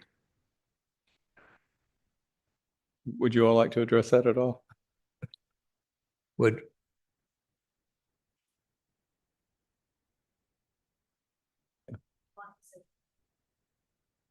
Well, the extra 56,000 could be allocated to the capital reserve, added to it. It could be. Could be. Yes. Yeah, that would probably be the most rational use of it.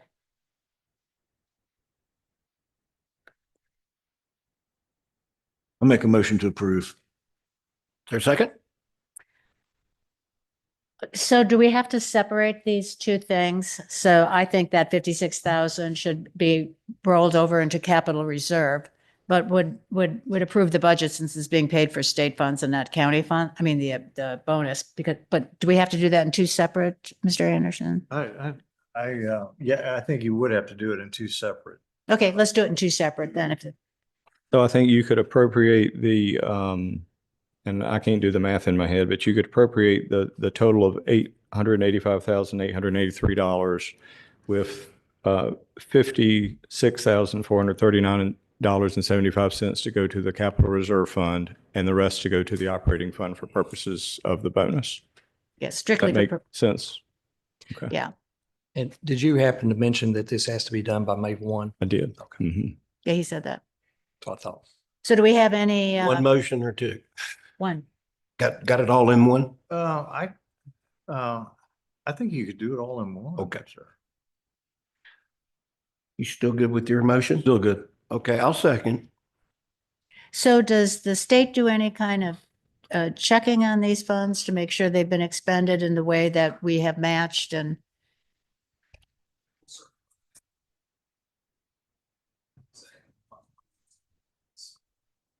Okay, thank you.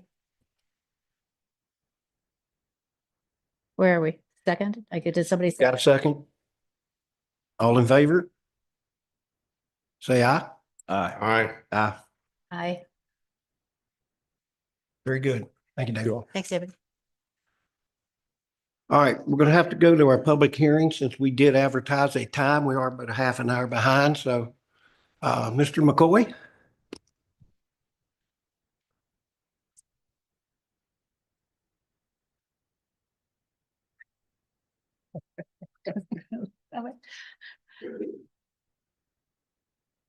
To ask him. Hi, Jed. Good. Were you on your way somewhere? Just here. It's the best show in town. What? It's the best show in town. I'm just headed here. I can't miss this. I had a wedding. I bought a suit. I wanted to wear it again, so I figured this would be a good opportunity. Okay, that answers the question. Hopefully everybody likes it. Yeah, I love this. I love this suit, but that answers the question. I wasn't committed to it. My wife convinced me. I like. I No, think it's it a looks good color nice. for you. She was great. Okay, let's hear it. All right, let's get to business. All right, folks. Mr. Chair, members of the board, my name is John. I'll be presenting 2 public hearing items for you this evening. The first one is in the Amsterdam District with James R. and Carlene J. Fringer requesting a rezoning from agricultural A1 to rural residential RR with possible proffered conditions on a parcel located at 423 Haymaker Town Road, State Route 666, and is identified on the tax maps as section 71-39. The Planning Commission considered this during their April public hearings. On a vote of 4-1, they recommended approval, with Mr. Tyson dissenting. The parcel here in front of you is 2¼ acres and is outlined in red. The Fringers would like to rezone this to RR for a few reasons. One of those reasons is to reduce the amount that they want to sell. They don't want to lose too much. They own the larger parcel that surrounds 71-39. That's reason number one. The second reason is they don't want to lose access to the farm pond that's located on the adjacent parcel to water their cattle. And the third reason is that they have an existing fence line, and rezoning this parcel to RR and actually drafting the parcel as you see before you in such a way would maintain the access to that current fence line and serve as the rear property line there. Conceivably, the property owners could actually make this similar arrangement without a rezoning. However, for those 3 reasons, they would like to pursue with this rezoning. During the Planning Commission meeting, Mr. Tyson had that same question as to why they're interested in doing that, and they gave those reasons. As I said, it was a 4-1 rezoning. There are no proffered conditions. If you have any questions of me, I'd be happy to answer them. Otherwise, the Fringers are here tonight as well. So it would be possible just to, without rezoning, they could reconfigure on the land that they already possess to avoid the pond and be able to sell the parcel, right? Without rezoning. Conceivably so. The reasons that they're interested in this rezoning, as I said, is to not have to move that fence line, to reduce the overall amount of property they wish to sell, and then to maintain access to that farm pond. Right, but to reduce the amount of property that they have to sell, they could just segregate within the already zoned parcel what they want to sell, right? So let me back up. So A1, all these properties are zoned agricultural A1. That's a minimum 2¼ acre lot size. They would like to not sell 2¼ acres. They'd like to only sell 1½ acres. Oh, I got it. And they would like to maintain that fence line and access to the pond for their cattle. Okay, but they can maintain the access to the pond by just moving the, Conceivably so. It might need a little bit more of an unusual shape to the lot, but just from what we did as staff, we took a look and it seemed like that could probably still capture most of what they want to do there without that rezoning. okay, thank you. Absolutely. Thank you. Other questions?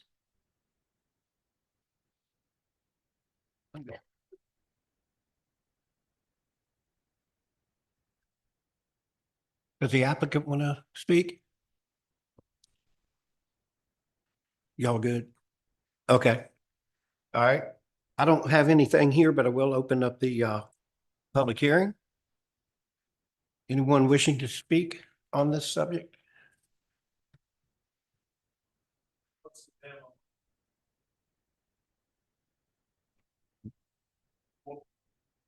One and a half, yeah.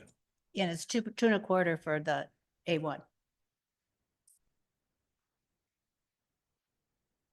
Well, be nobody else, I'll close the public hearing.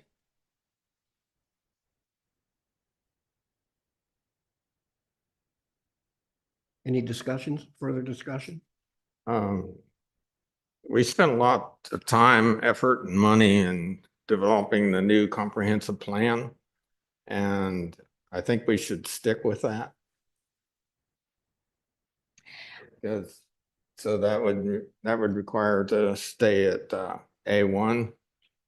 And that would require the 2.25 acres with 150-foot frontage. I agree with Walt. I mean, I recognize there's a certain amount of expense and inconvenience to these people, but that was the whole purpose of redoing the comprehensive plan.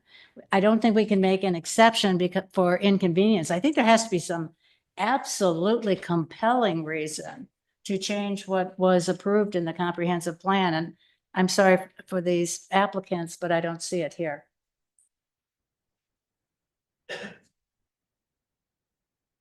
Okay, do I hear a motion? I make a motion to deny. Second. I have motion second. Any further discussion?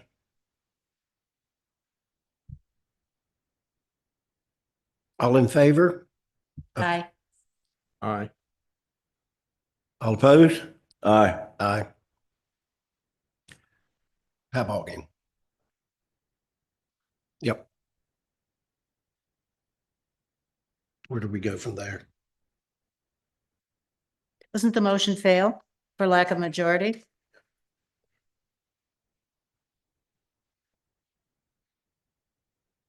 So they would have to reapply. Is there a distance or a time? If Mr. they're Chair, I'm so not choose- entirely sure. It doesn't happen super often. I think there might be a time limit as to when they can reapply, but I'm not entirely sure. I'd have to take a look at our ordinances. County administrator and county attorney are both nodding yes, there is. So I'll defer to them. We do not know what the We agree the with time. you. We Okay. agree that we don't know. We need to look at Yeah, it. we would have to actually look at that to see I've how got soon it could come 90 back. days in my head, but I do not want to commit to I that. think you're correct, but Within 90 or I think it requires a minimum of 90 days before they can before reapply. they, okay. I do not know if that is 90 days from today or 90 days from their original Right, application. I figure you'll talk with them and see what goes on. Happy to do so. All right, let's go to number 2. Or number 23, technically.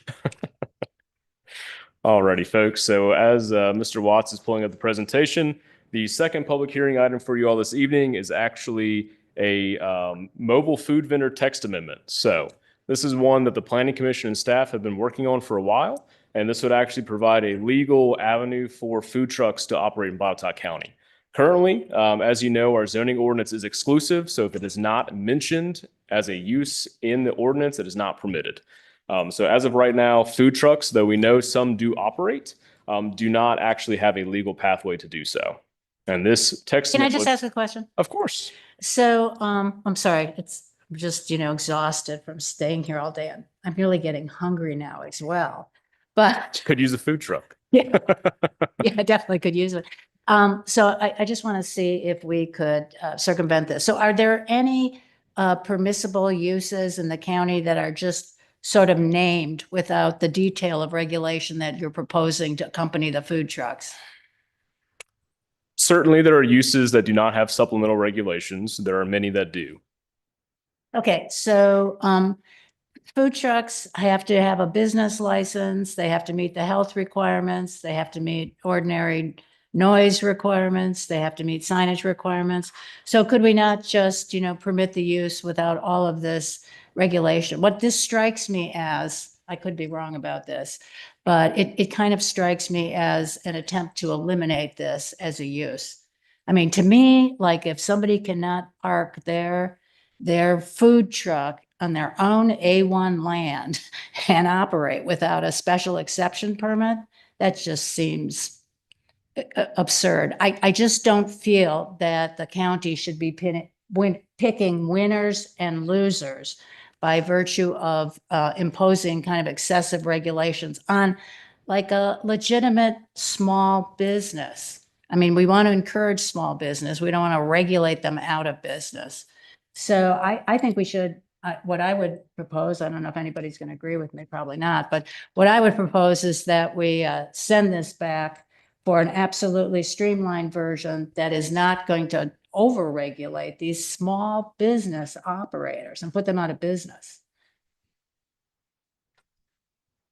I can continue if you'd like. Otherwise, if that's discussion for the board, I'd be happy to take a back Why seat. don't you hold on for a second? Let's Yes, ma'am. just see what we're going to do. Well, I know the folks that originally kind of got this rolling, they have a food trailer. And since we couldn't allow them to operate, they worked on this plan I delivered the plan to them when we received it, with permission of the community development. And they called me back up and said, this is exactly what we want. This is perfect. You got to regulate them. You can't, if you don't want them in a parking lot right in front of Popeyes.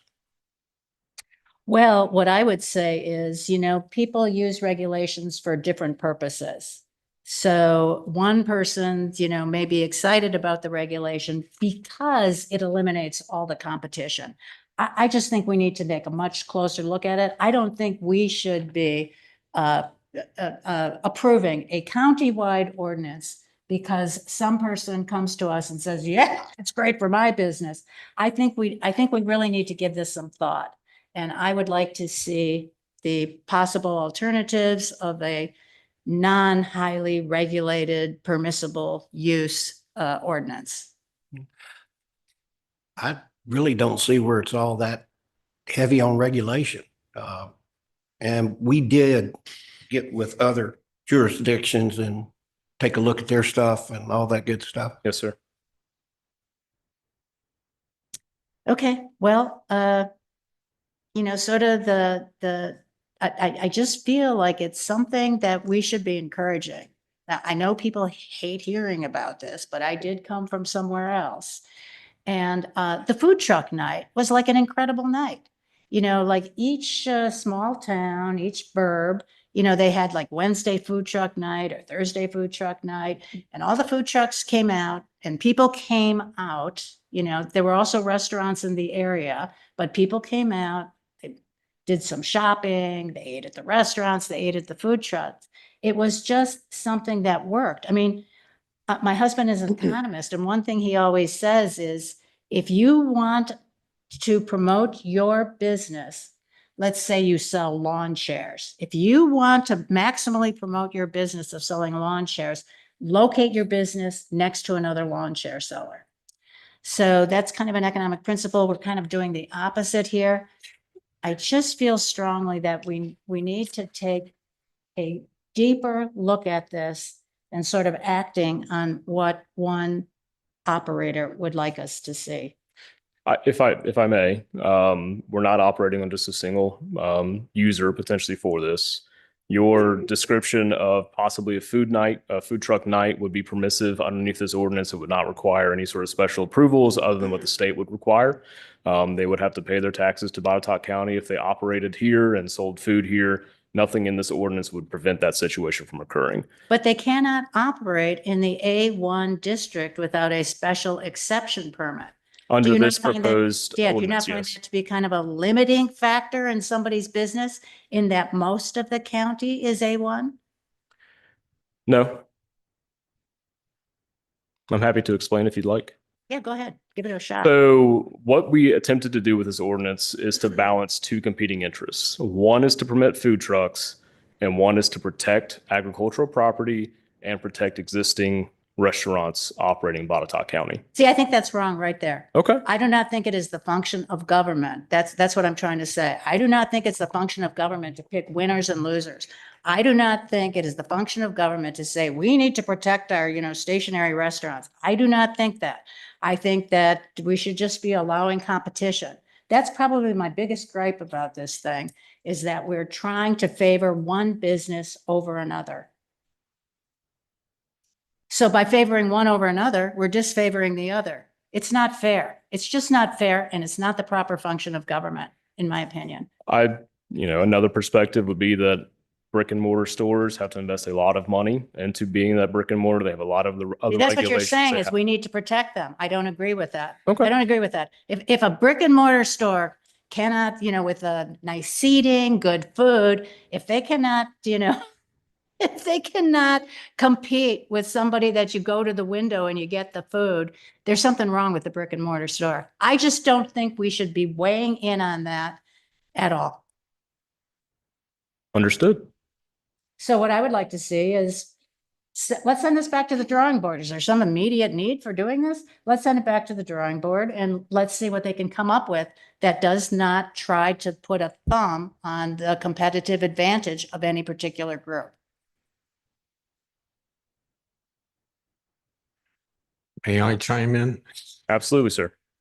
I didn't see anything in here about how we would control the number of food trucks that could exist in the county.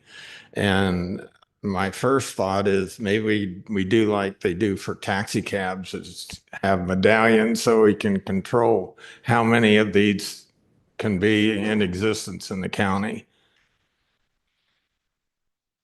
What would be the benefit of that? Pardon? What would be the benefit of that? What would be the point of it? Well, that way food trucks don't become like feral cats and Well, we're only a county of 34,000 people. I have trouble believing that we're going to be overrun by food trucks somehow.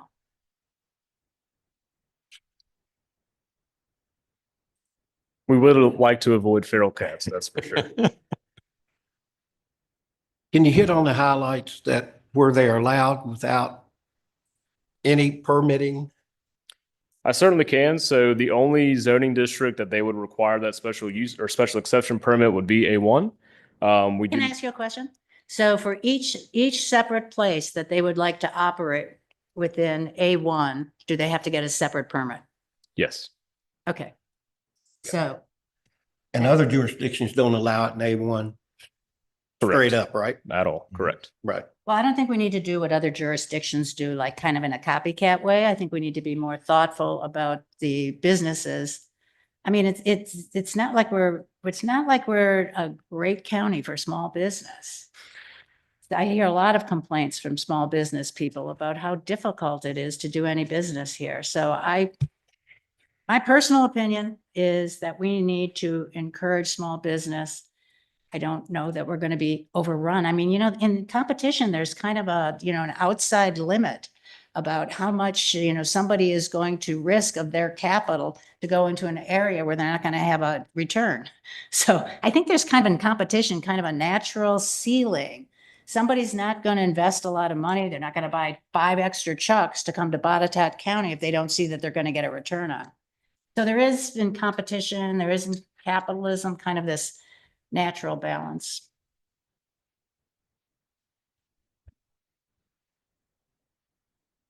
Anybody else? Is the only argument that it's the A1 special exemption permit? Are you okay with the rest of the language? I would have to take a closer look at it. The A1 is like the biggest chunk of it for me, but I would have to take a look at the rest of it. I think there's some other things, like sort of like the time of operation is they have to cut off at 10 o'clock, right? 10 PM, but they can open at 12 AM. So if they're opening 1 minute, can they open 1 minute after midnight? I don't believe that's accurate. Is that wrong? Let me double check. Okay, It's an thank you. interesting question. Mobile food vendors shall operate only during the operational hours of the establishment on the premises unless otherwise authorized by the property owner. Unless otherwise approved, mobile food vending vehicles shall be removed from any site when the on-premises establishment closes for the day. Regardless of hour of operation or permission of the property owners, all mobile food vendors shall vacate the premise of operation by 10 PM. Okay, and what time can they start every day? When the actual operational hours of the establishment on the premises would begin operation. So if they begin operation at 1 AM or whatever, then they could do it. Conceivably so. I'm sorry, I did not look at it as closely as I should, kind of very involved in the budget process. So I don't, that is my major complaint. I would have to look at the other stuff. I mean, I think there's things like, isn't lighting kind of an issue? That they can't have lighting that's visible more than 500 feet? Correct. Okay, so I think that's an issue. That's not the distance, but there is conversation about lighting in here, and that's to prevent food trucks from shining lights into adjoining property owners, which gives us the opportunity to enforce the code a little better, to make sure that we can point right to this and say, hey, you're violating the code. You're now going to receive a zoning violation and go through the process of compliance and enforcement.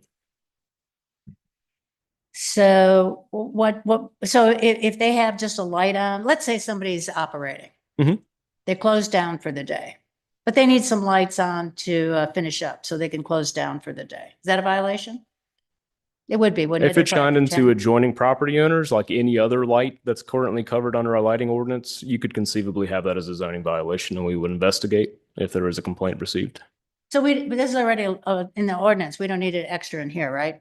We want to make it abundantly clear as to what food trucks have to abide by. And we try to do that so that our staff have the clear understanding that these food trucks are governed by these rules. And make sure. Doesn't your staff have a clear understanding that every business is governed by every rule? Every business, unless there's a special exception of some kind, is governed by signage, lighting, noise. Certainly, we have a very professional staff. Right. So it wouldn't be such a big obstacle for them, with not having it written down right there, right? They would be able to make that calculation, I'm guessing. Sure. You could also make sure that if you want to operate a food truck in here and you just see them permitted, you'll call our department and ask, well, what all do I have to do with this? If we can point to this, that makes it a little easier on the end user and staff to have that conversation to get them to where they can operate in Botetourt County. I would just like to take a further look at it, but the A1 is just a major obstacle for me. Can you Acknowledging that there's an objection to the A1, I don't know that I heard you fully explain the defense of A1 and the property owners of A1 and why the special exemption permit was part of the application process. Can you review that with me, please? You'd like us to talk about why we're proposing an SEP for A1? Is that what you're looking for? Yeah. Okay. So the special exception permit offers the planning commission and the board the opportunity to review on a case-by-case basis a use in a particular district. You're correct that a lot of the county is zoned A1. A lot of the county, we would like to preserve that A1 nature. If it is a permitted by right use, you don't get that purview. It would just be an administrative permit from staff that we say, yep, go forward, operate, good luck. If it is an SEP use, it does provide you all with the opportunity to review that, make sure that it actually fits in that area of the county, and make sure that there's no extenuating circumstances that just a blanket permitted use in that district would provide. As you know, A1 can be 500 acres. It could be possibly below 2 1/4 if it's a non-conforming lot. So permitted by right in A1 would allow a food truck on any of those lots to operate. Assuming they had permission of the owner. Not if that's the case of how you're proposing this. In this ordinance that we're proposing, they would require the owner to provide explicit permission. We have a lot of property owners that live out of state. Isn't that just the way it is to begin with? If you own property and somebody wants to move something onto your property, don't they just need to ask you now or you're trespassing? How does that add to it? Sure. See, that's kind of what I mean, like this kind of detailed, imposition on these people is just, I don't see a good reason for it. It seems unnecessary. It seems a restraint of, their trade. I don't see it. I mean, I just have trouble. I mean, I'm pretty sure the guys next to me have 500 acres. I'm pretty sure if somebody parked a food truck on there, somebody would notice. Mhm. And the owner would, speak up. You can or cannot do that. I just don't get how, well, let me ask you this question. How long have food trucks been operating in our county? I do not know the answer to that question. So probably years, right? Probably. Probably years. And have they been operating in the A1 district for probably years now? Maybe so. I don't have the answer to that question. So you don't know. So it's possible that they've been operating there, and it's possible they've been operating without complaint there as well. Is that right? Possibly so. Okay. So I would think that we would want to know before we impose all of this stuff on a small business that actually there'd been a problem. I don't think we want to just create this stuff out of the blue and squelch the competition of these small business people without there even having been a problem, an identifiable problem. So There was a problem with the specific instance that Mr. Nicely had mentioned, that a food truck began operating on A1 property. We did receive complaints from people in the community. We had to investigate, and we did have to serve them. I can't remember if we served them with a notice of violation or if we just told them this is not a permitted use, and we tried to get to a point where we could comply with the ordinance. Okay, so what happened when you told them it was not permitted use? Did they move? They do not operate on that property anymore. Okay, problem solved. I mean, there was an owner of the property who said you can't, were they the owner of their own property? Pretty much. So they own the property and they wanted to operate a food truck on their own property. Yep. And what did they lack? A business permit? What was it that they lacked? They lacked zoning compliance because we do not permit food trucks to operate in Botetourt County currently. Okay, so is it an A1 property? So if we were to zone it, it's a by right in A1, that would have solved the problem. They would have been able to operate, right? Yeah, I think what you run into, especially out in the rural areas, they may set up in an area that's possibly not safe. Could be in a curve or something like that, not proper, not good parking. What we're trying to do, a lot of these places, they can set up without permits, but there are areas that can handle business. What is that? Out in A1, you don't know if that lot's good or not. But that's kind of up to the individual operator. If they, I don't think anybody's going to park their food truck in an area where it's going to be hit by another car. I just don't think that makes any sense to risk your entire retired, investment in this thing by parking it somewhere. I don't think that would be a problem. I think you can't block traffic, right? Isn't that just already a law? I'm really having trouble with sticking our see that. fingers into everybody's business, in this kind of detailed fashion. I would really like to see the least restrictive thing that we could come up with that would accomplish the purpose of nobody putting their darn food truck out in the middle of the road somewhere. And we could still permit them and so, they still have to have a business permit. I want to be known as a county that's a good place to do business. Let's not over-regulate some poor business owner who might just have one food truck and have to earn a living with this thing. Okay. Yes, sir. Can you enlighten me a little bit under item 12, permitting number 1 on this thing about the licensing tax would be imposed as to where that vehicle is registered? Let me read through it. I'm not entirely Yeah, it's sure. about which board- halfway down, permitting number 1. It's right before a mobile food vendor text amendment. Oh, I think, okay, right in is that the exemption piece? That, I believe, is related to state code or VDH permitting requirements. I don't have the exact answer for you on that one, but I think it's related to VDH and state code requirements. Okay, I figured you were trying to get at something there, but I didn't know where you were trying to go to.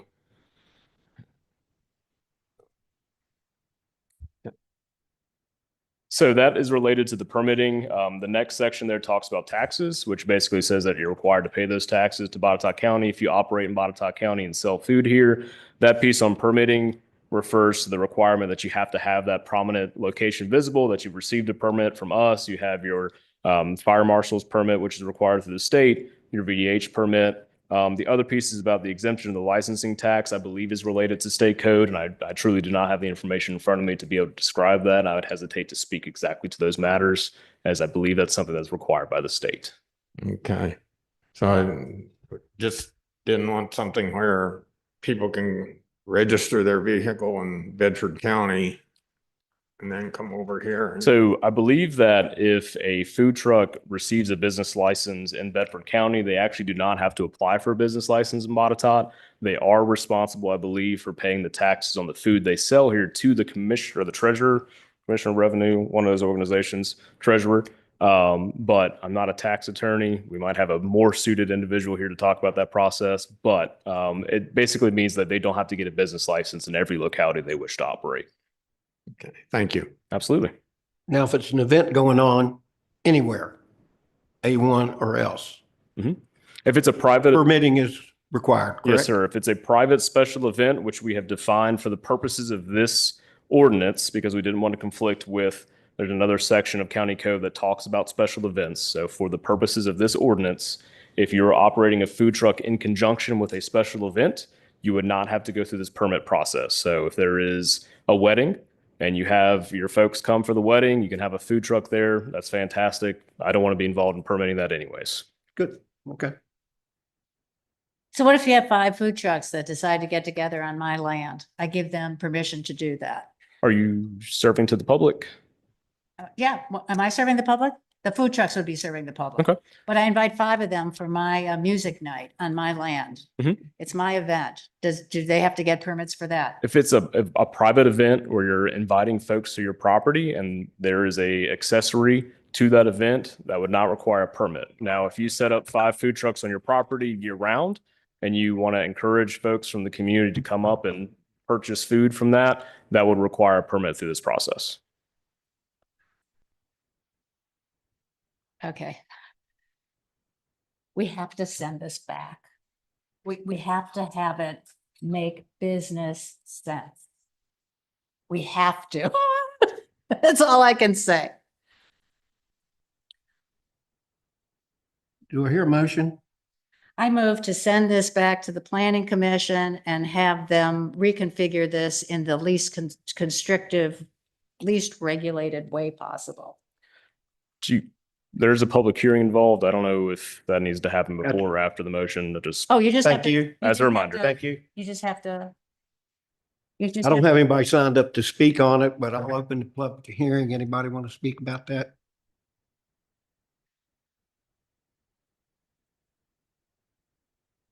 Question around the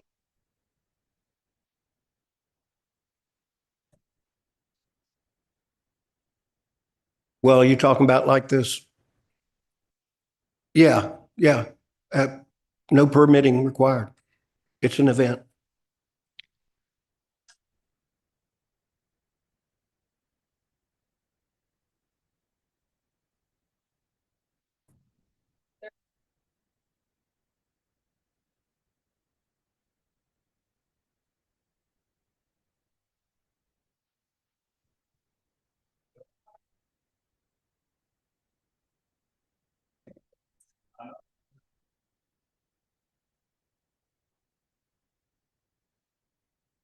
Few exceptions, we have permitted food trucks to store on property.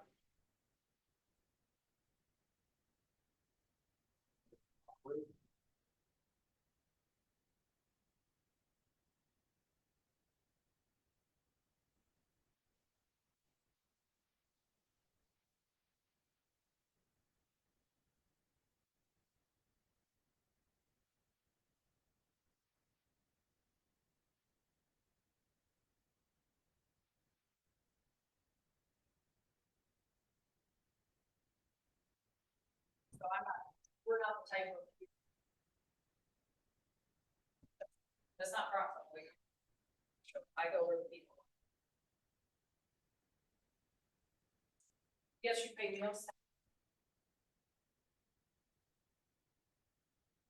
Legally paying our.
Thank you.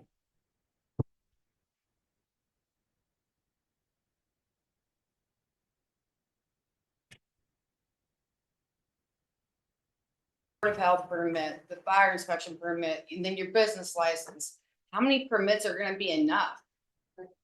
I mean, this county literally has a program to fund and give grants for people to start small businesses. And you're gonna freaking defund them before you even get out the door. You're literally squandering on people's hopes and dreams for what? They've been operating here with no problem. I've seen multiple food trucks all over Botetourt, but they're definitely operating without a doubt. And I haven't seen one thing in the news anywhere about somebody getting food poisoning, getting assaulted, robbed, ripped off, anything that violates standard laws and conduct of the United States. So I don't understand why you're pushing so hard to really hurt small businesses. It just doesn't make any sense to me whatsoever. Thank you. To her point, number one, it's not your job to front setting. That's right. But to her point, understood the risks that these trucks have, the unknown customer traffic, the licensing, the inspections, the unknown food costs, the setup fees. It's almost impossible to make it.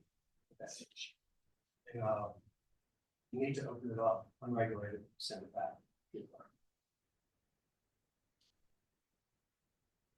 Well, I think most of the permitting is pushed by the state, like the fire marshal's office, health department.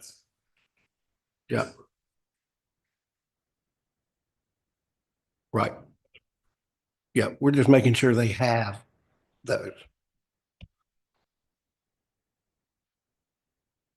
Just a question for planning commission folks in their defense. Is there any reason why we could not just add the language to incorporate food trucks into the existing regulations with whatever small, stipulations are needed that are different from an existing restaurant? I do understand and appreciate that you have to have clear codes, like you said, so that you can hand it to business owners and say, hey, this is what's required. But I do also understand for the small business owners, why we want that process to be easier. So is there any reason why they could not just simply be added to existing codes as just another food vendor?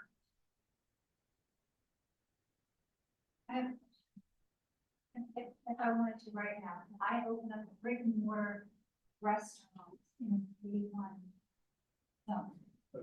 Right, so I could not make money off of traditional style restaurants in the neighborhood, but a food truck could. And if we get rid of the special.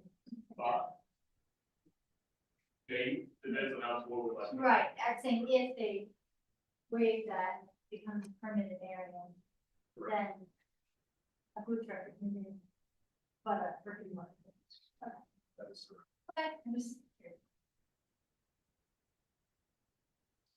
Anyone else? Okay, I'll close the public hearing. I know there was another question that I didn't respond to. If you'd like me to respond to that, I'm happy to do so. Please do.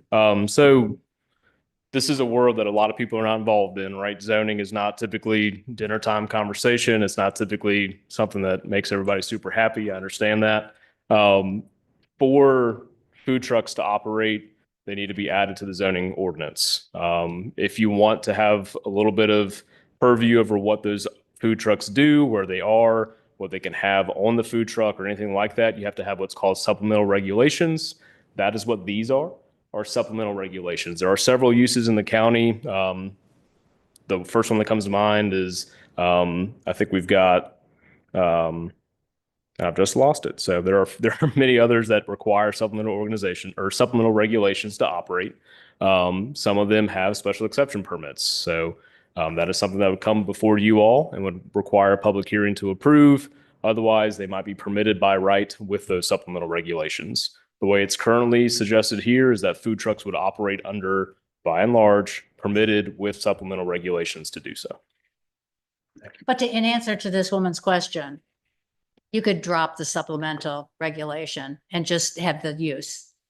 Yeah, I mean, it would be like any other use.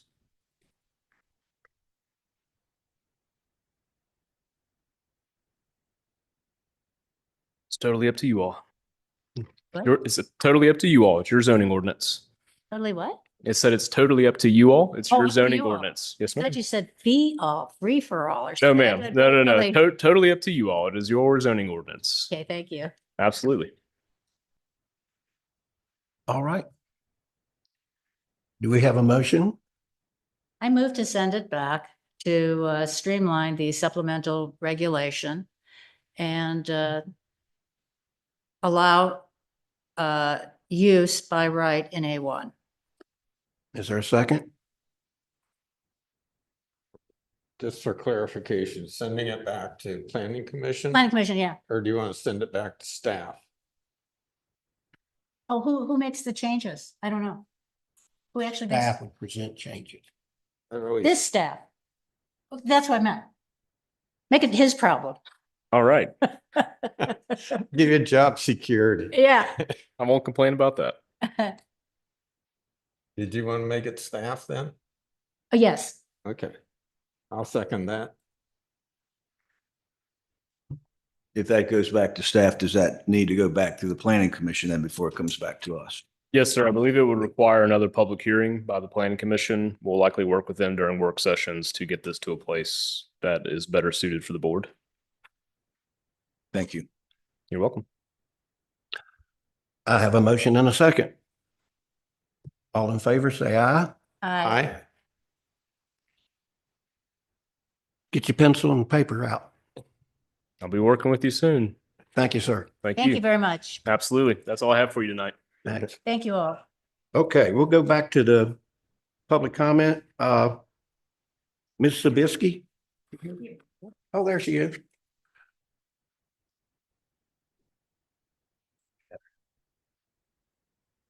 That's new. Thanks, guys.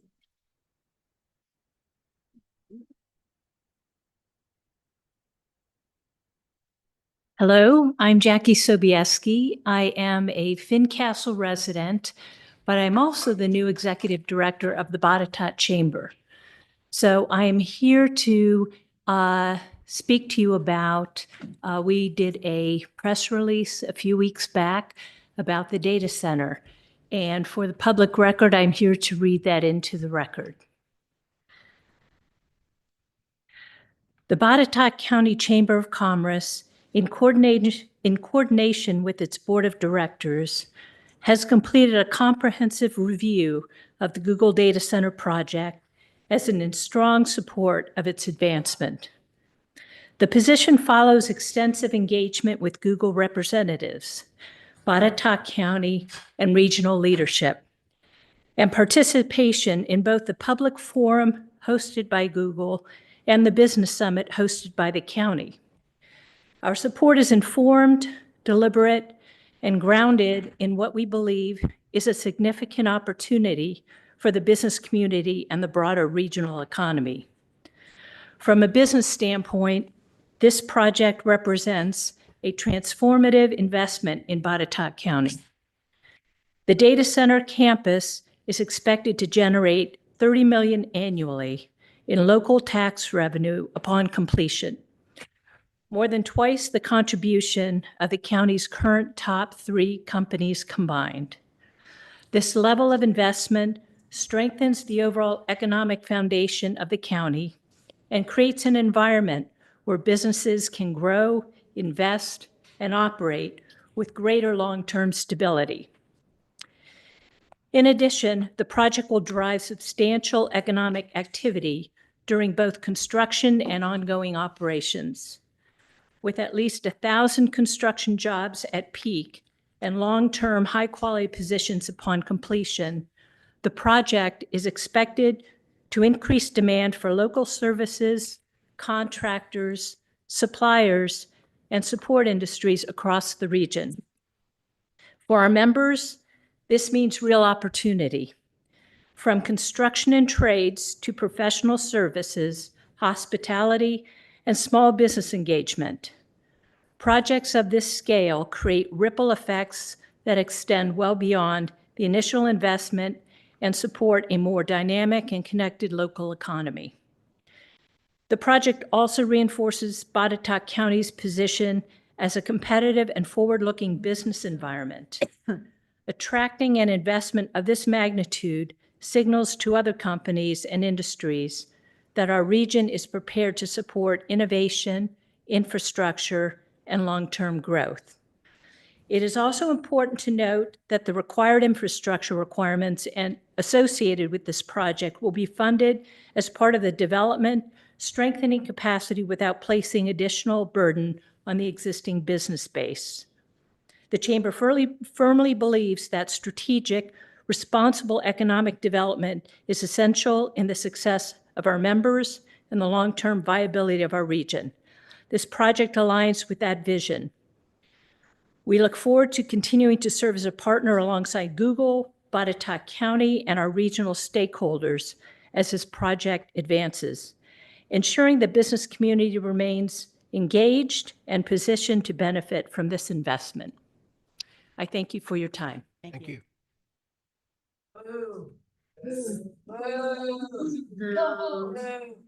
Melissa Smith. On deck, Kevin Roberts.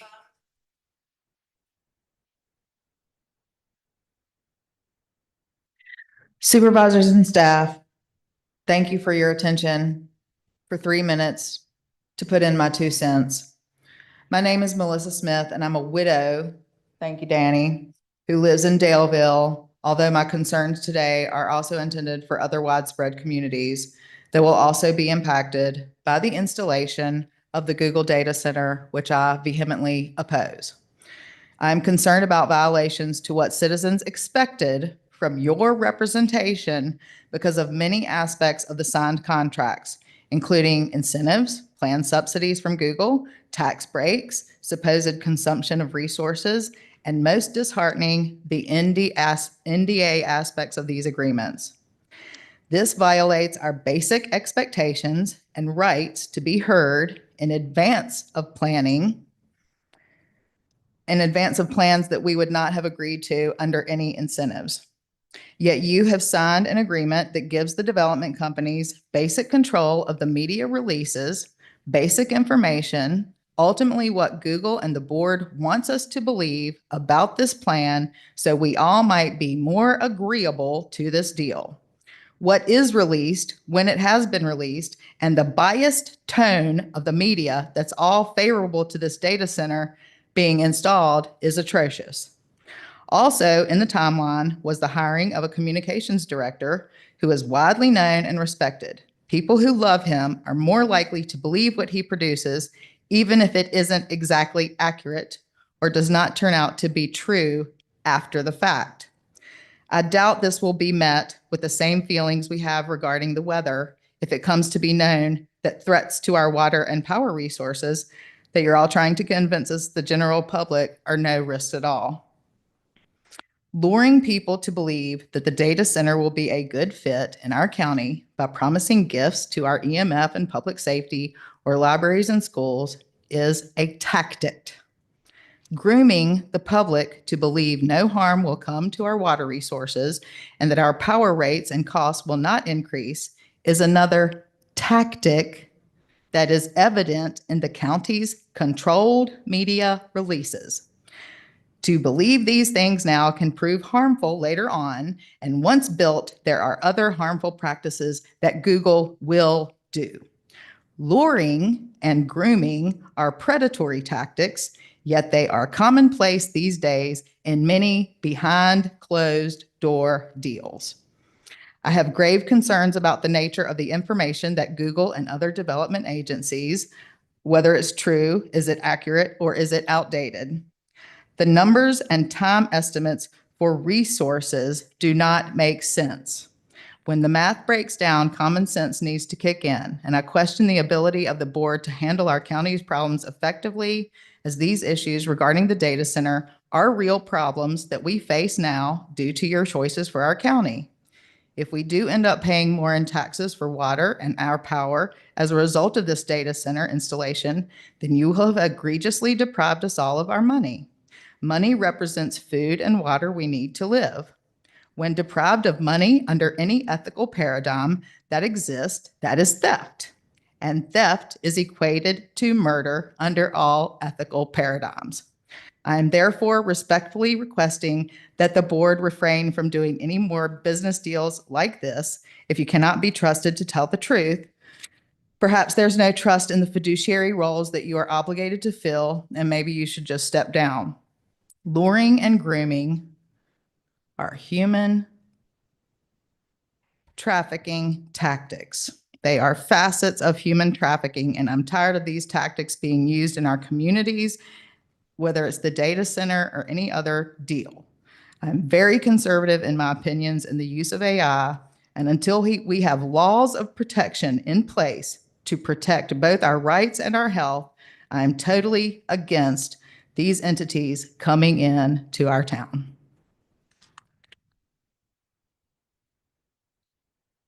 Good. Let's try to keep it to the closest we can to the 3 minutes, okay? Yep, I'll be brief. Thank you, Once sir. again, Kevin Roberts, Fincastle District. First off, thanks Ms. Rotman and Mr. Michael for your budget efforts. I was going to speak about the history of the EDA, but I'll defer that to next month. I'd like to offer you a quote by Napoleon. He said, "People are moved by two levers, fear and self-interest." I would encourage you all to please resist being motivated by fear, quit being scared to do the right thing, and quit protecting the status quo of yourselves, the administration, the EDA, and other various public-private partnerships. Thank you. And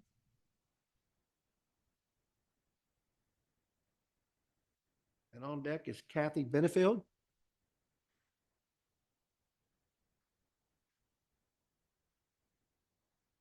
Good evening. Thank you for the opportunity to speak. My name's Bill Drennan. I live Amsterdam district, just off Etzler Road. So I'm probably a third of a mile from the closest center, so I'm affected. When my family and I moved to Botetourt in 1988, I lived in Blue Ridge. That's boring, but in the early 90s, I was appointed to the Blue Ridge Planning Commission. And during the time that I was on the Planning Commission, the Greenfield Center was developed and approved. And we spent a lot of time and effort and money developing a comprehensive plan for the Greenfield Center.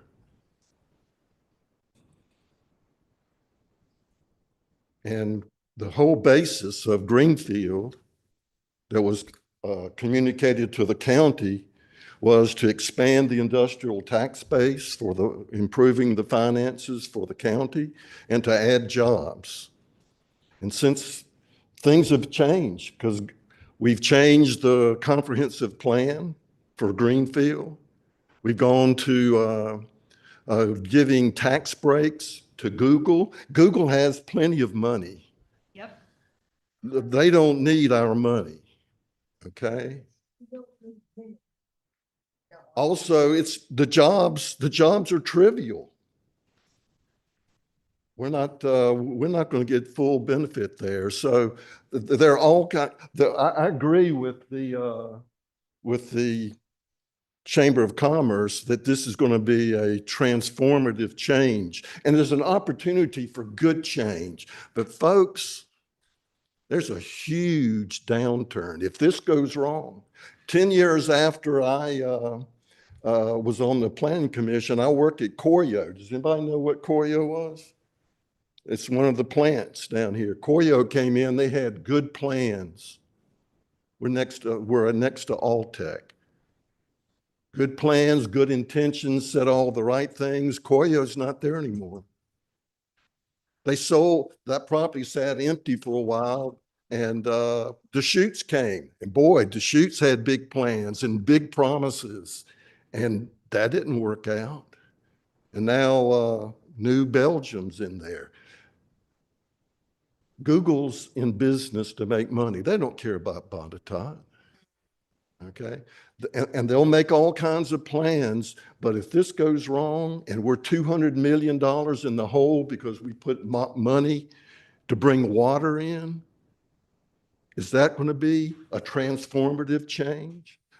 And there's noise issues, And the comments about tax effect on the power, make sure this is right, because this is a transformative change. I agree.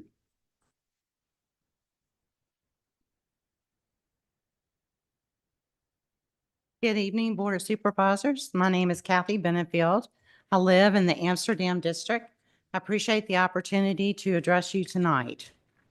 Since March, I've attended 2 town hall meetings and I've heard many important and concerning questions regarding the proposed data center. The common answer has been, I don't know, or we'll work that out as we go. I find this troublesome on so many levels due to the scale of the project that's being dumped in our community. Wondering what kind of contract did you actually sign? I'm having a hard time understanding why each of you are working so hard to protect Google at the expense of harming the people that you took an oath to represent and protect. I'm concerned that Google did not accurately portray the volume of water each data center will need. Also, I'm not confident that the Water Authority is being truthful regarding the amount of water needed to sustain our current residential, business community, and future growth planned for our area. We're in a drought. Once the water is gone, it's gone. I think we all know if a data center is built and the volume water is low, the residents will be the one to suffer and face restrictions, not the data center. Can the representatives of the data center assure you that the water that goes back into the drain pipes will not be contaminated? Are we going to use a third party to test the water to ensure that it's not contaminated?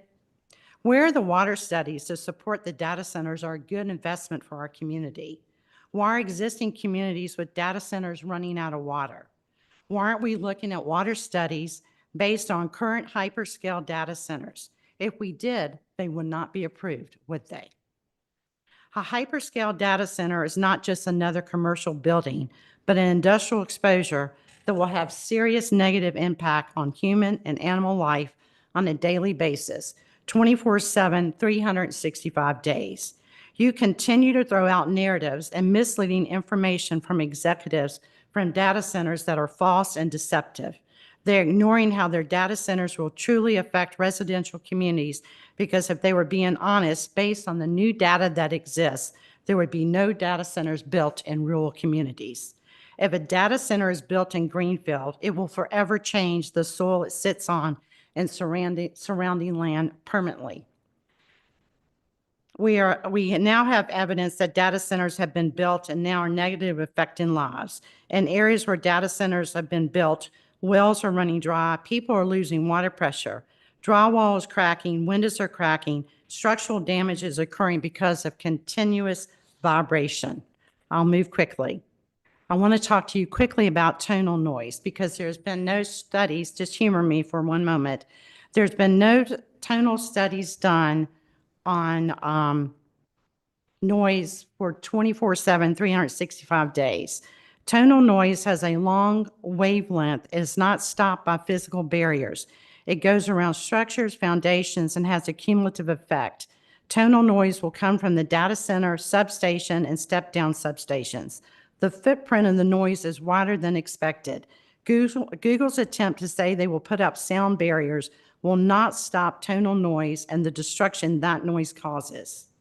You may not hear the noise, but your brain still responds by showing signs of irritability, slow learning, and cardiovascular issues. Where are the environmental impact studies?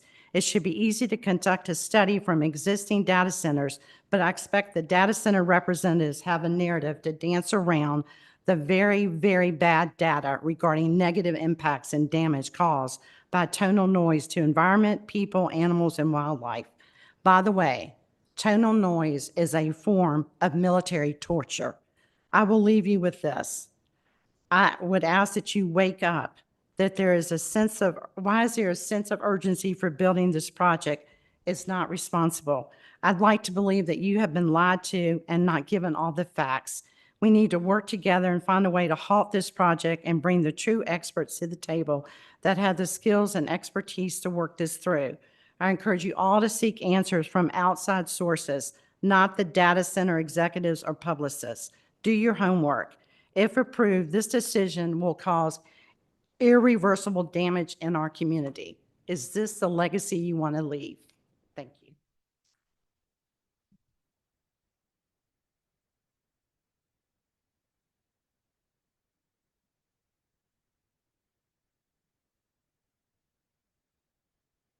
Mr. Arrett?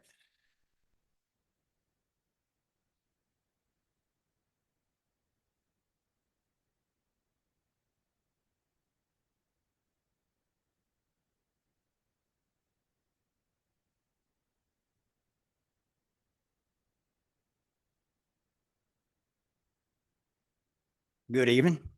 My name is Robert Arrett. I reside in Ashley Plantation.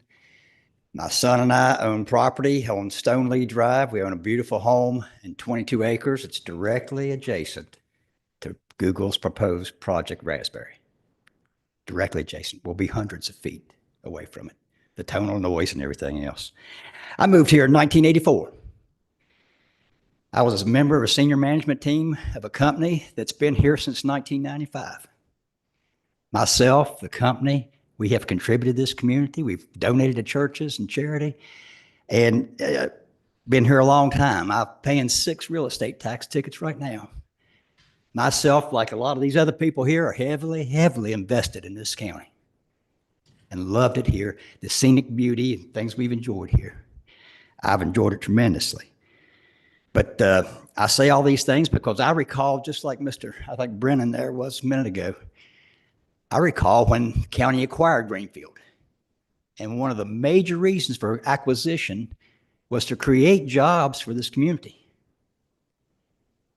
I believe you guys have sold off approximately 1/3 of the real estate in the Greenfield Center to acquire 100 permanent jobs. 100. How many employees are up to Alltech? You know, we knew something was going to come in here, but we expected it to be something like it's existing here, not something like this, not like all these people saying here now. The tax base, I mean, I don't know if I believe that tax base stuff or not. I don't know how many exemptions they qualify for. It'd be interesting to know. And the lady from the chamber, she talked about the anticipated revenues. What are the anticipated liabilities? And let's have an independent study for them, because we know how much the courthouse is overrun up here already. You know, I mean, and the other costs, the environmental impacts, the noise, the air quality, the climate, the temperature. I mean, all this stuff is just, it needs, well, you guys, I believe there's a lot of people here today that is really looking, seriously questioning the decisions that are being made here, the financial impacts of it. I mean, I had sat here and heard tonight, you know, anticipated revenues. The lady said it's going to be 30 million a year. I listened to you guys with a lot of confusion about anticipated revenues tonight. I don't know how much any of us believe of this stuff anymore. You guys have lost the trust. You really, really, really desperately need to get transparent with the people here. You really do. You know, like I say, I've been here a long time. I've been here longer than Mr. Scott Horn. I knew him when his kids were this tall. So there's a lot of people in here that feel the same way I do. We'd surely appreciate some reconsideration, some help on this, because this is no good. Thank you.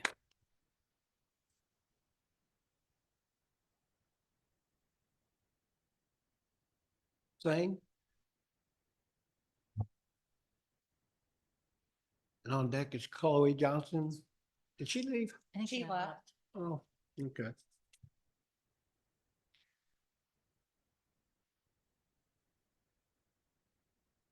Anisha Sane, Amsterdam District.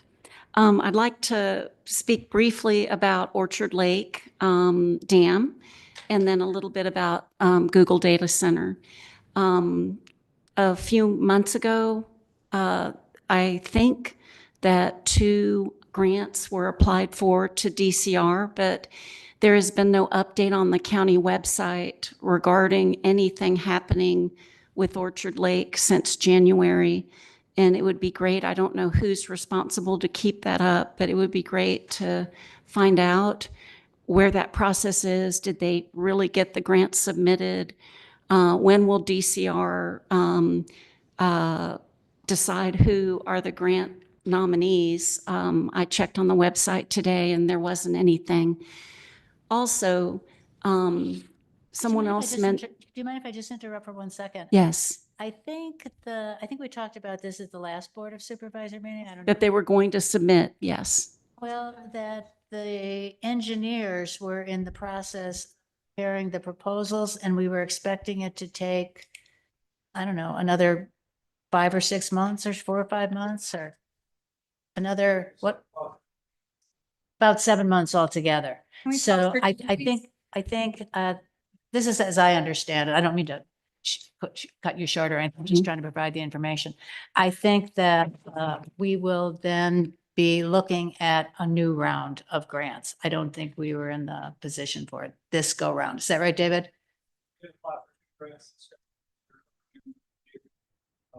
And hopefully we'll get those. We should hear sometime this summer, hopefully.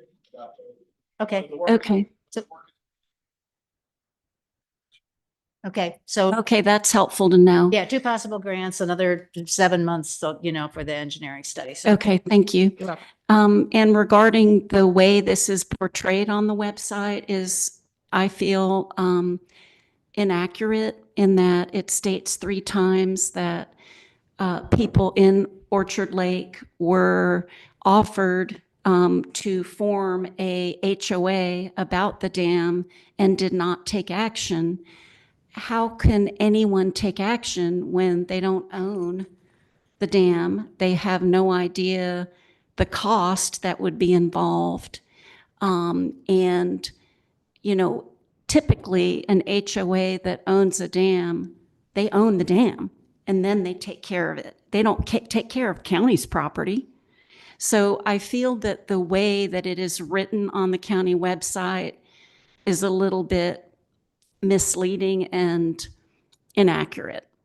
Moving on to the Google Data Center, I am a member of the Botetourt Beekeepers Association, and Mike Pastore is the main person who takes care of the apiary, the bee sanctuary.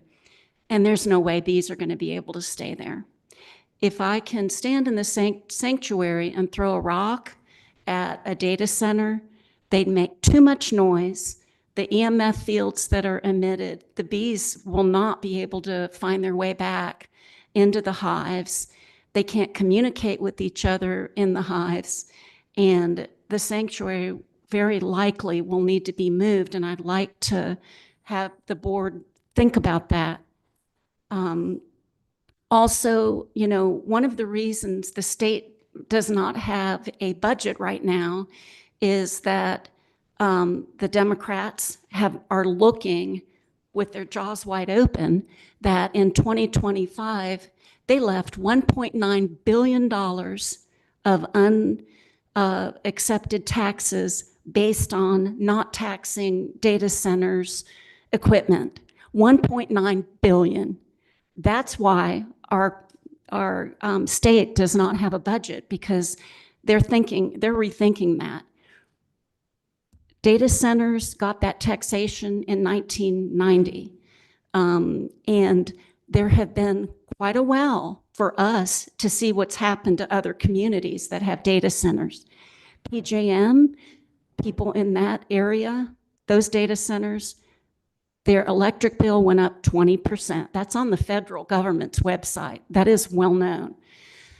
It's not like this is new to us. A hyperscale data center does not fit in our beautiful county.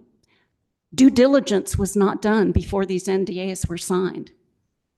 No one thought to pick up the phone or visit a data center, let alone a hyperscale data center, the 5 original people who signed the NDA.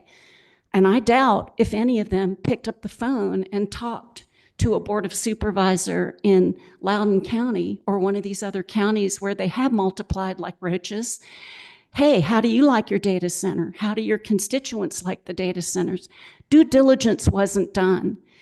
There have been enough data centers out there that the information is there. And I think the NDAs are making us feel that we're not getting the information.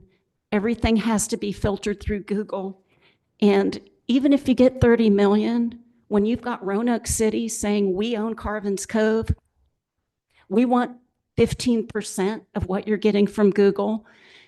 Then you have Roanoke County saying, wait, we're part of the Western Virginia Water Authority. We want 15% of what Google's going to give Botetourt. That's the kind of thing we're hearing. Where does that leave us? We just want a dialogue. We want to know. Can you kind of wrap it up? Yes, Thank you. yes, that's it. Okay, thank you, ma'am.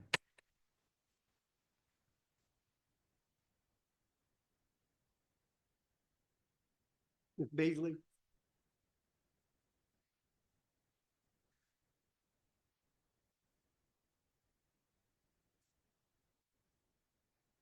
Jane Beasley, Deerfield Road, Amsterdam. I have never addressed the Board of Supervisors before, and yet here I am twice in one day. This is ridiculous. I've been attending and involved with the schools and the county government for years, and I have never witnessed such a flagrant disregard for what is right.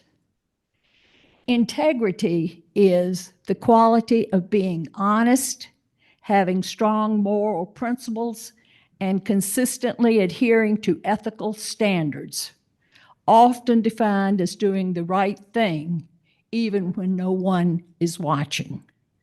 Linda, thank you for your integrity and your representation. We all appreciate you so much. Thank you.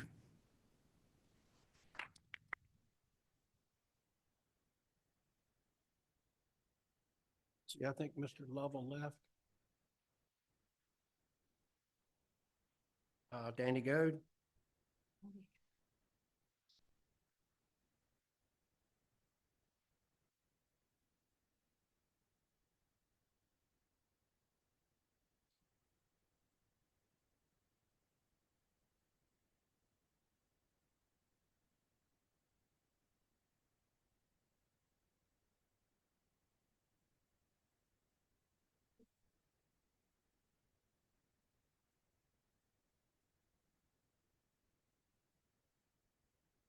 Thank you, Mr. Chairman, and the members of the Board of Supervisors to allow me to speak here tonight.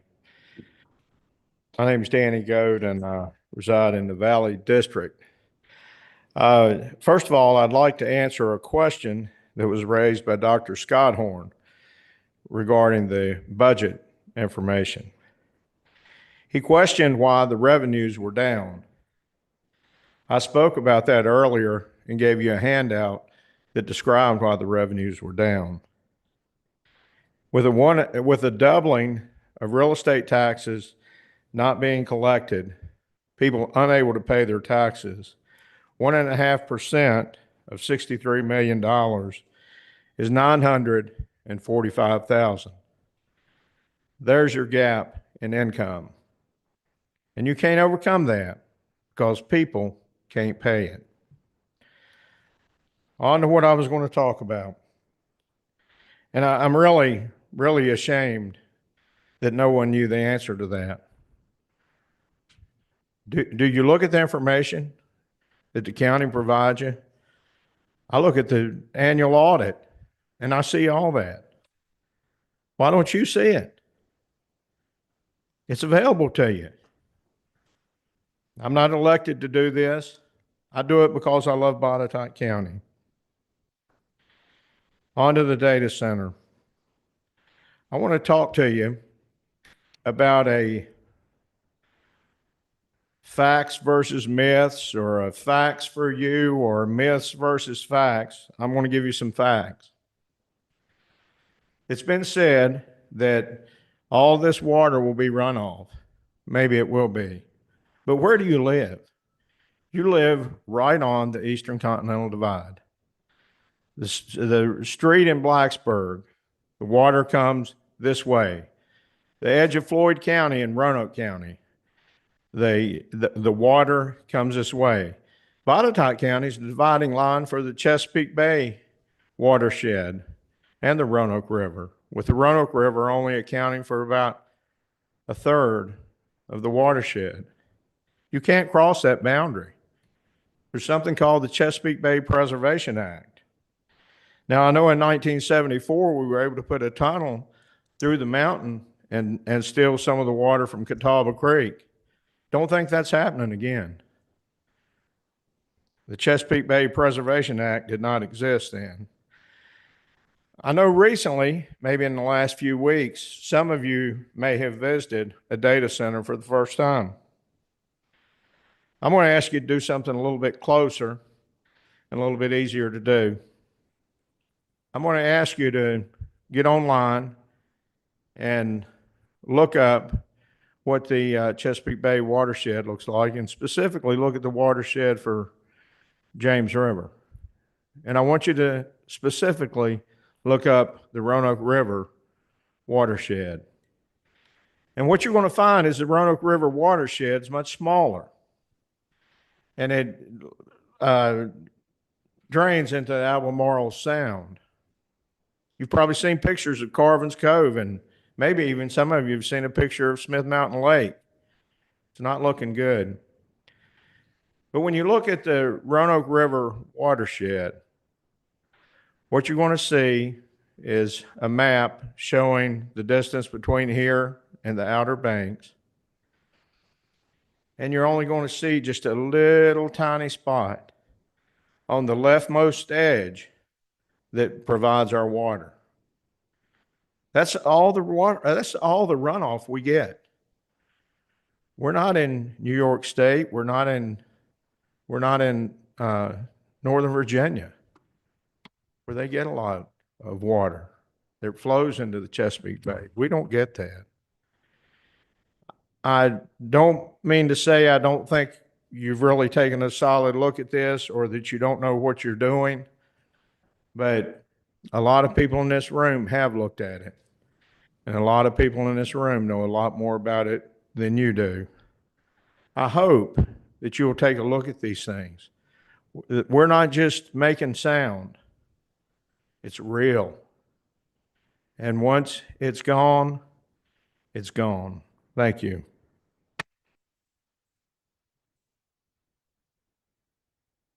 Catherine Lee here.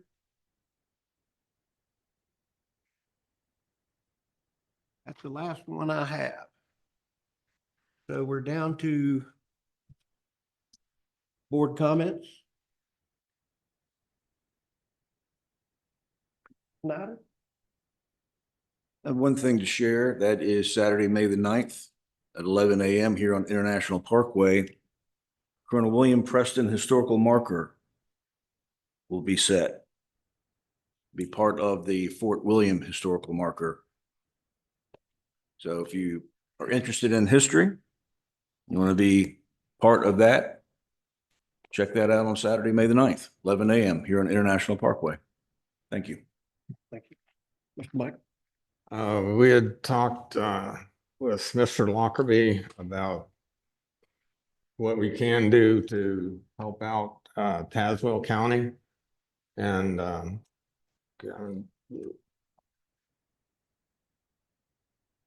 Institute for tonight. As of right now, the main case, all of the arguments and the briefs and so forth were all submitted, and the case was actually argued on Monday. So I'm not, and Ms. Lockerbie and I have discussed it. I don't know that there's anything particular that we can do right now except wait. Now there are some other cases wending their way through the courts, but I think the main one is the one that was argued on Monday. So in terms of being able to file an amicus brief or something like that with the court, that's passed on, I think, on the main case. okay, thank you. Okay.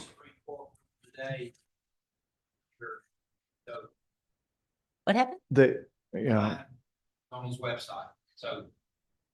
I didn't hear that. the court, as I was reading the headlines, I'm sorry, go ahead. Held the judge in task, State Supreme Court. So. Really? Mr. Chairman, what I read, just a headline. The court in Tazewell blocked the certification of the election, and the Supreme Court did uphold that. Just they put it. They didn't stop that or take off the block pending their decision on the case. So it's still to be decided, but I think the way I read it is things are in status quo right now, not going to be certified until the Supreme Court speaks. All right. Thank you. Ms. Rotman? I do not have any comments. I would move to adjourn, is it? We can. Did you have comments? I'm sorry. I'm just going to say, I think the law office and hotel rebuild is, looks like we're going to see a final design. I don't know if it'll be May meeting, but more than likely June meeting. So maybe we can get a look at that. So do we have a motion to adjourn? I think we I do. move to adjourn. Hey, we'll do it. You got a second? All in favor? Aye. Aye. Thank you. Thank y'all for hanging out with us.